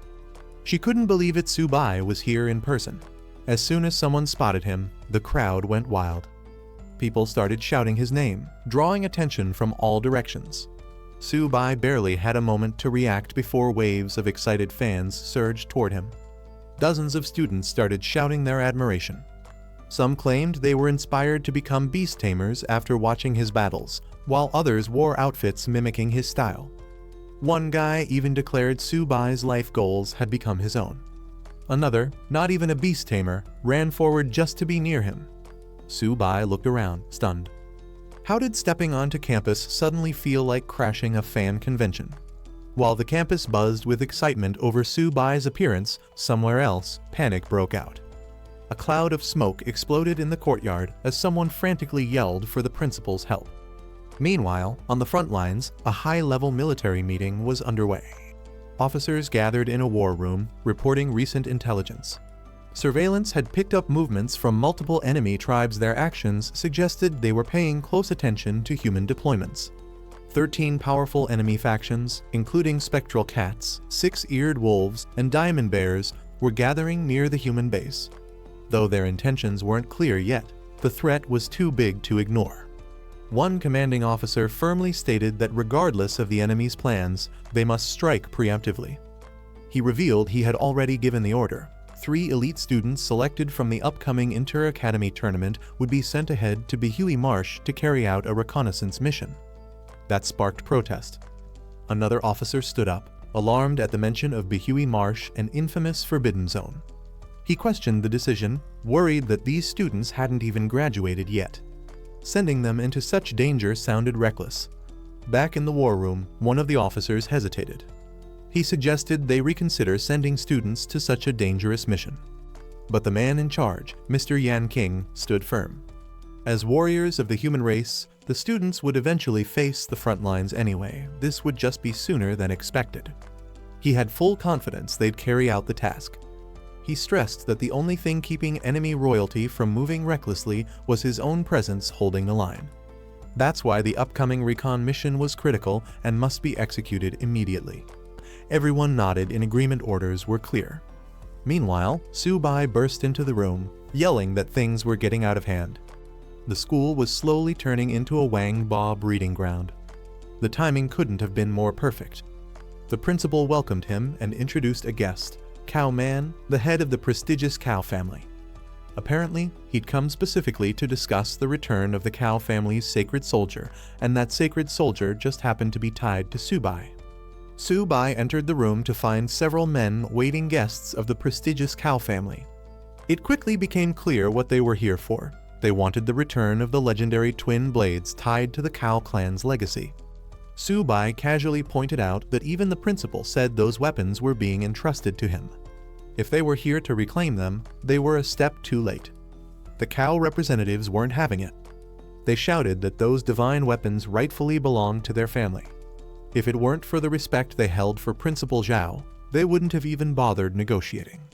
Trying to mask their arrogance with formality, they claimed they had come in good faith to retrieve the weapons, but Subai's attitude wasn't helping. Before tensions could explode further, a loud slam echoed through the room. The principal slammed his hand on the desk. Everyone immediately fell silent. The principal made it clear, Zhongwu Academy was not the Cow family's playground. Whether Subai wanted to return the twin divine blades was his personal choice. It was his right to keep them if he wanted. Trying a different angle, one of the Cow family men shifted tone and asked Subai to name his conditions. But Subai just smirked, saying the weapons had been serving him quite well lately, making no sign of letting them go. A woman from the group then stepped in, playing the logic card. She reminded Subai that once on the battlefield against the myriad tribes, strength was everything. Instead of holding on to 2 useless blades, wouldn't it be smarter to trade them for cultivation resources he actually needed? Subai paused, nodding slightly, acknowledging that her reasoning had a point. But the sly look in his eyes said it all. This wasn't over yet. With a sly smile, Subai finally named his price 10 billion. The Cow family reps were floored. 10 billion for 2 weapons. That was outrageous, even by divine gear standards. They argued the weapons weren't worth that much even if completely reforged. Subai, playing it cool, admitted the blades didn't hold much value in his own hands either, but for the Cow family, they were vital heirlooms. He pressed the point further. If these blades were given back to the Cow heir, they wouldn't just be weapons, they'd be his life-saving tools in future battles. Wasn't that worth 10 billion? Not to mention the time and cost it would take to recreate them from scratch. The room boiled over. One rep snapped, saying Subai was blatantly extorting them. Another groaned that Subai's shameless face was finally being revealed. His business tactics were worse than robbery. Just when it seemed like the negotiation might fall apart, the calmest man in the room, the Cow family patriarch, spoke up and agreed to the deal. 10 billion it was. Deal closed. Subai played it smooth, praising the patriarch's decisiveness and maturity.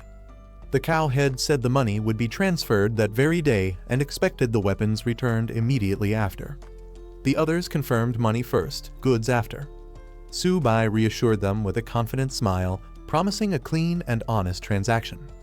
Everyone exited the room with tense smiles and subtle nods. After they left, Subai turned to the principal with a question. Why were the Cow family suddenly so desperate to get their weapons back, throwing money like it was nothing? After the Cow family matter was settled, the principal shared some serious news with Subai. The military's official orders had arrived. All students and instructors who were summoned had to report to the front lines within 3 days.